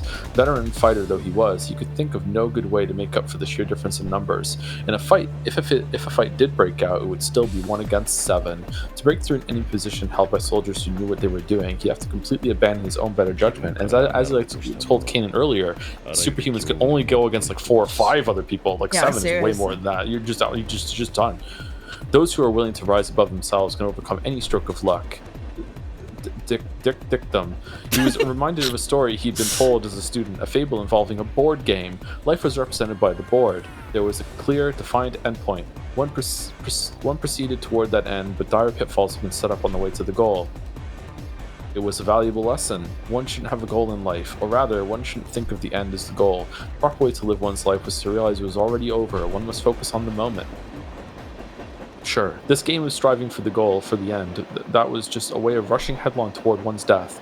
The priorities were backwards. One shouldn't have a goal in life. One shouldn't seek meaning in oneself. To seek for why the fuck are we doing this right now? Is infiltration to seek proof that you'd live by achieving some hypothetical endpoint? That was a fool's game. Siam's ability to live without hunting for such proofs is one of the very few things on which he prided himself as a mercenary. Dude eats his favorite meal every day. Slipping his gun out of its hiding place, Siam narrowed his eyes slightly. Until now, he had been a lone soldier, put to use however his employers deemed necessary. He held no tenets, no opinions. He acknowledged that he was an instrument of war. He acknowledged that this was an age where such instruments were necessary. How many battlefields had he passed through? He could see no value in trying to sum up such experience with some complex ever-shifting philosophy. There were those who would wage war and those who would try to end it, and tools were necessary for both of those ends. That was all the justification a soldier required. Okay. When does he die? Warriors fought and then they died. Oh, there we go. There was no room for anything resembling a normal life. That's who they were. Demons, not men. To see him, to this mercenary, this was a simple fact. His watch showed that 6 minutes had passed, 24 minutes to go. By then, they would all know if they had failed or succeeded. Dun. It was too long and yet too short, a gulf of time for him to fill with his own resulting rusting memories. No!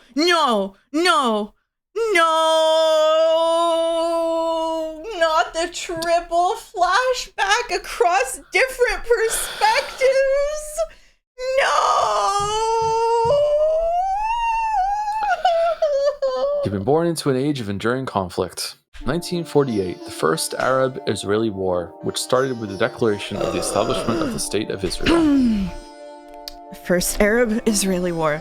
In response to the Israeli Declaration of Independence of 1948, the 5 nations of Lebanon, Syria, Transjordan, Iraq, and Egypt, later joined by Saudi Arabia, Yemen, and Morocco, declared war and marched on Palestine. Armistice disagreements were signed in 1949, with the ultimately triumphant Israel taking control of most of Palestine. Over 800,000 displaced Arab refugees.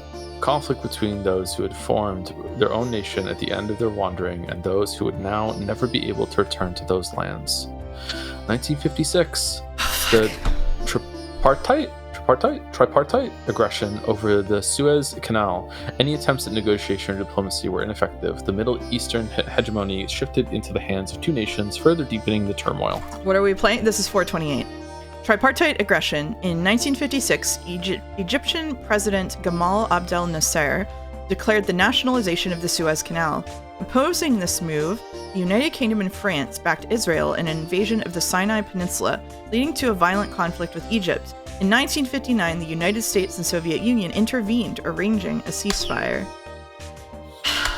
And then, 1964, the Palestinian Liberation Organization was formed to retake its founder's rightful homeland, his homeland. Palestinian Liberation Organization, an umbrella organization with the goal of the liberation of Palestine from Israeli control, abbreviated PLO. After Yasser Arafat, founder of the PLO's dominating faction, Fatah, became chairman, the organization took on the de facto role of the Palestinian government in exile. The Oslo Accords of 1993 saw governance centralized into the interim Palestinian National Authority. Following the death of Arafat in 2004, Mahmoud Abbas assumed the position of chairman of the PLO, as well as president of the Palestinian National Authority. The peace process still ongoing. 4 years prior, he'd been born in a region west of the Jordan River. Like the other young men of faith who had thrown themselves into the liberation movement, he too had chosen a path of belief. But his beliefs were too rigid, too severe. He did not know or value compromise. He'd learned to focus on what he could accomplish as a soldier and strove to become one of the elite in order to end the fighting as soon as possible. He believed that this was the very best that he could do. The organization he joined in his teens was small, but it affiliated itself with the PLO and then joined up with Colonel Gaddafi's camp, which had provided its members the necessary soldiers' education. Colonel Gaddafi, the former supreme leader of Libya, seizing power in a 1969 coup d'etat, he is perhaps best known for his radical anti-Western rhetoric during the 1970s and 1980s, as well as rumored backing of various terrorist groups. In the latter part of his life, his relationship with the West gradually improved. He played a leadership role in the formation of the African Union AU in 2002, becoming its chairman in 2009. Gaddafi was deposed and killed in 2011 by rebel forces in the Libyan civil war.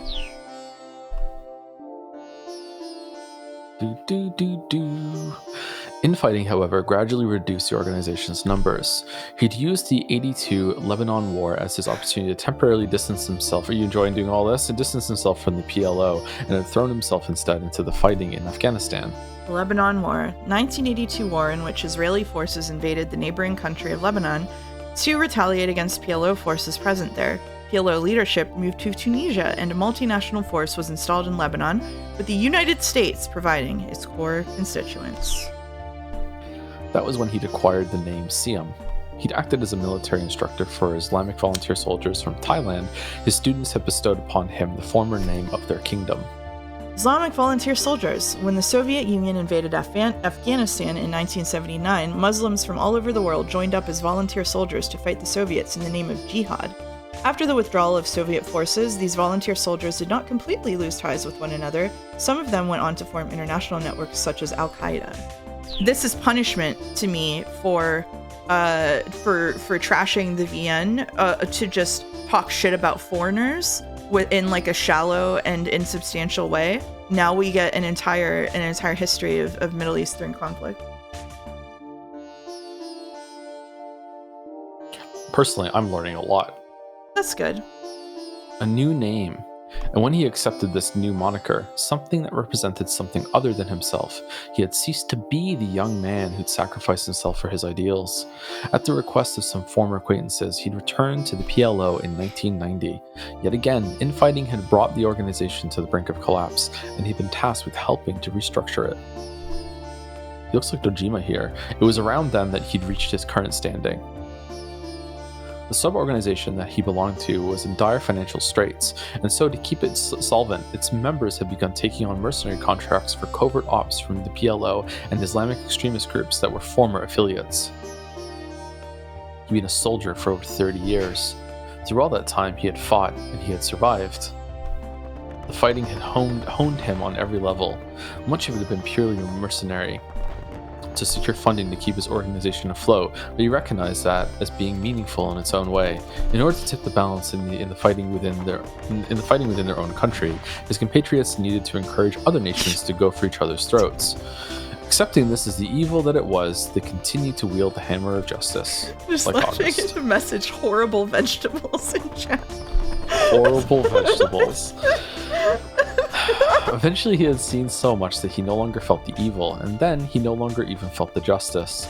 Ever the consummate soldier, he was too grounded in harsh reality to deceive himself with flowery words or abstract ideas.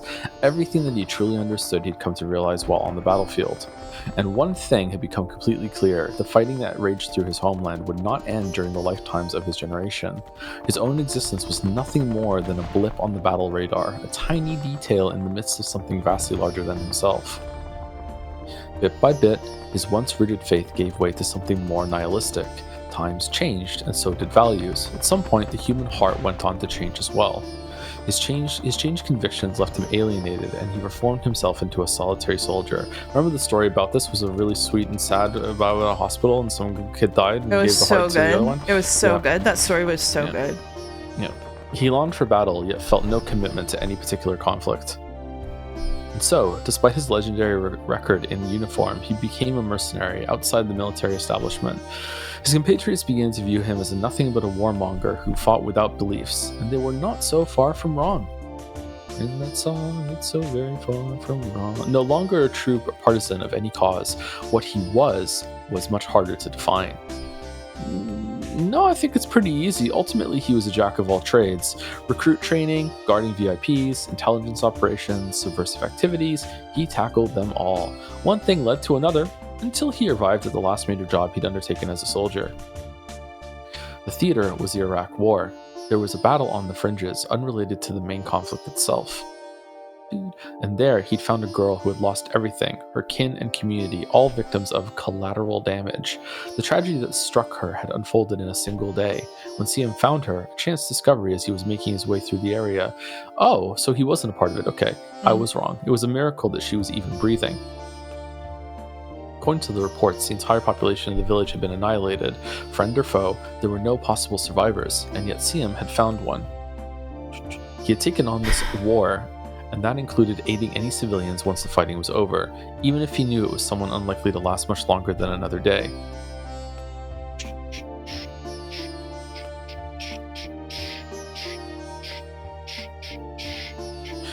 And yet, in defiance of his expectations, the girl clung desperately to life. She pulled herself back from the brink of death, pieced her broken psyche back together, and declared that she wanted to live. Easier said than done. This child had no relatives, and all records of her family had been wiped out. In order for her to live, she would need to be reborn as a soldier. Okay, sure. No other option. Can't be a dentist. There probably isn't anyone around with the patience to train a complete novice. I wasn't qualified, but I wound up sticking with you. Perhaps because something fascinated him about this new responsibility, he took on the task. Guys turn 50 and suddenly they just want to be a dad. To say that the girl wasn't soldier material would have been an understatement. On a scale of 1 to 10, she was less than 0. But that's not on the scale. Her personality was an issue. She was whimsical, unable to keep her emotions in check, and incapable of working as a part of a cohesive unit. Her general knowledge and awareness of local customs were also sadly lacking. She could read and write, but there was something fundamentally broken about how she processed information. Thank God Nasu didn't write Leon the Professional.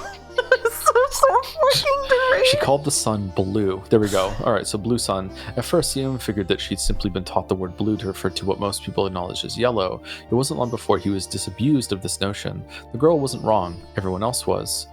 The things she said weren't untrue from her perspective. To her, the sun did look blue.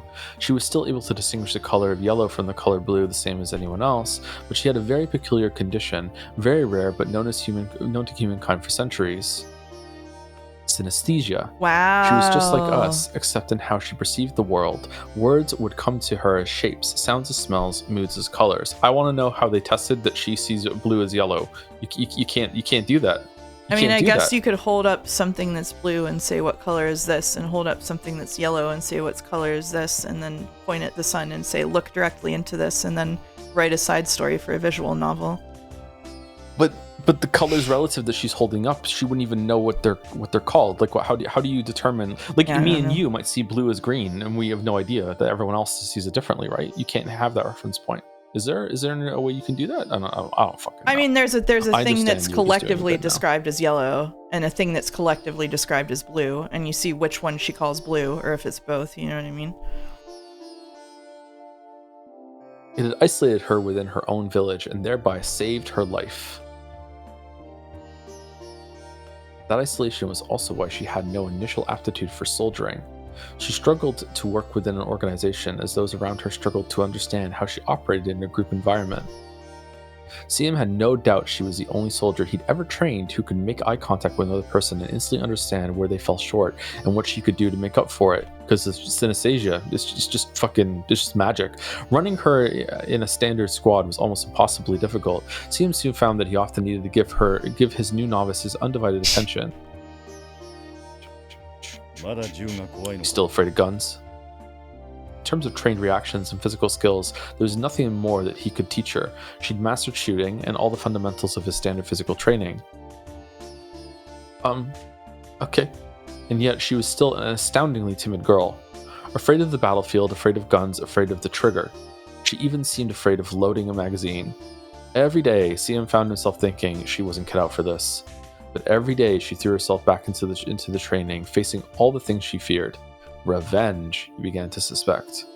Godot isn't going to send 100 bits to apologize for this. Godot doesn't even sub to this channel. I gifted him a sub to my own channel.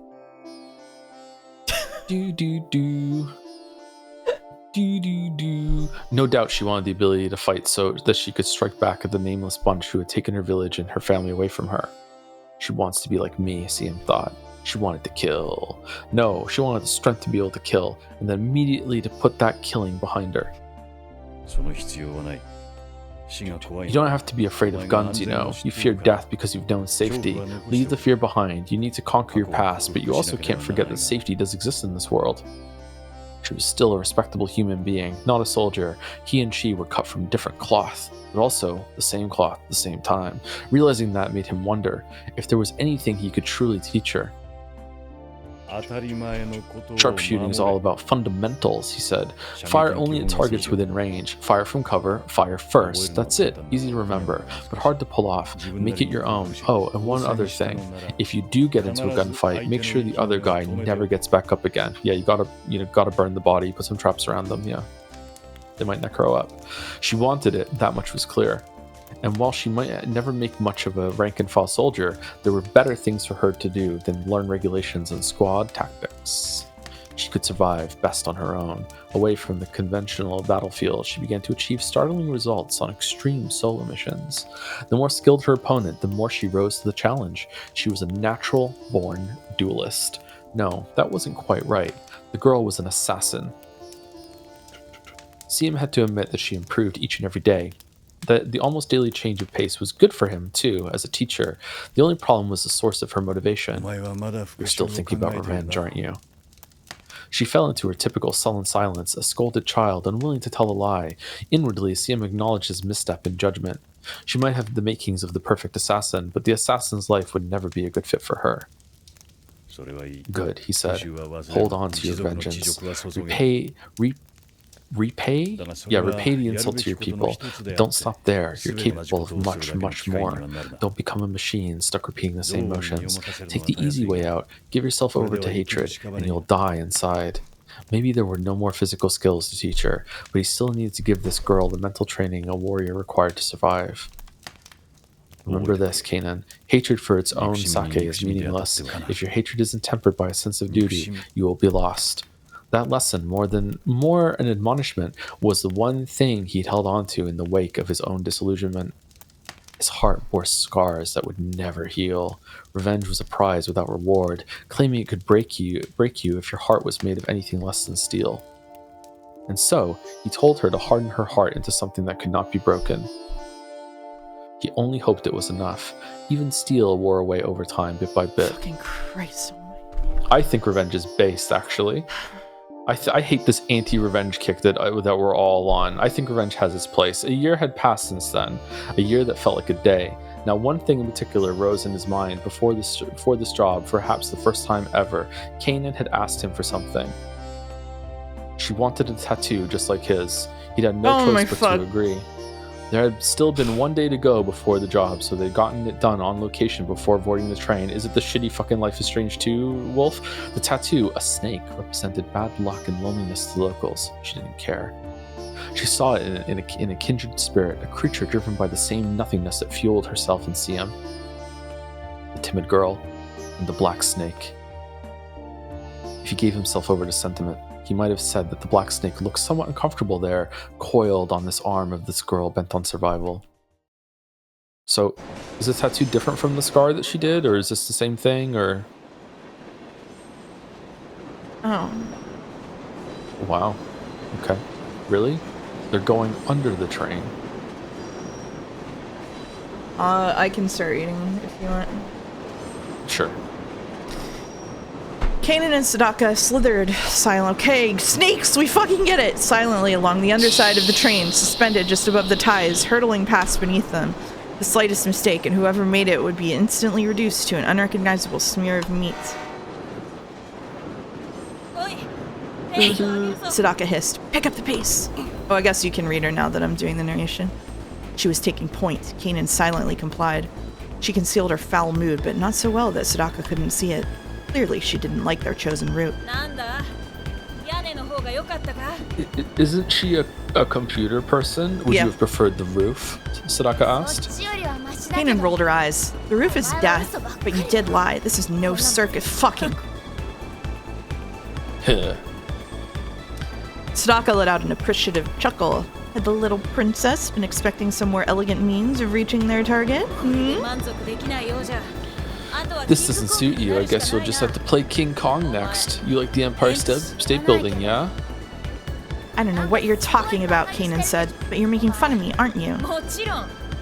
Of course. Shooting the breeze like this is so delightful.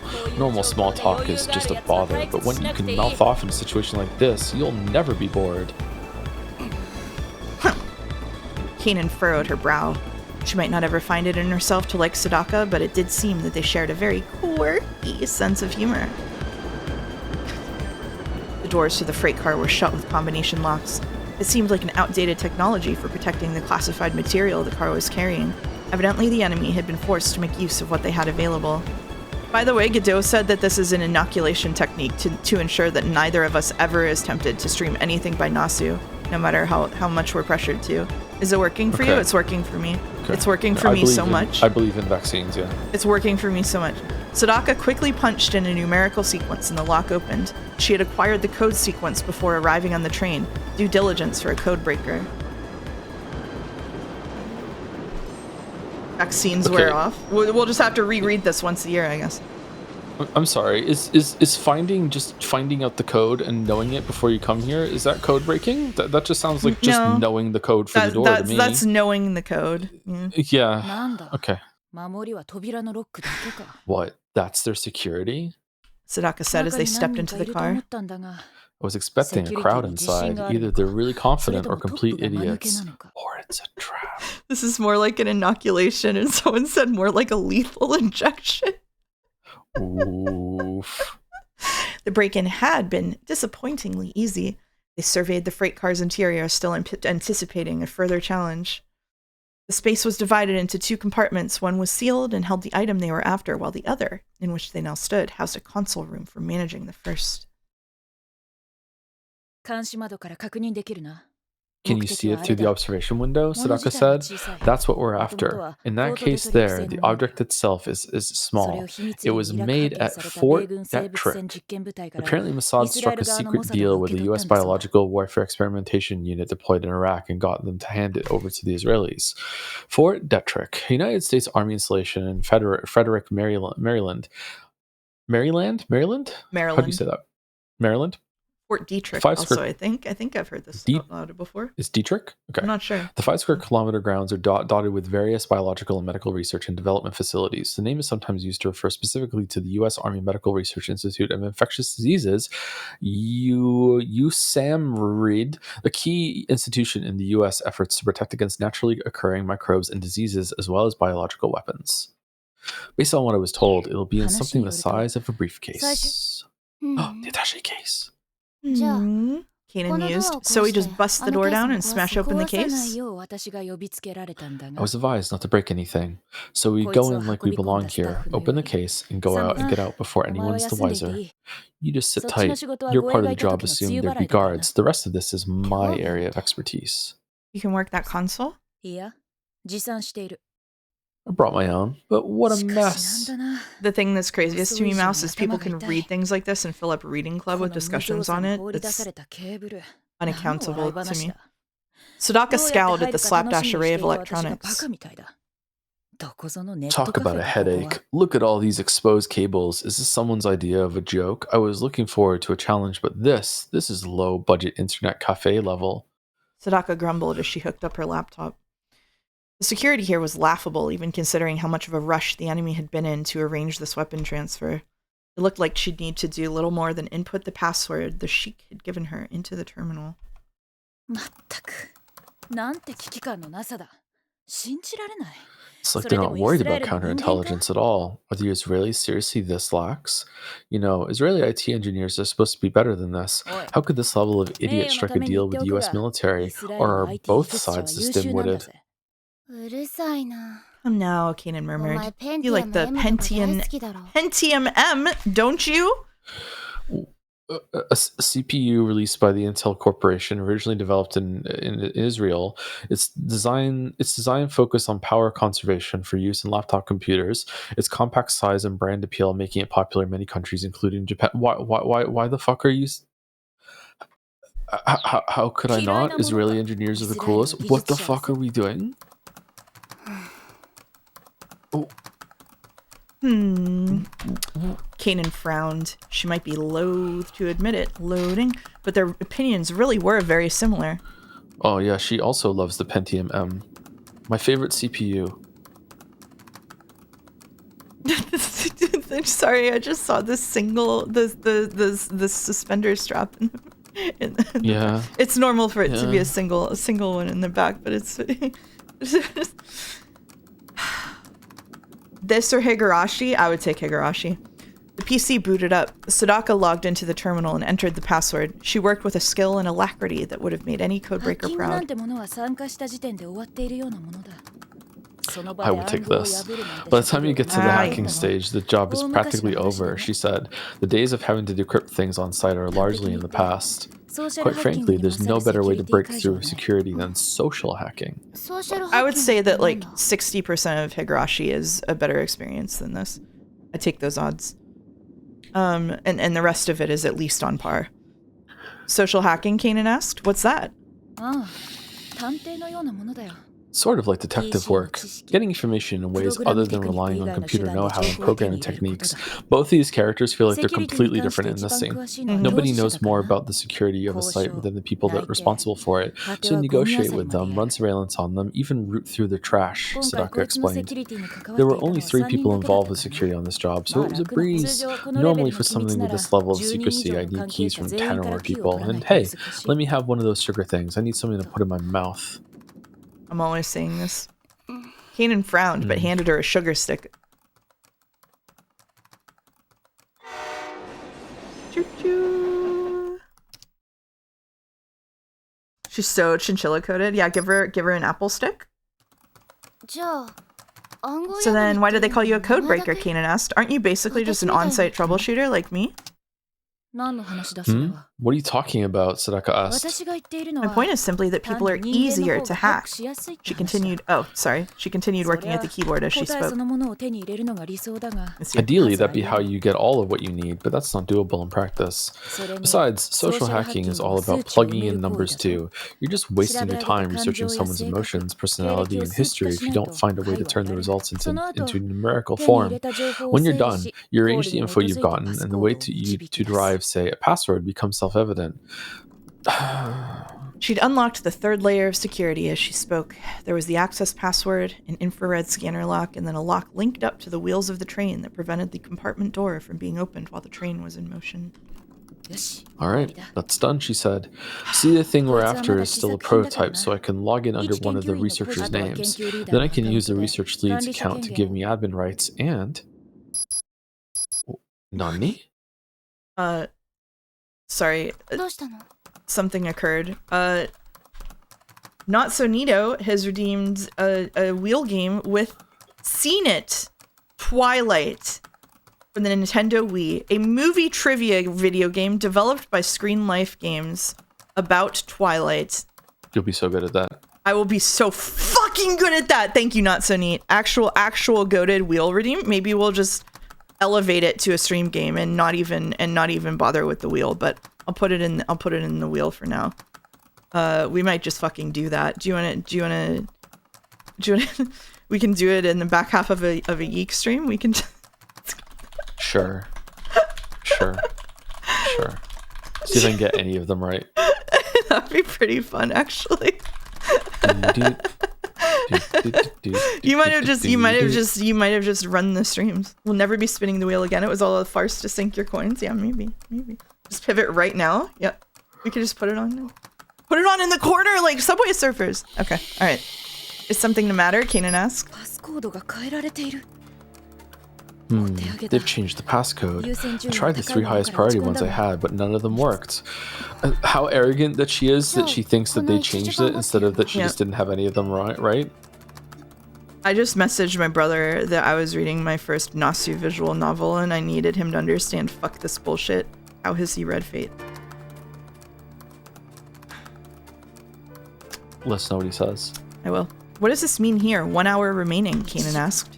Means passcode input has been locked out for another hour. Even if any of the other passwords I have are valid, the system won't even let me enter them anymore. They were running out of time. Already 15 minutes had passed since they'd begun to operation. 1 hour remaining, says Godot. Is it true? Allowing for 5 minutes to get back to Siam's car. They only had 10 minutes or so left to work. They up and changed the codes before loading. Damn it, loading. I should have known they'd mess up their update schedule along with everything else. Classic. If it helps, this is the worst thing I've ever seen by Nasu. I've never read a VN by Nasu. I was recommended Mohoyo by people and said it was good, so I don't know. Maybe the people maybe that make Genshin Impact? No, Mahoyo, not Mihoyo. Which on the Holy Night. Okay. It's sitting around and talking, but good this time. That's what people say. Maybe I'll read it out of morbid curiosity. This is much worse than Mahoyo. I'll believe you. Is there anything else we can try? Maybe, Sadaka said. Since we can't get access with the passcode, we could try sending the unlock sequence directly to the lock itself. No, that's impossible. The sequence itself is encrypted and stored in a program, so there's no way for us to get it. Kanan murmured. Can you open the program itself? I can, but there wouldn't be any point. You know what, chat? I saw someone in Discord mentioned emotional support site. We're just gonna have him on for the rest of the stream. It's free today. Cool. If she had a line there, I skipped it. So just go to Don't You Get It. Humor me, I'm curious. Which places would be real quick? Kanan thinks that she can just suddenly be a better hacker than what the fuck Feynman. Don't you get it? You can't get the sequence from the string of numbers in there. Well, we could if we had the time, but that'd be days of work. Is she gonna use her color magic to see the real code? No. This must be the sequence here, Kanan said. 189AC4555893E58E8883112BC3 2B C37AB29. Give that a try. The hell?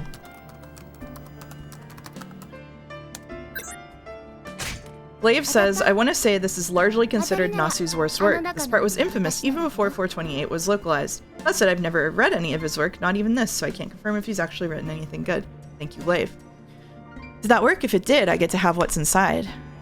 Sadaka swallowed wordlessly. She should have been happy. The first stage of her job was finished, after all. Still. Synesthesia, she said. I read about it in the report. Is that how you did that just now? That's not what. Okay, whatever. Okay, alright. I'm so cool.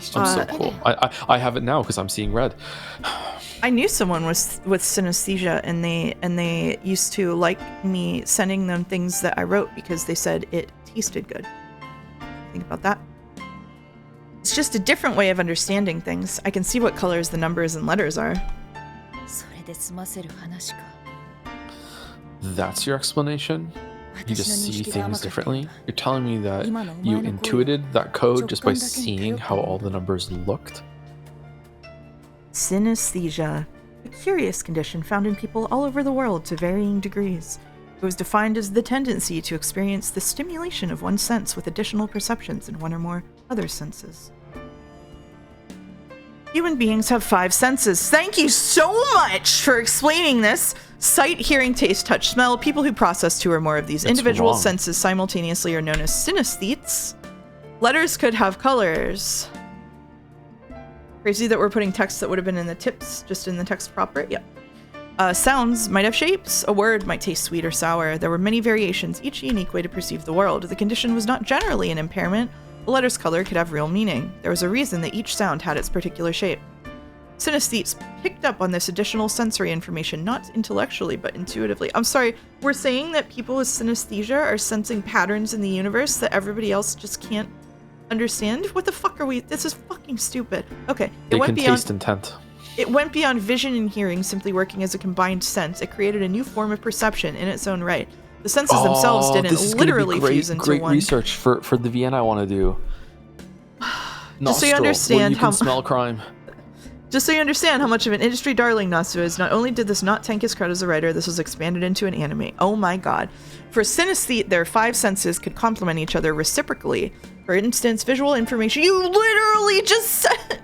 For instance, visual information might also be processed as sound and then combined with direct auditory input. Visual cues that were also seen through the other senses could radically increase the seer's ability to comprehend what they were perceiving. Somebody said there are roughly 2 hours left of this story. I want you to be aware. Whatever. A typical image on a page serves as a good example. The ordinary person perceives such an image solely through the sense of sight. A single input, a single level of perception. A synesthete, however, might perceive the same image with one or more additional senses as well. Information obtained this way is analyzed by the brain, the secondary perceptions complementing and deepening the information provided by the primary sense. The human brain, however, cannot fully grasp such perceptions on a logical level. If Godot did an Ace Attorney bit, I'm going to be mad though. In the end, the beneficiary of such experiences simply knows what has been perceived without knowing the reason why. It is akin to the experiences of a newborn child. The child has not yet learned language, and so it struggles to grasp its mother's intent when she speaks. An entity without intellect exerts all of its physical self to learn of its surroundings. The nascent brain has not yet separated the language cortex and the visual cortex. In an infant, both function as the same thing. Once these features do become separate, knowledge as we know it first comes into play. We're doing baby geniuses now. The organization of knowledge in different regions of the cerebral cortex efficiently reduces certain burdens on the brain, but at the cost of reducing sensory acuity. Seeing the big picture, understanding the details simply by feeling, not following an ordered thought process, but arriving at its conclusion in a single step. Such possibilities might include picking out the meaning of a sequence of digits that appears meaningless at first glance. For one who did not know intellectually what part of a tree was the leaves and what part was the trunk, it would still be possible to tell them apart based on their different colors, their different shapes.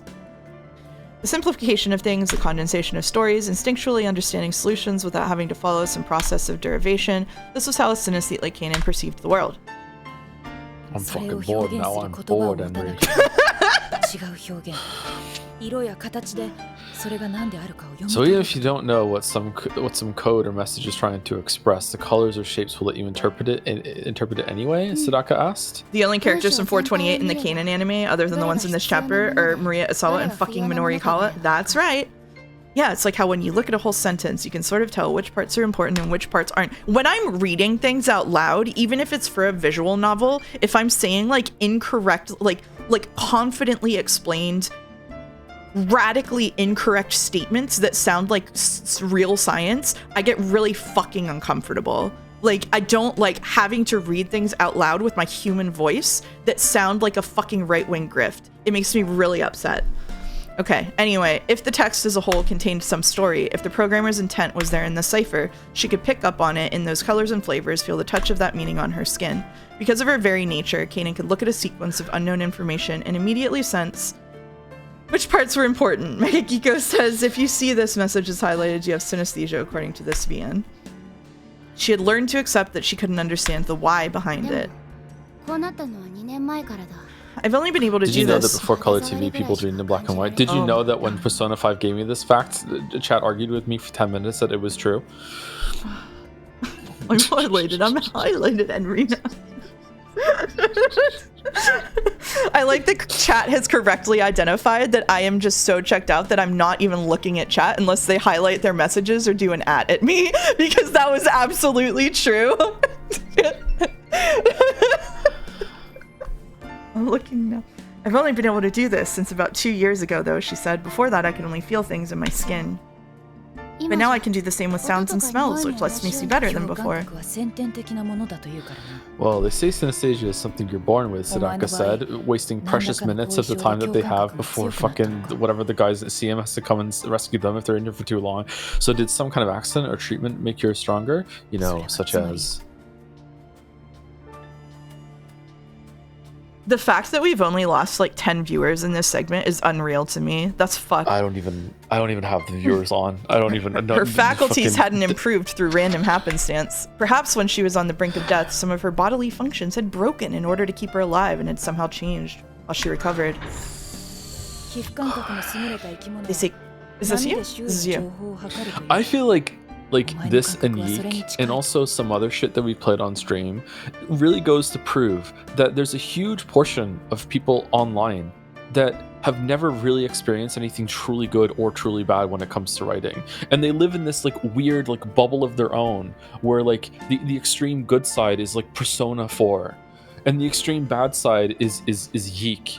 You know what I mean? It's like you don't know how far off in either direction that it goes, man. You don't know. True colors? Yeah, I can see it. I can see the true colors. Yeah. They say creatures with unusual tactile acuity pick up information on their surroundings through waves. Are your perceptions something like that? There was I was talking to people the other day. There was a Reddit thread recently. I don't know if it was recent. I saw someone post a recap of it recently, but it was a guy who like discovered Moby Dick because he thought it, like he just picked it up, and he was like, it blew his mind. He was like, "Bros, did you know Moby Dick is so fucking funny?" Like he was like, like this book is so fucking funny. Like it's really good. Like this classic of literature is actually so good. And everyone was like, "Yeah, we knew that."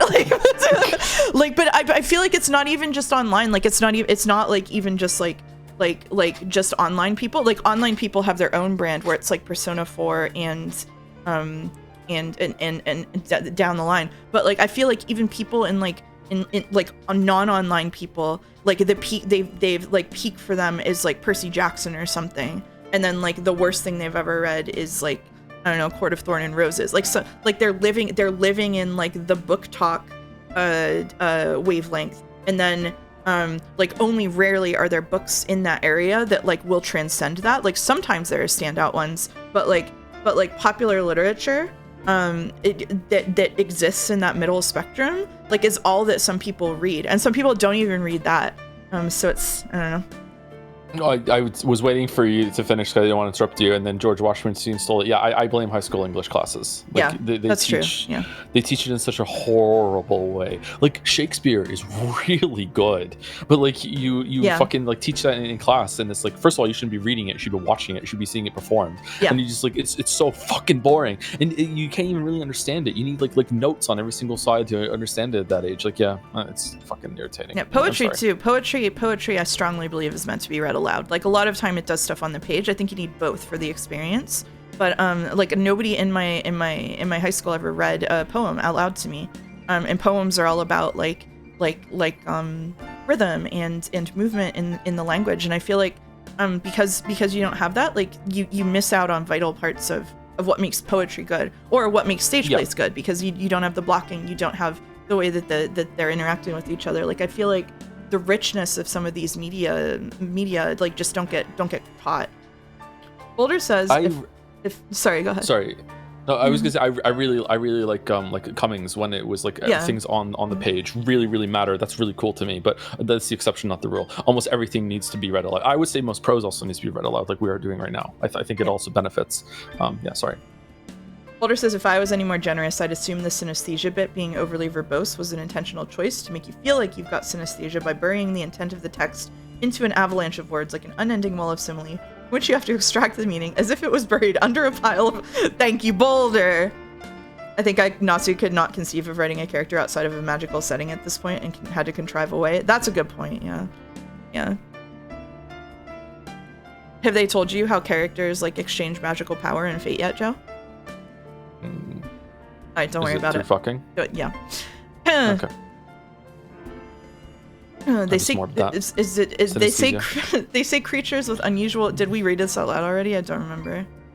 I did. You're on sort of, maybe. Yeah. I'm not really sure, but I can see my surroundings almost as if they're made of waves when I want to. So then, you can tell what I'm doing now? Sadaka asked. Yeah, I can see the scent of you shrugging your shoulders. I can see the scent. She can hear the vision. God, I was gonna say it. God damn. So that's what using your whole body to perceive things is like. The girl had eyes pointing in every direction. She was a veritable sensory prodigy. She had no blind spots. Her ears and nose, her tactile sensations saw on every side at once. She's fucking daredevil. It's quite a gift you have, Sadaka said. Like a sixth sense the rest of us lost somewhere along the way in exchange for intellect.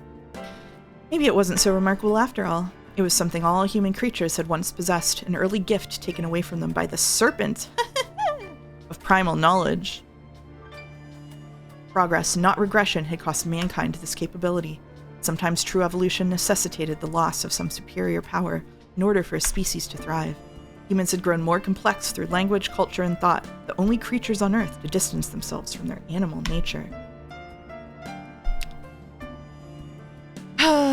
what is it? What was it they had lost? The trick of knowing only answers it'll look to receive an answer without thinking. That was nothing more than the abandonment of thought. Oh. You're a primitive, basically. Excuse me?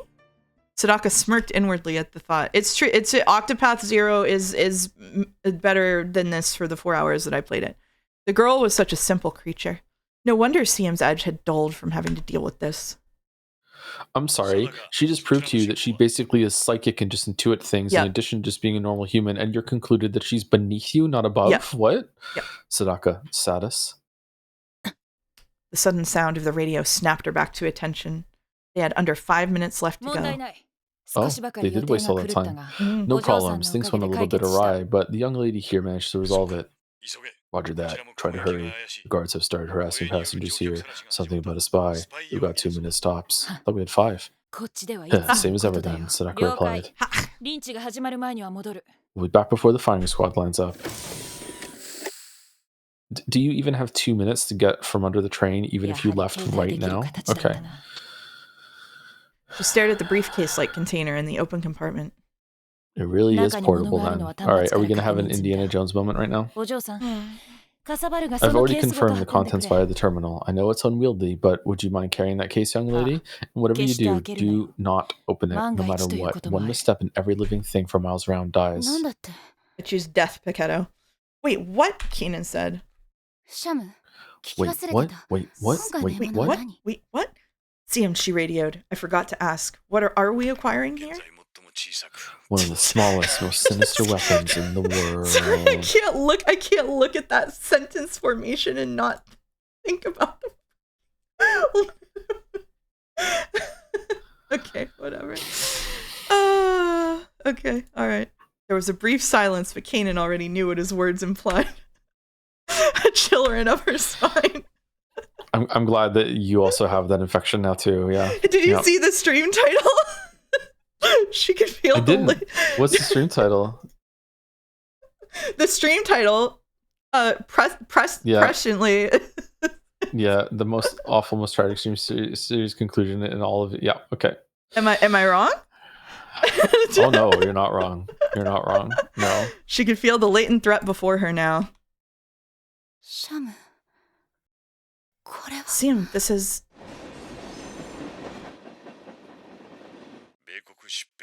A virus designated Risk Group 4 by the American CDC, their highest risk rating. Secret experiments were carried out to disseminate and infect people with it in order to demonstrate its lethality, and then its generic code was tweaked to increase its efficacy as a bioweapon. They call it Proto. Abbreviation of Centers for Disease Control and Prevention, a multidisciplinary research institution under the jurisdiction of the United States Department of Health and Human Services, HHS. Headquartered in Atlanta, Georgia, it is known as one of the world's foremost organizations in the field of virus and infectious agent research. Or it was. That was it. That was the name of that fragment of hell that had brought ruin to her life 2 years earlier. No! What do you mean? A microscopic demon released by mankind. It was the year 2000. Fuck off! A retrovirus awoke in the Drakensberg region of South Africa. Fuck me. Retrovirus, a type of virus that reads connected and uses reverse transcriptase in order to copy its own RNA. Put more simply, it uses the cells of other organisms to make copies of itself. Because the retrovirus genome is made of RNA, this series is Metal Gear, are thought to be more unstable and prone to sudden mutations than DNA viruses. A mountain range in South Africa that takes its name from the Afrikaans word for the Mountains of Dragons. Part of the range forms the national border of the Kingdom of Lesotho? The highest peak at 3,842 meters is Thabana Ntlanyana, which means beautiful little mountain in the Sethusom language. Oh, that's nice. That is nice. Beautiful little mountain.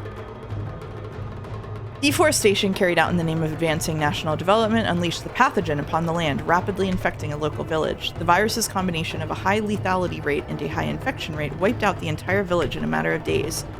The South African government carried out radical sterilization procedures, burning down the forests in a several-kilometer radius. Luckily, the virus was still vulnerable and the sterilization effort proved successful. until 3 years later when agents from another nation collected samples of the virus from the same woodlands and began research on military applications. They improved the virus and successfully created a weaponized prototype.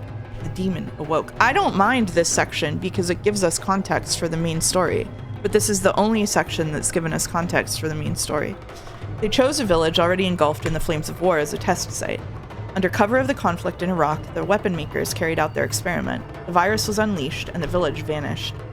The lethality rate was over 90%, the infection rate and survivability of the pathogen both exceptionally high. This was the tiny demon, invisible to the naked eye, that had taken everything from the young girl called Kanan. After that, there were rumors of further development. The improved form of the virus was given the name Ua, and the last of the prototype that had destroyed that nameless Middle Eastern village was frozen. Yes, frozen. Not disposed of, not eradicated. The weapon was difficult to use, but those who possessed it still felt there was value even in the inferior prototype. Furthermore, it represented a great deal of research money. Which meant whoever it might be, should a buyer emerge, they would sell. Kanan had no words. Why was this thing here now? She felt nothing, no grief, rage, or despair. She simply thought calmly, someone is still alive who's willing to use this weapon. That includes the soldiers who are here to protect it. Hey, young lady. I know. Right now we need to get this case to Siam. She spoke, she moved mechanically, removing the case from its compartment. Whatever free will she'd possessed a moment before had vanished. Sadaka watched her, satisfied. Boulder, I've got enough to read without reading all that. I'm sorry. Then both girls stiffened with alarm. A message appeared on the monitor. Case connection broken. Security breach possible. If disconnection is unresolved after 60 seconds, alert broadcast will commence. You didn't disable the alarms? Kanan snarled. Complain later. We'll never get it now. Reconnected in time. Call CM now. Call was brief and the conclusion was clear. The parameters of the job had changed. The fight was unavoidable. They would need to strike first. Great. So they just didn't disable the alarms so he could write a fight scene. Okay, whatever. Siam, Just listen. I'll neutralize the guards in your car. While I do, keep pressure on the ones up front. Once I've secured the rear, I'll give you the signal to fall back. It's sad I'd get what he was going for with the structure, but he's so bad at the execution, I'd prefer he didn't write this at all. Yeah, like, I wouldn't mind technically the structure of the story, like what he's going for here, but the way that it is done is very unpleasant. For the time being, Kanan and Sadaka were trapped. It has taken the time of like literally like 2 movies in order to get through what in most movies would be the first 10 minutes. Yeah. There were 7 hostiles available ahead of them and 7 more behind. All the girls could do now was sit up in the freight car to buy themselves time. And yet... ... I think this calls for a more aggressive solution. Kanan, wait. That alarm was not worse than the Kingdom Hearts low HP noise to me, but maybe to some people. She cut the connection. Her eyes gleamed with menace. This was no time for hesitation. This was time for battle. 14, by the way. You alone, Sadako's incredulous. Are you out of your mind? Having confidence in your skills is one thing, but be realistic. There are 7 soldiers out there, and the most you can do is 5. I know that, but these guys aren't as good as Siam. Kanan was all action. Except when we take a break for exposition. There was no room for emotion. She'd analyzed her problem and now she was gonna solve it. Can't have you dying on me, Sadaka said. You're a very valuable asset to this organization, and oh, never mind. It was clear that conversation wasn't gonna be a thing right now. The gleam in Kanan's eyes was that of a beast on the hunt. Give me the case, I'll get it to Siam. I'm used to working with him. If we can catch the guards in a pincer attack, we can end this quickly. Kanan paused. Near as she could see, Sadaka's words didn't have the color of a lie. She was a codebreaker, forced by the situation to fight. All right, she said. Try not to drop it, and just be careful not to get in Siam's way. Sorry, I read your line. That's alright. Oh, here's another sound. Yeah, I'm just pausing for no reason whatsoever. Same goes for you. Don't try to prove anything out there. If things get dicey, get out. What? She could smell combat. The sound of the wheels and the color of the wind were now both a frigid blue. Why is it always blue? It's never another color. Honestly, Kina murmured to herself, if it was going to come to this, what did we even need her for anyway? What did we even need any of this story for anyway, Kanan? Sadaka's color bothered her far more than that of the forthcoming slaughter. Forthcoming slaughter. Right then, CM murmured. The car had devolved into chaos. Guards barked out orders forbidding anyone to leave their seats. They brandished their guns as they interrogated one traveler after another. The passengers were quaking with fear. While the train was passing through a country, the local government held police authority on board. The soldiers bullying the passengers were Jordanian, Siam could tell, having come aboard during the freight car rearrangement. The stream has entered its second day. I fucking know it has. He counted them among the 14 hostiles. It was only a matter of time before they realized Kanan and Sadaka were no longer in their seats. Guess it's time to get started. Rip to the Vienna I wanted to read from the game jam. Siam let out a sigh of resignation. Hey you there, back in your seat. I used to have a trench coat like this. Really? Dude, I think I still have it somewhere. Now things are getting interesting. Like fucking like You don't wear 15 years. Dude. Siam walked wordlessly toward the front of the train. It was clear that wherever he went, death would follow. The other passengers scrambled toward the back of the car. No, Mouse, we've been warning that for the past hour. I've been busy. No chance for another surprise attack this time. These soldiers were already ready for combat. They'd pull the trigger as soon as they had a target. It was 1 against 6 now. If he played this by the book, Siam wouldn't stand a chance. Rule 1 was always shoot from cover. Dictum, number 1. It was the first lesson he taught his students. Thing was. Rules were made to be broken. I need a second. Holy shit. He's using FMJ. I need a second.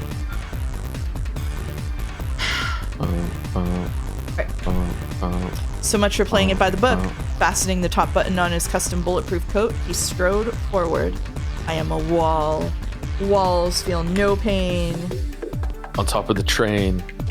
How far are we into the smell the wall? It was blue. How far are we into the less than 2 hours now? An hour and a half. He opened the door.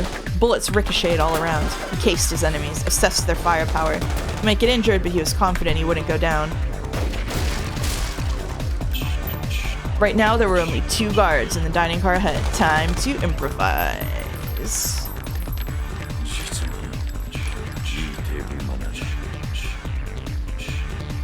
Oh my god, I hate this. Barging in on dinner like this? Where are my manners? His innards were hurting, his bones creaked, but he fought to keep his aim steady. He had some internal bleeding, but nothing he couldn't power through. Oh my god. Sorry, never was housebroken. He took another step forward. Reckless maybe, but if he didn't deal with these before reinforcements came, well, no point worrying about that now. Not when there were people left to kill. And just like that, he was down to 3. Bulletproof thing under his clothes that we just can't see? Like, I don't understand. He's gotten shot everywhere already once, so he just doesn't care. The worst was yet to come, and his body would bear the brunt of it. Still, Siam was unafraid. He was dead from the beginning. We fucking know! A walking corpse. We got it. He traded his courage, his passion for an emptiness without fear. You told us! But he also loved sugar sticks. Kanan's heart beat in time with the blaring alarm, but her mind was clear. With mechanical coolness, she considered her orders and the time she had available to carry them out. She inferred the positions of her 7 targets, assessed the potential for a strategy that could overcome 7-to-1 odds, and picked her moment. This she did by instinct. Kanan didn't need to think. She let the hard soles of her shoes slap down on the roof of the train car as she ran. That should get their attention. Up top! Oh, she's dead. I see. No, she's not. They're heading for the engine. Cut them off. The soldiers sprang into action. One of the gangway doors opened. As the leading guard stepped through, a red-clad figure flashed into view on the roof of the adjacent car, her hair streaming in the wind as the train raced along at 80 kilometers an hour. So the plan all along was for I can't remember the other girl's name, was to Sadaka. fuck up the thing. So Sadaka planned to fuck it up on purpose, so the alarm went off, she could still get it, and the other two would die in the fight, I'm guessing. So that's why after she didn't plan on synesthesia. So after that happened, she just had to stall for time and just have a yap sesh so the time ticked down, so this would happen anyway? Yeah, I guess so. And because Kanan can't read her color or whatever, she couldn't tell that she was lying about the briefcase or whatever. Yeah, does she have like anti-synesthesia? I don't know, yeah, she has fucking, she's shielded. Okay. She has fucking, anyway, she's gonna disappear with the thing. Her synesthesia lets her read intent, and Alphard never knows intent. Yeah, It's because just she's chaos. Yeah, oh fuck. Yeah, She even though fired she clearly twice. has a plan. It's chaos, yeah, okay. Her trigger control was flawless. It could, aided by the lightweight slide and short recoil operation of her Beretta. 1 instant, 2 targets, right between the eyes. Alright. Trigger control is the ability to precisely manipulate firearms trigger really essentially and simple with control skill to break the shock cleanly or exclusively follow a shock attack use essential shooting accurately at speed. Short recoil operation target is used in most auto load pistols as well as machine guns and mechanisms use recoil generator weapons hard and do quickly load next turn in the position we don't need to watch the video. Let's keep going. It should have been 3. The strike should have worked.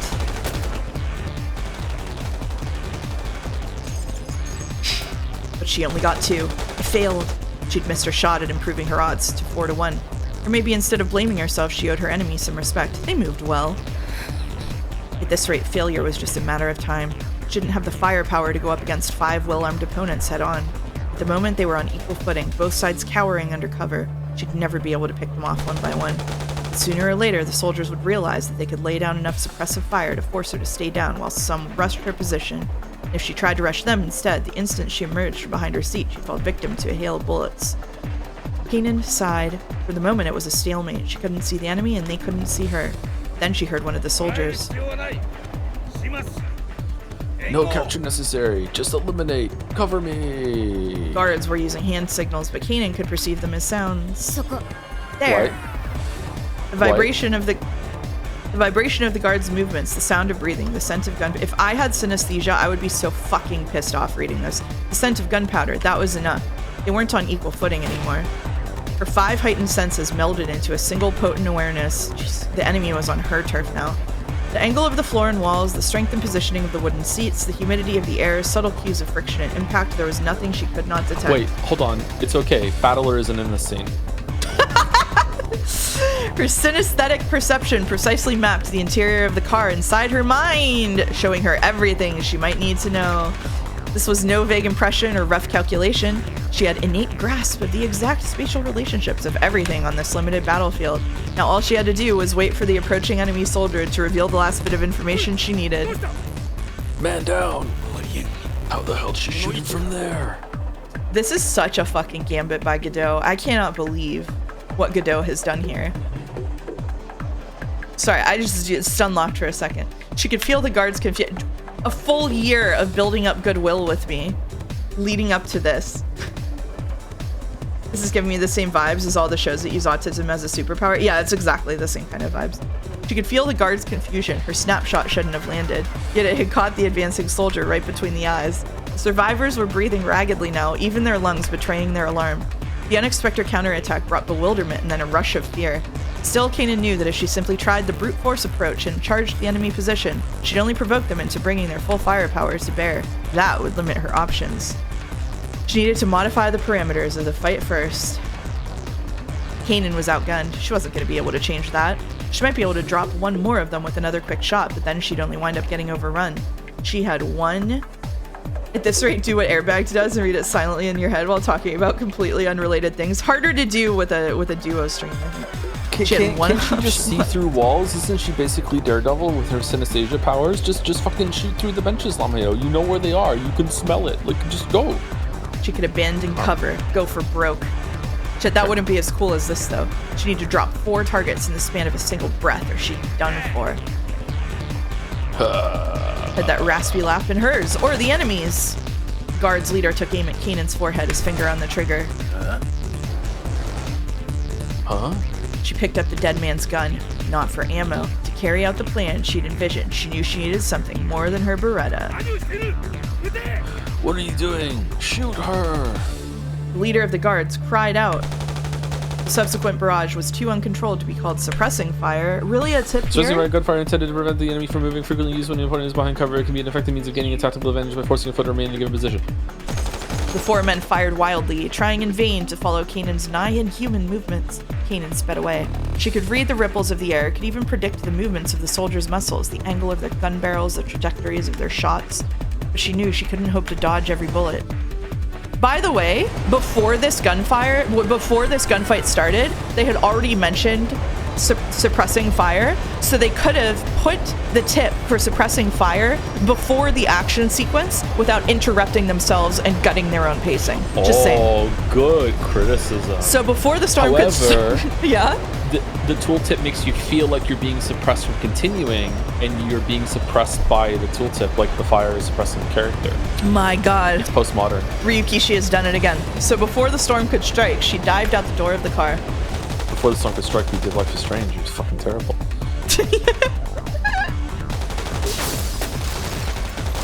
Does that mean the text is gunfire attacking me? Yes. It's meant to be bad. Okay, well, I mean, the fighting is the best written part of this, so at least we're living up to that expectation. Oof. She let out a soft. Read Fate Stay Night. Yeah, and yeah.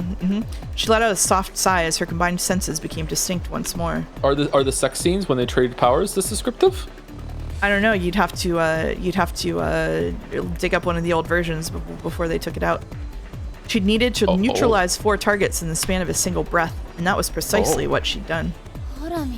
See, look at that, she said. Now that's what I call a circus. Ah, cha-cha-cha.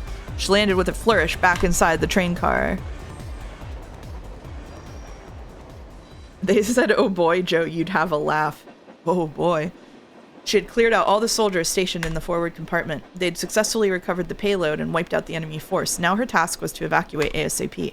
I have an opinion about writing such scenes, but I can't share it on my own stream, which is classic. She wanted to check in with Siam, but knew she shouldn't risk breaking radio silence without knowing the situation on his end. He probably doesn't need me to bail him out anyway. She wanted to rush to him, but knew Siam would be disappointed in her if she did. And now that she'd made it forward of the secure freight compartment, doubling back to the rear of the train only to have to come forward again would be a waste of time. Maybe I should head for the engine and stop the train. With their cover blown, they certainly couldn't go to Amman. She and Siam would need to get off the train en route and conceal their whereabouts. Probably the sooner the better. Do you think Siam knew that Sadaka was going to sabotage the plan? Was he in on it? Did he betray her? Like everyone betrays her? I don't think so. I don't think so. The scent shifted. She heard sharp footsteps. She spun around, ready to fire. Finally. Oh, finally. Bless you. Holy there was a shit. rustling of clothes, and a new sensation crashed against her skin. New sensation. Questionably true fact in chat, Nasu started as a book writer and got into VNs because a publisher he pitched to requested he cut 50 pages from a 400-page manuscript, and Nasu refused to cut anything. Unclear if true or not. Believable. No one in chat knows if it's true. Sadaka's arrival had helped put an end to the gunfight in the rear troop compartment. She caught 2 of the guards and a pincer attacked, and before her last enemy had a chance to regroup, Siam had managed to gun him down. Reckless as ever, Siam. You know, at your age, you really need to stop letting yourself get shot. Sadaka strolled over to him. Only after confirming that all the guards had been neutralized did Siam finally let his mindset shift from combat readiness to simple high alert. I only did as much as was necessary, he said. I knew you'd show up. I wanted to give them an obvious target so they'd leave their rear exposed. The tension between them eased. It had been years since they'd been alone in the same room together. Still, that strategy isn't like you, Sadaka said. Why didn't you fall back to the next car? That's what you should have done. A tactical retreat. Keep them disrupted and on the move. Siam considered. Maybe it really hadn't been necessary to make this car into the battleground. If it had accomplished one thing, it was allowing the fleeing passengers a chance to make it to safety.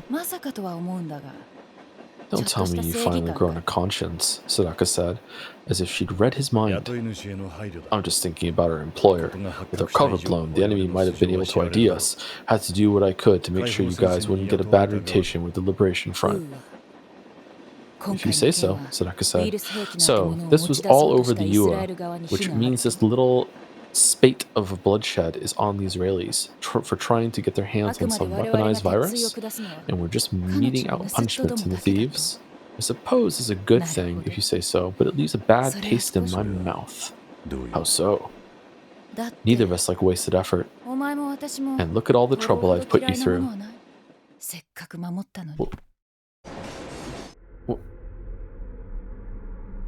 Huh.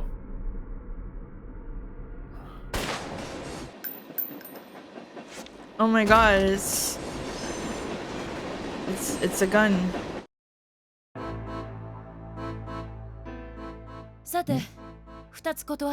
I don't even understand what just happened. Someone tried to shoot them from behind, he turned around and shot, and then she stabbed him in the back? An evil accordion is playing, so presumably she betrayed him, yeah. Okay. Alright, CM, I'm going to tell you two things. First, I'm going to be taking this case. Oh my Second, god. I'm not going to leave anyone alive to know about it. No witnesses, including you. Oh my god, I'm so surprised. Gunfire and screams echoed from the back of the train. Someone was mercilessly gunning down the passengers who'd fled there for safety.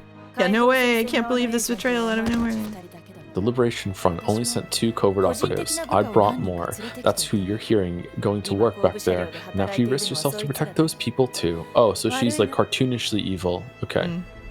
You're betraying the front, CM rasps. It's not betrayal. The Liberation Front was simply a patron to me. I was just doing Sadaka, really. Well, now the fundamentalists have been beaten at their own armed conflict game, I'd say it's high time we cut ties.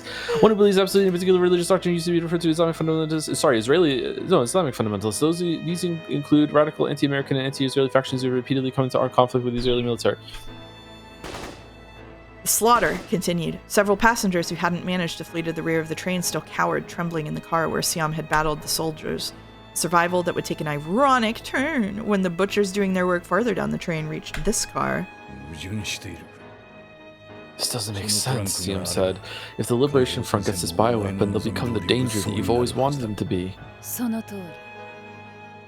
Indeed. If I hand this over to the Palestinians, the Israelis won't be able to stand by quietly. But your side is outgunned, and ultimately you'd be forced to break the seal on this thing to even up the odds. And I can't have that. After all, I'm the one who prompted the US military to sell it off in the first place. Siam let out a hoarse gasp. Missing speech mark. What I want is rumors, Sadaka continued. Dangerous rumors. A biological weapon the US military was getting rid of, stolen mid-transport in a raid in Jordanian territory. Was the transport arranged by Israeli hardliners? Was the raid carried out by the PLO? Who got their hands on the virus? No one will be sure of the truth. Tensions will rise. That's all I'm after. War is never good. A toy like this needs to be reserved for those who know how to use it properly. War is never good. This was all a political farce, and an especially poor one at that. Neither the side transporting the— oh no, this is you. This is all a political farce, and an especially poor one at that. Neither the side transporting the weapon nor the side attempting to steal it would know where it had gone. Suspicion would beget suspicion, plunging the Middle East further into chaos. Because it needs help for that. Do the Israelis not know about this, CMS? Was the UA prototype deal some hardliners? Wait, what? Was the UA prototype deal some hardliners working independent? Okay, I get it. Okay. That's right. The desperate flailing of some old fools who were backed into a corner. Their leaders must be in a mad rush right now, knowing that their own people have been trying to bring some lethal poison to their house without consulting them. Of course, for them, all this was for the good of Israel. What was it you always said? Faith can be a real nuisance. Siam felt a dark cloud pass behind his eyes. This operation had been doomed to failure from the start. The Liberation Front had been played like an ood. Key people had been handed the information they wanted, like they wanted it. After that, greed and anticipation had ensured that they'd acted predictably. Seeking only chaos and confusion, the instigator had used one of the oldest tricks in the book. One who controls and dispenses information in order to achieve political or military goals. A skillfully executed agitation can sometimes be more effective than deploying a major force. Both military and political organizations around the world regularly employ such methods. And so we die, and the Liberation Front fails to acquire the weapon. Is that the idea? CM said. There's no need for this. You want to fan the flames of confrontation? Even without a third party pouring on more gas, the fires here aren't going to go out. You're right. Accomplishing that much wouldn't require my direct intervention, but I have other reasons for getting personally involved. In this case, the Ua getting control of Ua and getting rid of you. Our fates are connected, CM. You blame yourself for not stopping the Ua experiment 2 years ago. I knew you'd take the bait this time if you knew the virus was involved. And if anyone was going to be able to get rid of you, it was going to be me, right? Though I must admit, you're stupider than I gave you credit for. So this is all a scheme to protect your secrets, CM said, and I'm an obstacle to concealing the existence of the weaponized Ua? Yes, though I didn't decide that just now. I've been thinking about getting rid of you since the very beginning. Very beginning? I only learned about Ua 2 years ago. We've known each other for 4. True, but you know too much about me. Not my birthplace. I don't care about that. You know what kind of soldier I am. I was having a thought. Oh, you know what this reminds me of? A Clive Barker book. Have you ever read Clive Barker? It's exactly like this. I think Nasu was inspired by Clive Barker. I don't think I've read a Clive Barker book. Maybe. It's like this. Siam stared at Sadaka through a haze of pain. Any secret weapon becomes less effective once its true capabilities are known. When she sees herself as a weapon, she'll kill me to maintain her effectiveness. Sounds like I underestimated your need for privacy, he said. So once you're done with me, Kanan's next? She is. I know that she's an Ua survivor. She poses the same problem you do. And she survived a viral weapon with a 100% lethality rate. Why and how is she still alive? She'd be able to provide some valuable data. Oh, okay. When she'd first arrived on the train, Sadaka had said something cryptic about looking into personnel and looking into a flaw with a weapon. Now it was clear that what she'd meant was that she wanted to gather information about what? See, earlier I wrote something and it had a different meaning, and I want you to know that it had a different meaning, so I'm going to clarify right now that I had a different meaning when I wrote that back then. Aren't you impressed? Oh, fucking hell. Sorry. Now it was clear that what she'd meant was that she wanted to gather information about an Ua survivor and how the weapon had affected her. From the start, this job had been about nothing more than getting the most she could out of Ua. So, you want to use the virus, and you wanted to personally examine the one person who survived it? CM asked. Is that really all there is to this? That's it, Sadaka said. I'd hoped to be able to bring her back as a live specimen, but oh well. She's a little too exceptional. She wouldn't make for a very convenient sample. She's too caught up in hatred, and now she's going to die in vain. Sadaka's radio crackled to life. The rear section is now secured, a masculine voice declared. Should we prepare to withdraw once we're done with the cleanup? Negative. Hold off on that for now. Our people in the forward section are late for the rendezvous. Contact the helicopter and let them know. The sound of gunfire told of more passengers being cut down. Helicopter, Siam croaked. Ah, indeed, that's right. This train's going to be derailed, and I sure don't plan on walking home. The Israelis aren't incompetent. I plan on getting out of here as fast as I can. She'd been very thorough. In all likelihood, she'd planted explosives. Further along the track, that would have been much simpler than tampering with the train directly. Crash might not completely destroy the train, but it would be enough to eliminate any remaining passengers. If the engine wasn't stopped before it was derailed, there would be no hope of saving anyone who remained alive on board.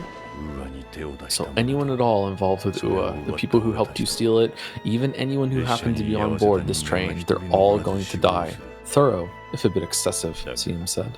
But can you actually pull it off? Don't tell me you're still counting on your little girl.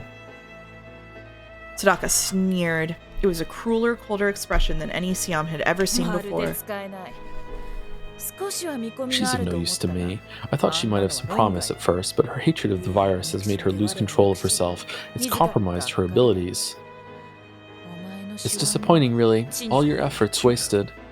That's where you're wrong, CM said. He was dying, but his voice was firm. In the back of his mind, there was a whisper. Sadaka had sent some of her men to the engine compartment. Why hadn't they returned? It's crazy that we're still in a flashback. We are still in a flashback, aren't we? We are still in a flashback. Oh, fuck. And we're gonna go back to the airport, which you should be used to. Trained for this. Yeah. Aren't we still in the flashback from the flashback that when she met Maria? No, this is the main flashback. Okay. This is just what you're trying to say. Wait, are we? Are we still too deep? Are we? I don't know anymore. I don't know anymore either. Nothing special, just the obvious. People who know fear don't act out of hatred. Kanan, she's not like you or me. The chill between them became acute. She lifted up her gun, taking aim at Siam's forehead. Her expression said it all. This man before her had fallen from grace, and her disappointment had turned deadly. Let me just make one thing clear. I'm not like you, she said. You're right, because you know what you are? Gay. For one fleeting moment, their old connection was renewed. He spoke. She listened, saying nothing as she had often done so long ago. I've changed my mind, Sadaka said. I think I am going to finish you off. Why didn't you just shoot me in the head to begin with? Because of the jinx. You've been shot so many times, yet by some miracle you've never taken a bullet to the head. Her voice was hollow, as if she'd already put this all to an end. She raised her gun. It's not a miracle, he said. Not getting shot in the head is just why I'm still alive. You and I, we're both just ordinary soldiers. I know that, Sadaka replied. It's just this image I have of you, that's all.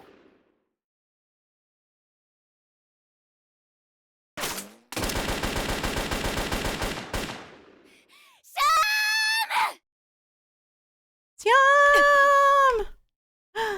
Kanan came charging from the adjacent car. In the heat of her fury, she fired wildly, but still managed to knock the gun from Sadaka's hand.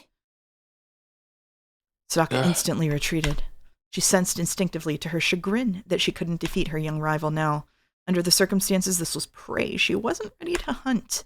Sadaka clicked her tongue, dismayed at being outfaced by such an impulsive attack. The girl had been so calm and collected before. Somehow she'd been transformed into a creature of pure emotion, a warrior undefeated, and clearly beyond Sadaka's capabilities. I have a question. Yeah? So she in one movement did a cartwheel, picked up an assault rifle, used it to mow down a whole entire thing of guards, as we're seeing right now, recapped. And she just ran into another train car, had the drop on them, fired I don't know how many times, and she didn't manage to fucking hit her at all? Check out this one. Okay. We're in her flashback, so how does she know what that fucking conversation was about? Oh, it's like the movie The Perfect Storm. Have you seen the movie The Perfect Storm? No. Oh, I got so mad at the movie The Perfect Storm. So The Perfect Storm is a true story, okay? It says at the beginning it's a true story, all right? And spoilers for Perfect Storm. So they leave on a boat to go out fishing in the Perfect Storm because it's just the money is too good. And at the end of the boat trip, they all die on the boat. No one gets back. Well, how do they know what happened on the boat then? How is it a true story? I was like, someone has to survive because we've been on the boat for like an hour and a half. They've got a black box on the boat. So we must know something that happened. I was so angry. Synesthesia smelled the entire conversation. Oh shit, you're right. That's true. Yeah, that's true. Speaking of which, the scent shifted. She heard sharp footsteps. She spun around, ready to fire her gun. There was a rustling of clothes, and a new sensation crashed against her skin. A volley of bullets whizzed right past her face. Whiz. But how? A chill ran down her spine. There were enemies other than the soldiers on board this train. This one was dressed as a train engineer. Shaking off a premonition of disaster, she pursued this new foe as he retreated toward the front of the train. Right now, she needed to stop the engine. She followed the enemy, who'd shot at her all the way into the driver's cab. But who was driving train? Oh. Okay. Whoever the fake engineer was, he was defiant to the last, finally collapsing without a word. Looking around the cab, Kanan saw the murdered bodies of the real engineers, as well as a smashed control panel, which was now clearly useless. If this guy was wrecking the train, Kanan thought, he must not have been in league with the soldiers protecting it. And if there was some third party that they hadn't been aware of, Kanan broke into a sprint. If she'd had a better understanding of how the train functioned, she might have found some way to stop it by force by destroying something in the engine room. Why didn't her synesthesia powers let her see that? She had no time. We have no time to ponder such things now, Joe. The stream's been going on for so fucking long. Her instincts spurred her into motion. The priorities of the situation had changed. As she raced back toward where she'd left Siam and Sadaka, she reflected that she hadn't liked this job from the start. Something about this train just felt wrong, and its mottled colors had boded ill from the beginning. Bitch, you should have written it smelled fishy. Fuck you, Nasu. Siam! She ran as fast as she could. The sight of her previous battle and everything beyond reeked of the thick stench of death. Her dread of what she would find was almost overwhelming as she headed into the compartment that had held the second group of soldiers.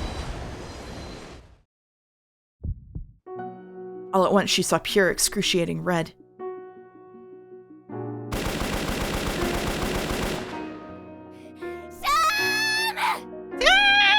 Violent emotion surged through her as she cut loose with a wild barrage.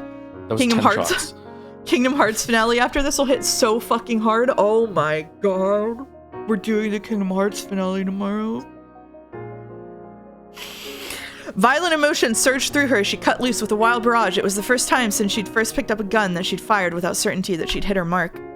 The bullets found their marks and several of Sadaka's men fell dead, but how many moments had this bought Siam? Sadaka had vanished toward the rear of the train, carrying the case with her. Kanan didn't even consider following her. Instead, dumbstruck, she dropped to her knees beside her mentor. Her mind couldn't process the situation. Just like a newly hatched chick. Siam told her with the faintest of smiles.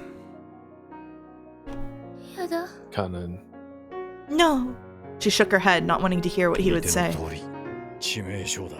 I am Dickshot. Taking my death wound. You can see that. His voice was calm. She stared at him, silently pleading. No. She kept shaking her head slowly, inwardly imploring him not to die, but unable to put her plea into words. Siam stirred. His consciousness was fading from blood loss, but the face before him was one he recognized. He shook himself back to awareness, recalling the young girl he'd found 2 years before. The memory hardly seemed real.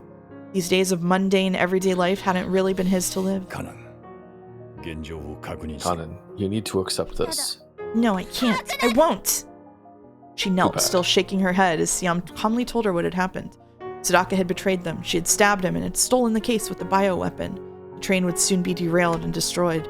The train crew and passengers had been murdered, that there might be still a few alive.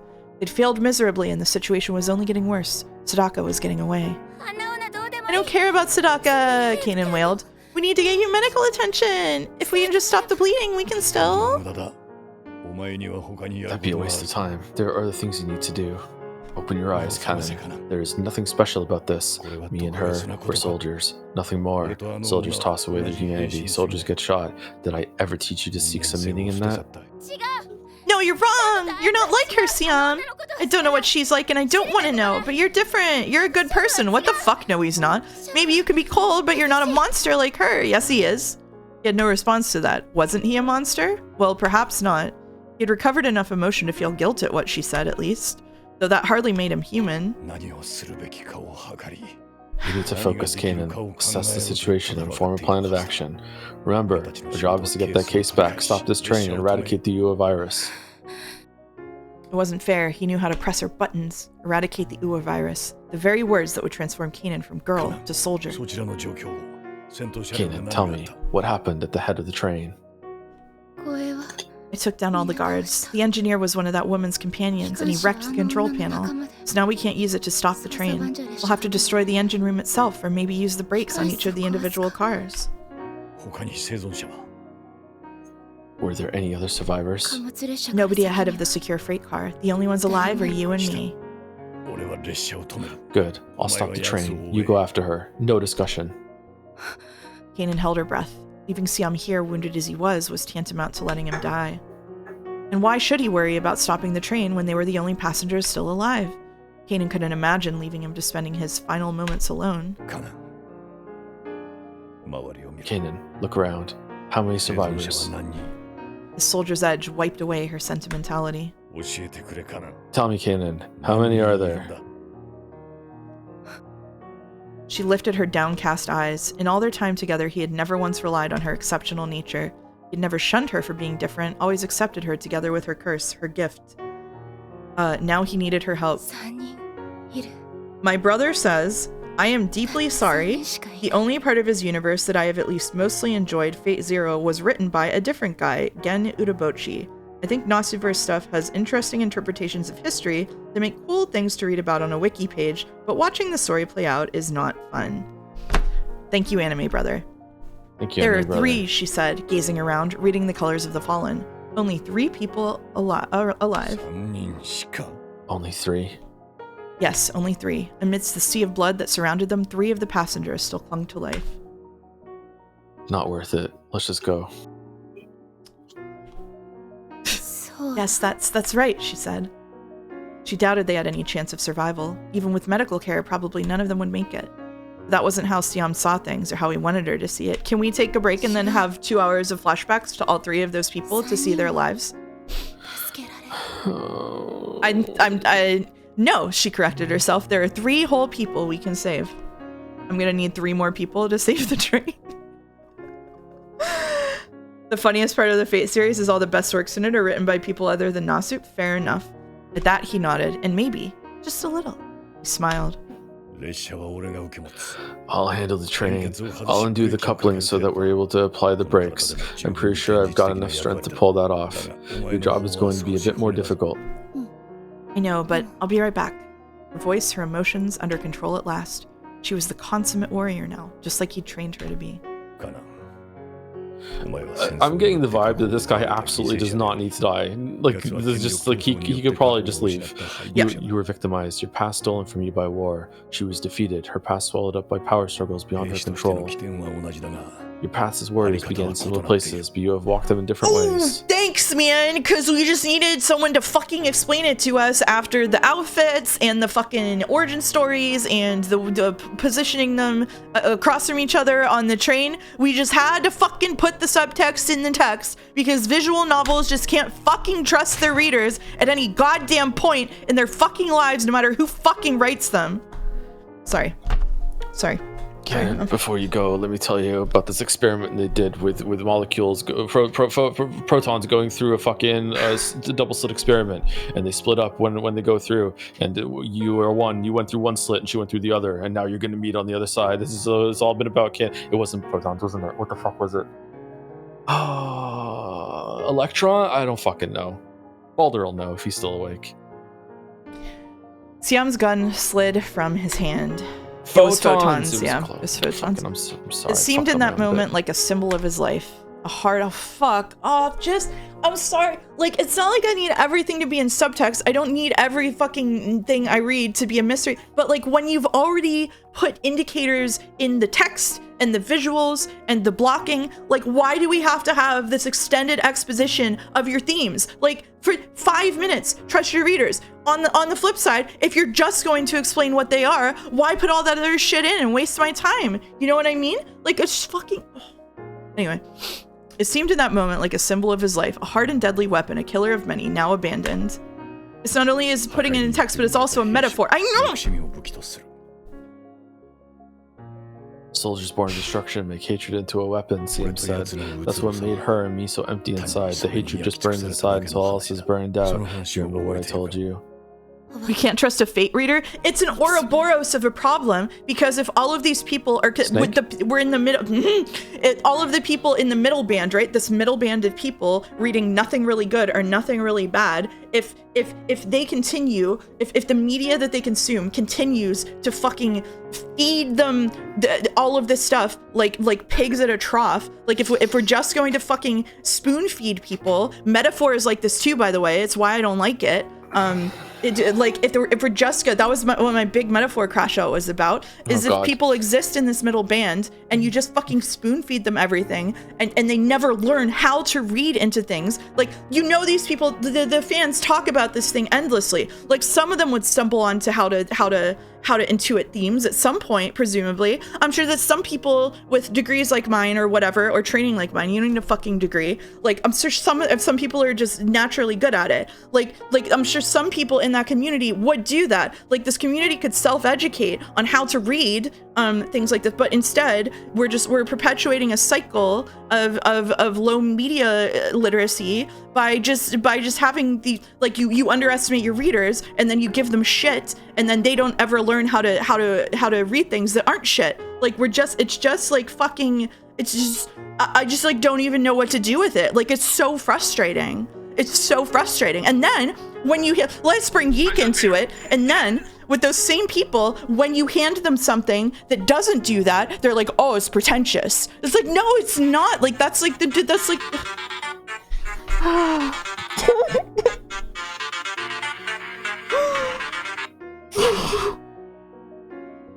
I'm sorry, we triggered the metaphor meltdown. That's so bad. Nasu made me trigger the metaphor meltdown. That's so bad. Okay. It's okay. It's okay. Don't worry about it. It's okay. Okay. I do. You said that hatred must never be used as a means of fighting back. Even if the power it gave you let you destroy your opponent, if you cultivated such power, it would destroy you too in the end.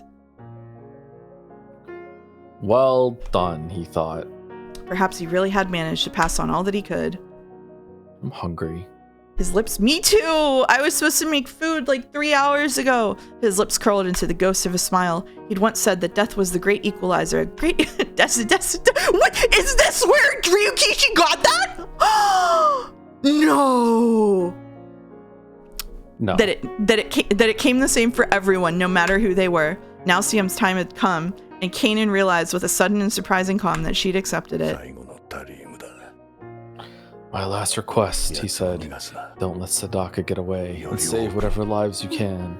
Don't say it's not, lol. You don't know. Oh, okay. Then you did. Then you do know. Okay. Yes, good fortune to you, Siam.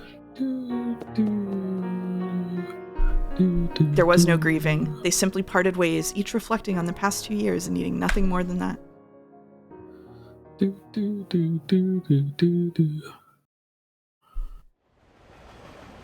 Okay. Sadaka stood atop the train. We did see a note that was clearly written post 2011. So if the whole thing was added after 2011, I could be right. You know what? We never went back and found what the Achi line was in that story.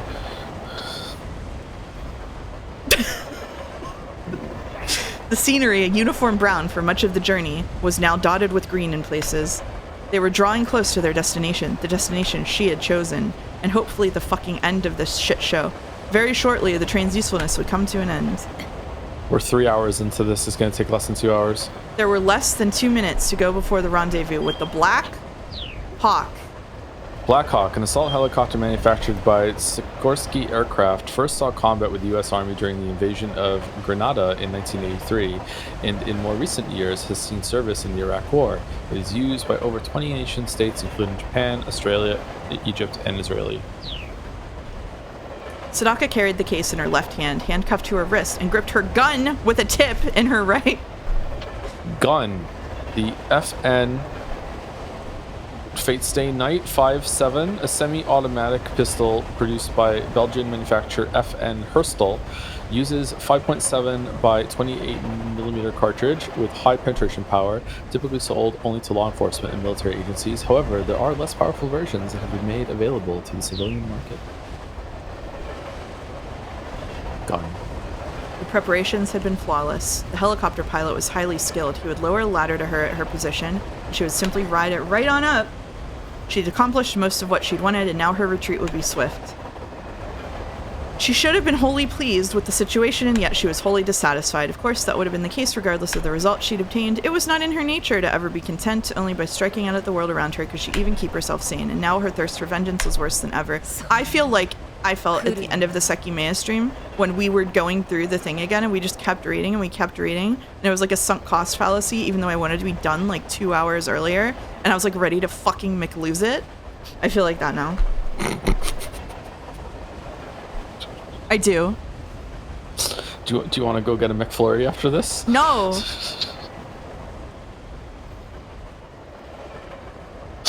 And here she comes. A girlish silhouette appeared on the roof of the... What? I just skipped that whole paragraph. I just hit enter like I read the whole page. A girlish silhouette appeared on the roof of the train not far away, and Sadaka felt her thirst change to a hunger. Okay, man. Time to go a-huntin'. She more than had the upper hand here. If she were to go down, the case would fall down with her, and if the case were damaged, the Uwa virus would very likely be released. Which meant that the little lady couldn't shoot at her until she got the case away, whereas Sadaka was free to unload on her as much as she wanted. The kill was certain to be hers. How could she help but smile? She'd stolen the Uwa, stirred up both sides of an international conflict, and would soon eliminate the last witness to her scheme. It had been quite some time since she'd last scored such a coup. それだけは感謝してもいい。 I suppose I owe the little lady a little thanks for contributing to my success. Her target was 3 cars away. Knowing her pistol's effective range, Sadaka gave herself an 80% chance of hitting. If Kanan had been 1 car closer, it would have been 100%. And since it wasn't like the girl could fly, she had no hope of escaping certain death. Kaboom! Sadaka aimed at the train car's roof just in front of Kanan's feet. Time for a little intimidation.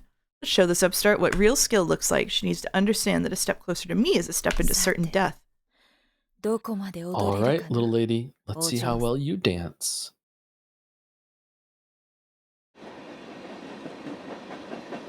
Siam, so really? Siam struggled to his feet. He had a final job to do. Still going? Isn't she just gonna escape? And it's like, and that's Alpha. Is it not Alphard? Maybe it's like a different one. Like there's no way this is resolved. How is this still fucking like? You can just have the ending of this just be implied and just go back to the.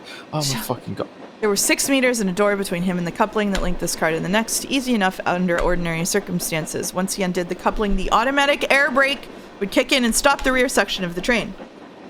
Automatic air brake. A steel Pokemon. A style of brake used by railway cars that utilizes air pressure. All of the train cars include sections of a brake pipe linked to each other down the center of the train's undercarriage. Brakes on the cars are structured so that they activate when air is removed from the pipe. If 2 cars become separated, this releases the air, causing brakes to kick in automatically. The distance seemed vast. How much time was it going to take him to do something as simple as waking up in the morning and washing his face? It was altogether too long and treacherous a journey that would use up all that remained of his life. So, they still haven't disappeared on me. Muddied memories played in his mind like scenes from an old movie. Oh, what the fuck? There was a time when I saw hope in a girl who made nihilism her reason to live. After that, I found hope in another girl's weakness as she clung to her desire to live. The hope Sadaka brought had been like opium, a drug he took to coax himself into thinking his actions were for the best. Somehow at the time, he'd never realized this mistake. And then there was Kanan, a victim of war. She'd given him a kind of hope that brought all his own pain sharply into focus. Even at death's door, she thought nothing of dying, only wanting to live a life of meaning. Opium, says Megagiko, thank you. He had no doubt now which kind of hope was the better one, but he still remembered both, just as he remembered the faith that had driven him long before he met either girl. That was decades ago now. How naive he had been, an unsophisticated firebrand clinging to blind belief. I am losing my voice. Do you want me to take over? No, it's okay. 3 wounded passengers, 3 people to save. The thought drove him on. 2 years earlier, he'd been unable to save anyone. He had been nothing but a killer. Did that make him a hypocrite now? Perhaps, but if so, for once, he could accept his own hypocrisy. Siam blinked. His eyesight was failing. Maybe it was the light of truth that had blinded him. Fuck you. He was paying at last for the sin of casting aside his beliefs so long ago. Oh. Did he have the stamina to keep going? Of course he did. He trained himself to find new reserves of strength when it mattered most. War was always like this. After the mind and body had given out, a true soldier could forge onward in spirit alone, like a spirit of the dead. It had been a long time since he'd taken a job that tipped the scales back toward the living. Of course, he'd always told himself that he killed so that he and others might live. Mercy and slaughter stemmed from the same behavioral principle, the struggle for self-preservation. Still, a soldier's deeds seemed to slip inevitably toward the negative end of the spectrum. He remembered how the long slide had started, the motives that had driven him to take up arms and pushed him further and further into the void. I will lose my life now. I will lose this emptiness. At long last, my balance will return to 0. Welcome, Errol. It is still going. 1 becomes 2, 2 becomes 3, it all returns to 0. Another memory. Before they'd boarded the train, the girl had begged him for a special boon. Just when had that happened exactly? You're such a liar, Siam. You said it wasn't going to hurt at all. I had no idea it was going to be this painful. Perhaps at the time, Siam had simply forgotten how painful it was. He'd been good at that after all. He asked her if the pain from her new tattoo would impair her for the upcoming job, and she shook her head. I mean, yeah, it does hurt, Kanan said, but it makes me happy, and that makes me better at what I do. The girl's skills really did change based on her emotions. Her good moods were rare, but when she was happy, her abilities were remarkable indeed. A tattoo was a small price to pay for that. The girl was quite probably the strangest person he'd ever known. No second skin, 0 out of 10. Really, this tattoo is going to heal like shit, actually. Meeting her was an honor for him, in a way. Even while her training made her into a soldier, she never truly let go of her feelings. Maybe she'd been a free spirit the whole time, or maybe her feelings were what helped her through in part. It didn't matter which it was. This shows that we're family, Siam. For as long as I have it, I'll never forget what you've taught me. Remembering it now, he felt a vague sense of fulfillment. For a monster, he'd done a pretty good job. I haven't felt this much despair reading something since Steins Gate. I am so unhappy right now. I'm sorry. Can I? Oh my god. Can I? Can I like pay you? Like, can I do something to make it up to you for having to? Do you want to leave and I'll just read the rest myself? Like, this is my stream. No. You don't have to be here. No. You don't have to commit to this. I'm not unhappy like with the stream experience. I'm unhappy with the content. Like this is really bad. Holy shit. Kiddo wants to know if you would like to teach me chess. Give him 100 bits. Do you want me to give you 100 bits? I'll give you at least 100 bits tomorrow. Don't worry. Never ever teaching you anything. No. Shit has been cooking so long there isn't even ash yet. Welcome, Caps. Thank you, Large Primate, for donating 100 bits to say I can do something to make things better. A question for you and Joe. Do you think Uchikoshi did a better job with prosopagnosia in 999 than Nasu did here with synesthesia? I think Uchikoshi did a better job. Yeah, I think Uchikoshi did a better job. We don't have to make that a long distraction. Mouse, can you hire Joe so he reminds you to never listen to Godot? Godot is going to have to farm a lot of good well back with game recommendations. The two girls stood 30 meters apart. The train was going 120 kilometers an hour. How fast would the bullet have to go in order to... No! The two girls stood 30 meters apart. Kanan had stopped her advance just at the edge of the third car. Sadako waited silent. It's super effective. Her rival could never hit her from there. Kanan took one more step. One more and the real fun would start. You're actually pretty good at math, I should say. Thank you. I did just present you a whole bunch of math earlier. The curtain had risen on the final act of the drama. The violent drone of a helicopter sounded in the distance. In a matter of moments, the chopper would arrive. The chopper! Lowering the ladder, Sadako would then ascend in triumph. Boy, I hope they don't draw out these few moments into 20 minutes. What are you waiting for? She called out. Don't tell me you came up here just to watch me go. I thought you were sworn to destroy the virus. Her challenge was a hiss upon the wind. Okay, we get the fucking snake thing. Kanan glared. She knew she could reach her enemy in 5 seconds or less, but Sadako would need only one of those seconds to aim and fire. Kanan would be killed 5 times over if she charged. It was a risk she couldn't afford to take. She couldn't hope to win. Not under these conditions. What did you say? 5 to 1 again. 5 to 1. 5 to 1. You really think I'd just let you go? Kanan called back. Don't be a fool. Sadaka's taunt had stung her nerves. Her rival's voice was like a jagged claw, a filthy talon scratching at her temples. Kanan ground her teeth in frustration. She had no fear of charging in without a plan, but that wasn't going to work this time. That would give too much of an edge to her opponent. They're not even going to fight, are they? They're gonna drop the ladder and they're not even going to fight. Do you think so? God, I hope so. It'd be over faster. Yeah. Go ahead. This is such a letdown, Sadaka said. But no matter whatever you do, I'll be able to put the contents of this case to good use. Did you know, young lady, that this Ua is a flawed weapon? More a negotiation tool than anything I'd actually use. And why is that, you ask? Because it's too powerful. What? I'm 5 train cars away. I can't hear you. What the fuck did you say? And a helicopter. 3 train cars away. Excuse you. They told us like 8 times. Sorry. The ladder swayed down from the helicopter above. Sadaka could make her escape in a moment, if she chose. And yet she hesitated, savoring Kanan's defeat. The fact is, it's too early to use the virus as a weapon, she said. It'll take the world's top researchers 2 years at least to fully understand what they're up against. Then, the 428 Shibuya Scramble will have happen. We'll have some real value in my catalog. A pity you won't be there to see that. Your deaths here are really going to accomplish nothing. Don't worry. I'll make sure the Ua reaches its full potential. No one may care that it took your parents from you, but one day this weapon will make a grand name for itself. And then, I'm going to make a killing. Just shoot! Kanan fought back a wave of nausea. Ferocious colors danced before her eyes. Bark all you want, she said. It's not going to happen. She heard a dull clang from somewhere ahead and felt a faint shudder through her feet. The train began to slow. Strength filled her limbs. She shifted her posture, ready to spring into action. I guess I didn't need to provoke you, Sadaka sneered. She could see it in Kanan's eyes. The girl was ready to run right to her death. Everything was falling into place. The bleak scenery was opening out into a fertile landscape. Kanan was about to die. One step forward and there would be a resounding gunshot. But instead of moving, Kanan spoke. Your name? What is it, really? Sadaka smiled inwardly. So that's what's been gnawing at her. No way! Whoa! Alphard, she said. It was all worth it. CM wanted his promised land, but all he was able to make me into was just another terrorist. Fuck. Okay. You need to know here that Canaan is the promised land. I thought it was outer heaven. And at her words, the race began. Huh? Sadaka Alphard stared in surprise. The instant that she realized her first shot had missed, she pulled the trigger again. This time her eyes went wide with shock. How could I miss at this range? The red-clad figure sped along the train car roof, zigzagging as she moved like a bolt of lightning. On she came, heedless of the death in the air around her. There was no doubt about it. The girl was dodging bullets. For a master markswoman like Alphard, it was a nightmare come to life. No, this is ridiculous. It can't be. What Kanan was doing simply shouldn't be possible. Just before each shot, she would change her trajectory unpredictably, shifting out of the bullet's path. Evasive movement was a standard tactic, but knowing precisely when and where to dodge, that required an inhuman ability to predict the future.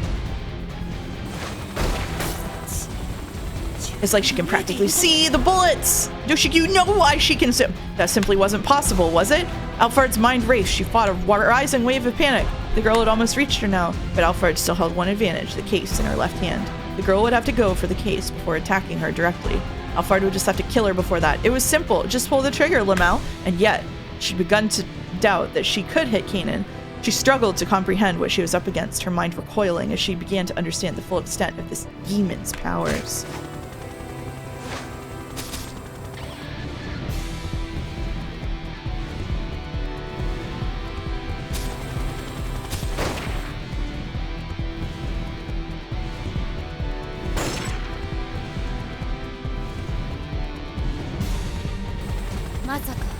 You don't really think I can see the bullets, do you? Her voice was like the whispers of the devil himself speaking what was in Alphard's mind. She fixed her opponents with a victorious stare. I see your hatred. She can see my emotions? My god!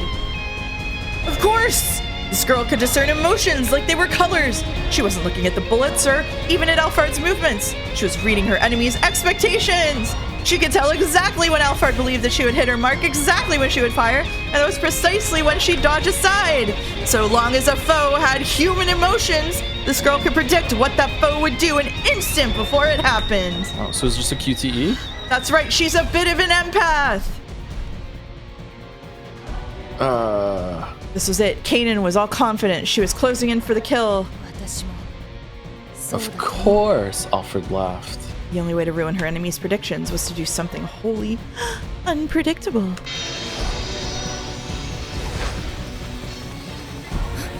Huh? As Alfred hurled the case from the train, Kanan instinctively launched after it.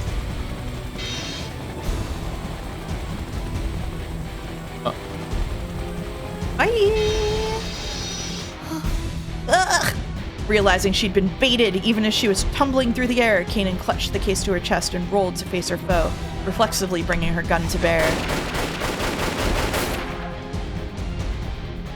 Bullets whizzed in both directions. For an instant, the two combatants seemed suspended in a kind of distorted balance, two neutral opposites in opposition. One who could sense emotions and one who could eliminate them. Like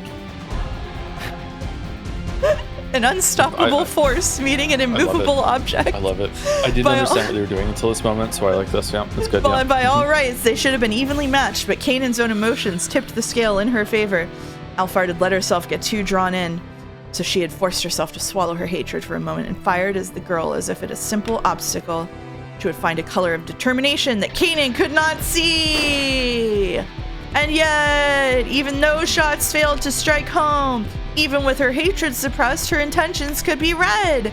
She would need to discard her hate, to divorce even her will to win from her actions. Only then would she be able to slay this super person. Wait, how is she reading and dodging while she's falling through the air? But the girl's bullets also failed to hit, twisting through the air. She's twisty. Fighting to keep hold of the case, she couldn't aim with perfect accuracy. Throwing away the bioweapon had been a split-second decision on Alphard's part. She hadn't spared an iota of consideration for the thousands who might die if the case broke open. Kanan trembled as an evil chill ran down her spine at the sight of Alphard standing on the train. There she saw not another woman, but an angel of death, inorganic destruction made flesh. End of flashback? No, not end of flashback. She rolled as she struck the ground, safeguarding the case with her body. The impact scattered her senses. She struggled to remain conscious as she bounced along, focusing on protecting her precious burden. If it broke open now, everything she and Siam had done would be for nothing. Case is empty. Decoy. Decoy. As last, she slid to a stop and lay there, panting with exertion. She checked the case before she checked herself for injuries. I did it! The case was intact. Next, following standard protocol, she began assessing her own scrapes and bruises. The train! She should drink the sample inside. Why? She's immune. Oh, yeah, good point. The grating screech of brakes filled the air. The wheels threw up a shower of sparks along the rails as the train receded. Already, the last battlefield they had shared was withdrawing into the unreachable.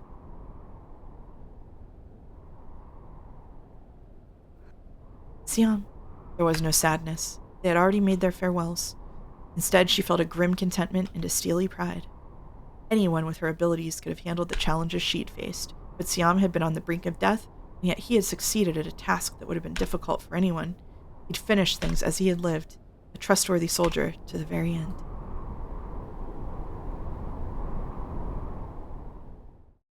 We're still in the flashback? She had failed to retrieve the Uwa virus. The train had been stopped and her test subject had gotten away. I should have let you read a long time ago. I'm sorry. Yeah, do you want me to read? Yeah, can you? She had failed to retrieve the Uwa virus. The train had been stopped and her test subject had gotten away. Never had she been so defeated. She had killed CM and stoked the flames of conflict between two opposing camps, but those achievements didn't change the fact that the operation had been a failure. To be denied a single objective was, to her, a crushing loss. Failing on 3 counts was intolerable. Alpha, it's too dangerous to stay here. You need to give the order to withdraw. One of her subordinates was calling out from behind her, but her attention remained focused on the point on the ground far behind and below.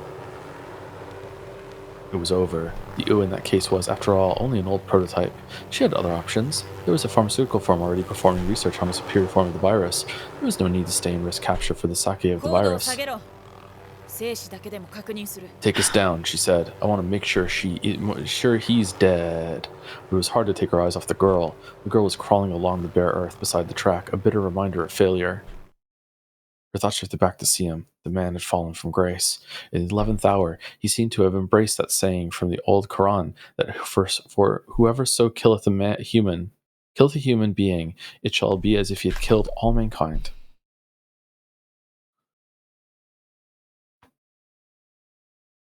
Quran, the central religious text of Islam, consisting of 114 chapters, also frequently romanized as Quran in English.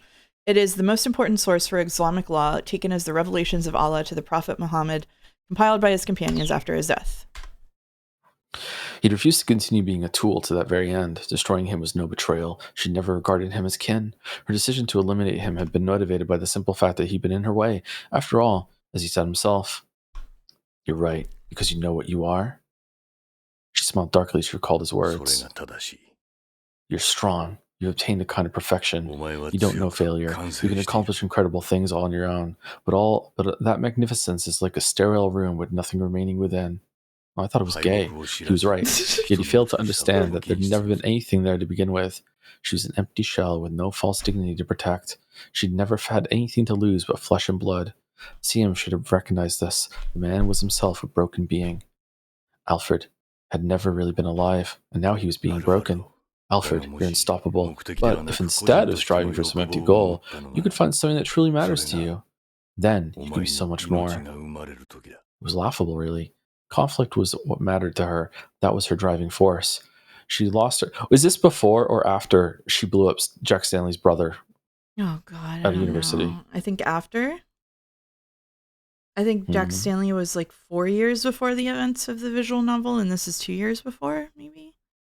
Okay. I don't remember. She lost her family and discarded her past, retaining only what enabled her to survive.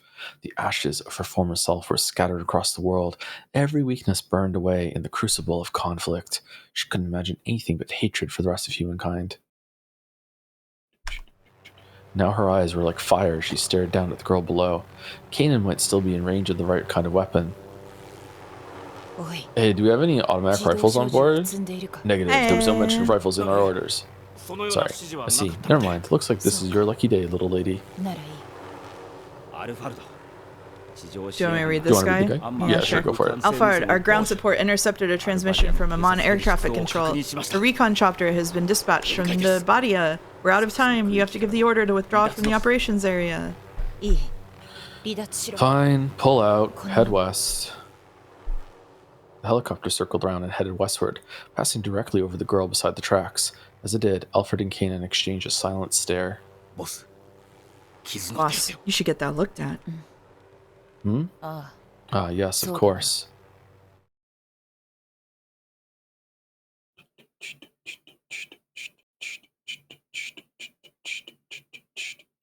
Down below, Kanan continued to stare, seeing in her foe a dark reflection of her. I'm so done with it. I'm so done with it. Like, I'm just so done with it. Like, it's just so hacky. Like, I would rather be reading fan fiction. Fan fiction is better. Oh god, it keeps going. Did you hit enter yet? It keeps going. Their origins were so similar. Two serpents born from the same twisted nest, guided by the same mentor, and yet they had followed very different paths. They had no familial ties, yet they were sisters all the same, bound by a fate thicker than any blood.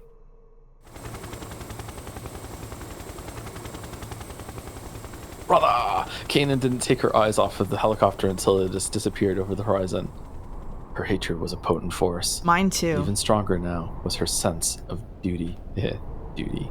She would stop that terrorist. The girl who had possessed no goals had finally found a sense of determination born within her. We're done. We're done. We're done. We're out of it. We're out of the flashback. We're done. And then We're done. Maria, after hearing all this, goes, but can you teach me how to fight? And also, here's how you get this yarn out of some string pattern. Here we go. Ladies and gentlemen, we're about to begin our descent. Please ensure that your seatbelt is fastened and that any electronic devices have been powered off.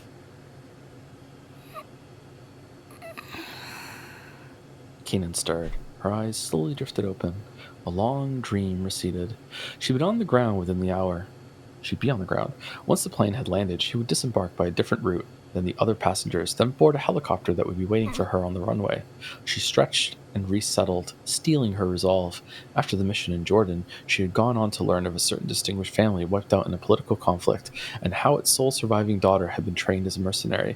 So was it just pure luck that she ended up meeting the daughter of the research scientist that was working on the Ua virus then? Seems like it's just, there's no link there, it's just coincidence. But that was a story from the past. It wasn't her story anymore. Right now, she just needed to head to Shibuya, save Maria, and put a stop to the serpent's actions. And then she just didn't. And then it ended. And then April 28th, 7:57 p.m. 428. 428. How did Alfred disable Kanan without killing her? Maria. She resisted the urge to hurry to her destination. Taking out her cell phone, she dialed up Maria's Absolutely not. Absolutely not. Absolutely not. Okay, it's worth it to look at it just so you can see anime with real Maria. Do you want to look at it now? Do you want to do that now? Should we look at it now? No, I just mean just the jump point. Fuck. It's worth it just to hit enter on it, just to see.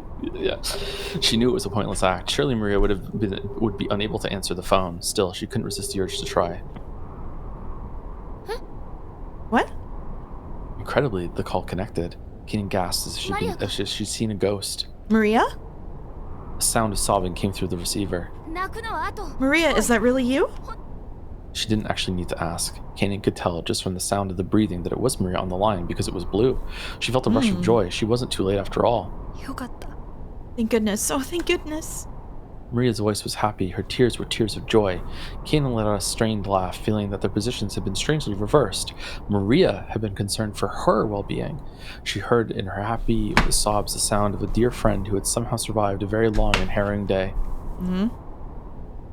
Maria proceeded to put Kanan on the phone with a man named Jack Stanley, a U.S. operative who had helped to keep Maria safe. Not 10 even minutes Jack of hurried is gonna save conversation. this for me. He brought her up to speed on the situation.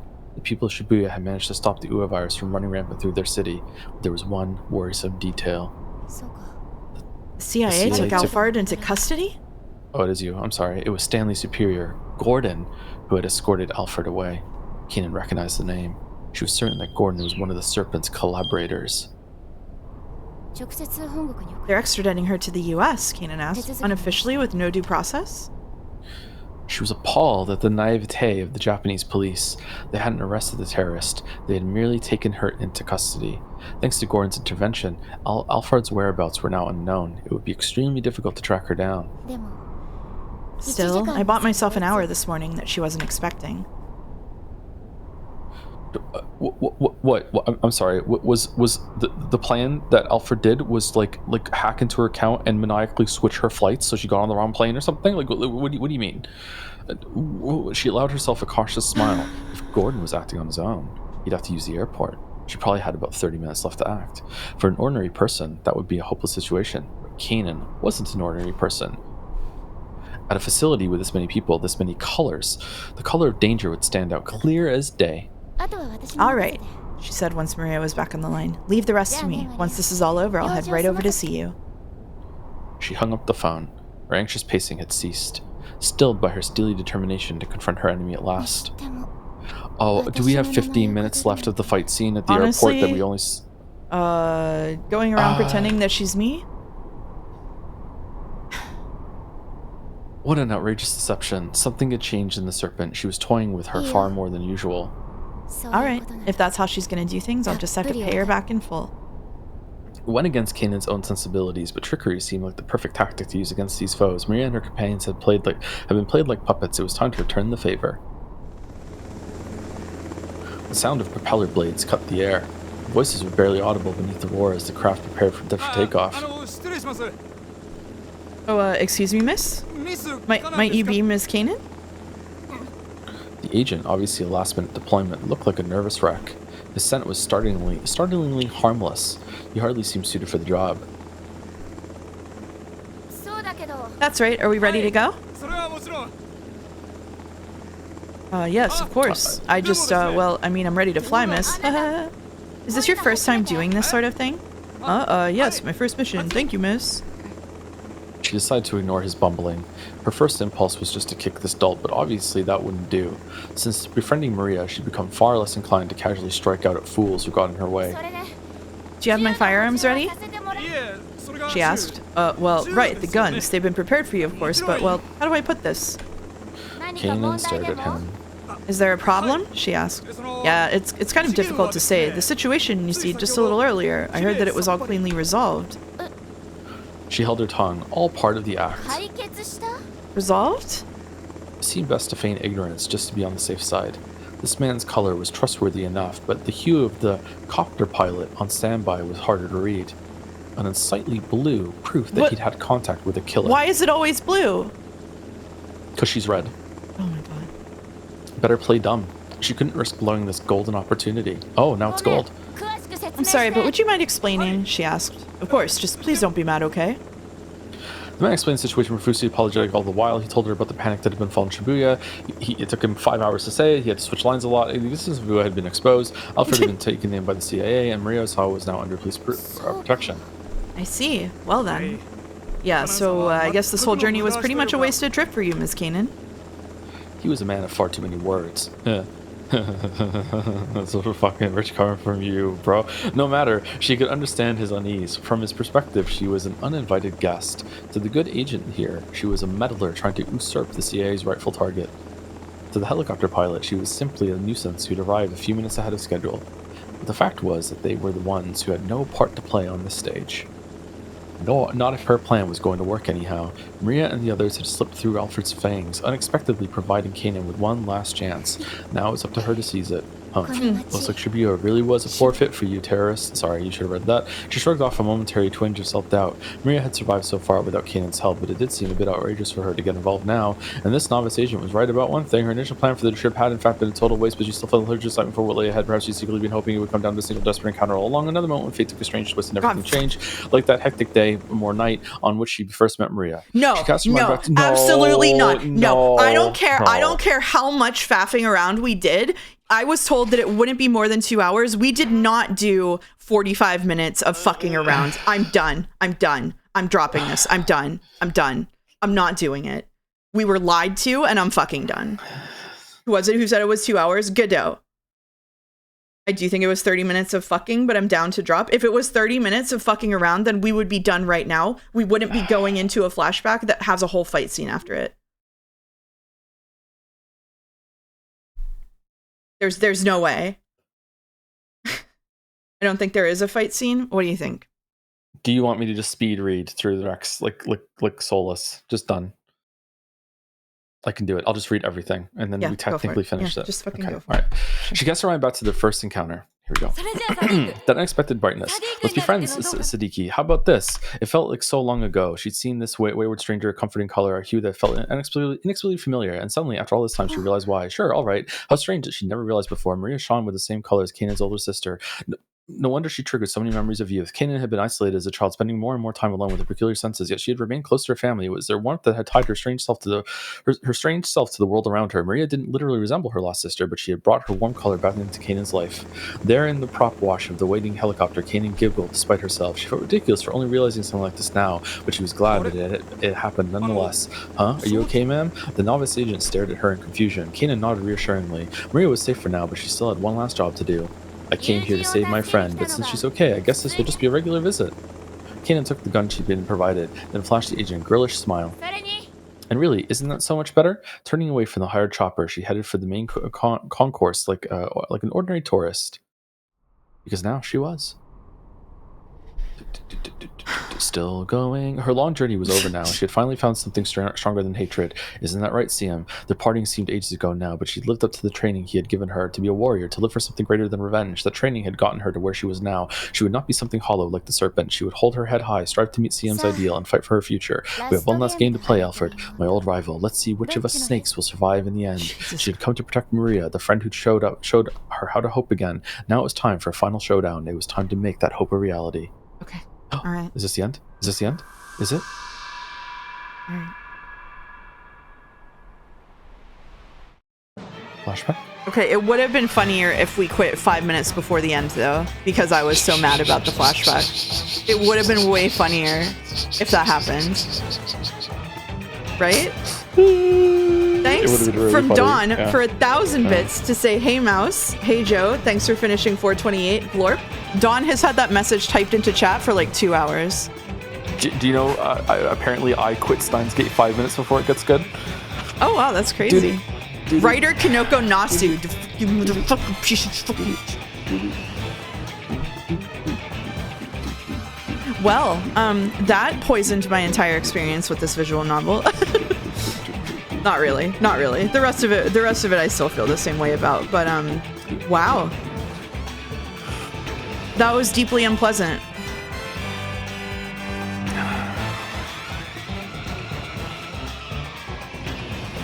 I don't know what else to say about what we just did. The first one was nice. First one was nice. Can't believe you cried while reading this or something out of anger. No. Thank you, Double Jumper, for 100 bits to say you were strong. Thank you. I think that this could be taught in a class to demonstrate what poor pacing can do to something. Yeah. And also when you do some work in order to imply things that are going on in the story and then just undermine your own efforts by just deliberately just stating it like over and over and over again. That was the, and also not just pacing, repetition of just like basic facts as well. Yeah. Like I wasn't putting on a bit for chat. Like that actually upsets me whenever people do that. Like that was a legitimate crash out about just the absolute failure of writing that is this thing of re-explaining and then making explicit everything. It is why I crashed out about Metaphor. Like I cannot stand it. I cannot stand it. Metaphors like this, really? Yeah. Okay, Yeah. I want to know what happens if you try to use the jump point. Okay. Does it put you into the main story? You don't need to do it. I'm just gonna see if I can get there. Well, if you're doing it, chat needs to see it too. So we're hold on. Let me do an F2 inside here and see if it's even possible. Okay. I don't think you can. Semi-related. What's your longest stream time? 10 hours and 7 minutes or something. And our longest stream time in this particular moment is 6 hours and 51 minutes. It's been 7 hours? Are you fucking It has been kidding? 7 hours, yeah. It's What the fuck? It might jump you and then jump you back. I don't think I dared doing the Canaan one. It wasn't worth the risk. Yeah, it's not letting me hit F2 on this, so I can't do it. You can't open it in this. Okay, so you just can't go back and do it. Okay, that's How will the Fate kinda Super crazy. Pack recover from this? They won't. Yeah, I've alt F forward. I'm going I've also to alt Steam. F forward. Okay. Right click, uninstall Shibuya Scramble. Okay. Oh, what done. a good idea. Okay. That's All right. it. By the way, to cap it all off, the achievements on Steam for that are bugged. So when you get the solitary Snurpin achievement, it says finish the. Yeah. That's what it says. Yep. That's what it says. That's what it says. You don't think you really liked that? Yeah, me neither. Me neither. Well, fucking nobody is around to raid, except someone who I don't want to raid. We're not playing Peak. We're leaving. Well, I don't know how long. Now I'm afraid that Kingdom Hearts is going to take 25 hours tomorrow. But if not, we'll try to do some of the Game Jam games. I don't think we'll be able to do all of them. We can decide whether we want to do the Game Jam games or I don't know, fucking just do Peak tomorrow instead after Kingdom Hearts. I don't know. Anyway, in case you guys, yeah, we're gonna raid Shenpai. Yeah, I mean today. Yeah, I mean today. I mean 15 hours from now or whatever. That's right. Okay. So so I'm gonna do Kingdom Hearts tomorrow. If Joe wants to be here for me finishing Kingdom Hearts, he can be, but you don't have to be. These are your days off. I would like it if you came though. I should be here. All right. Yeah. Sorry. I'm like, I'm like in a fugue state or something right now. It's okay. Mouse is live if you need a raid. No, thank you. No, thank you, Mouse. Well, I liked the rest of 428. I liked the first side story. I did not like this, but we had a big journey together. It seemed like chat enjoyed it because somehow we didn't lose that many people. So thanks, chat, for sticking around. And thank you, and chat. We'll see you later. Thank yeah. you. And if you don't, thank you for listening. Yeah, thank you for listening. And if you don't watch our streams in the next couple of days, hey, Merry Christmas. Merry Christmas. Merry Christmas. All right, we're gonna raid Shenpai. I'm changed after this. I hope this wasn't my Life is Strange 2. All right. But if it was, it's all right. Bye-bye. Goodbye for the last time, VOD watchers.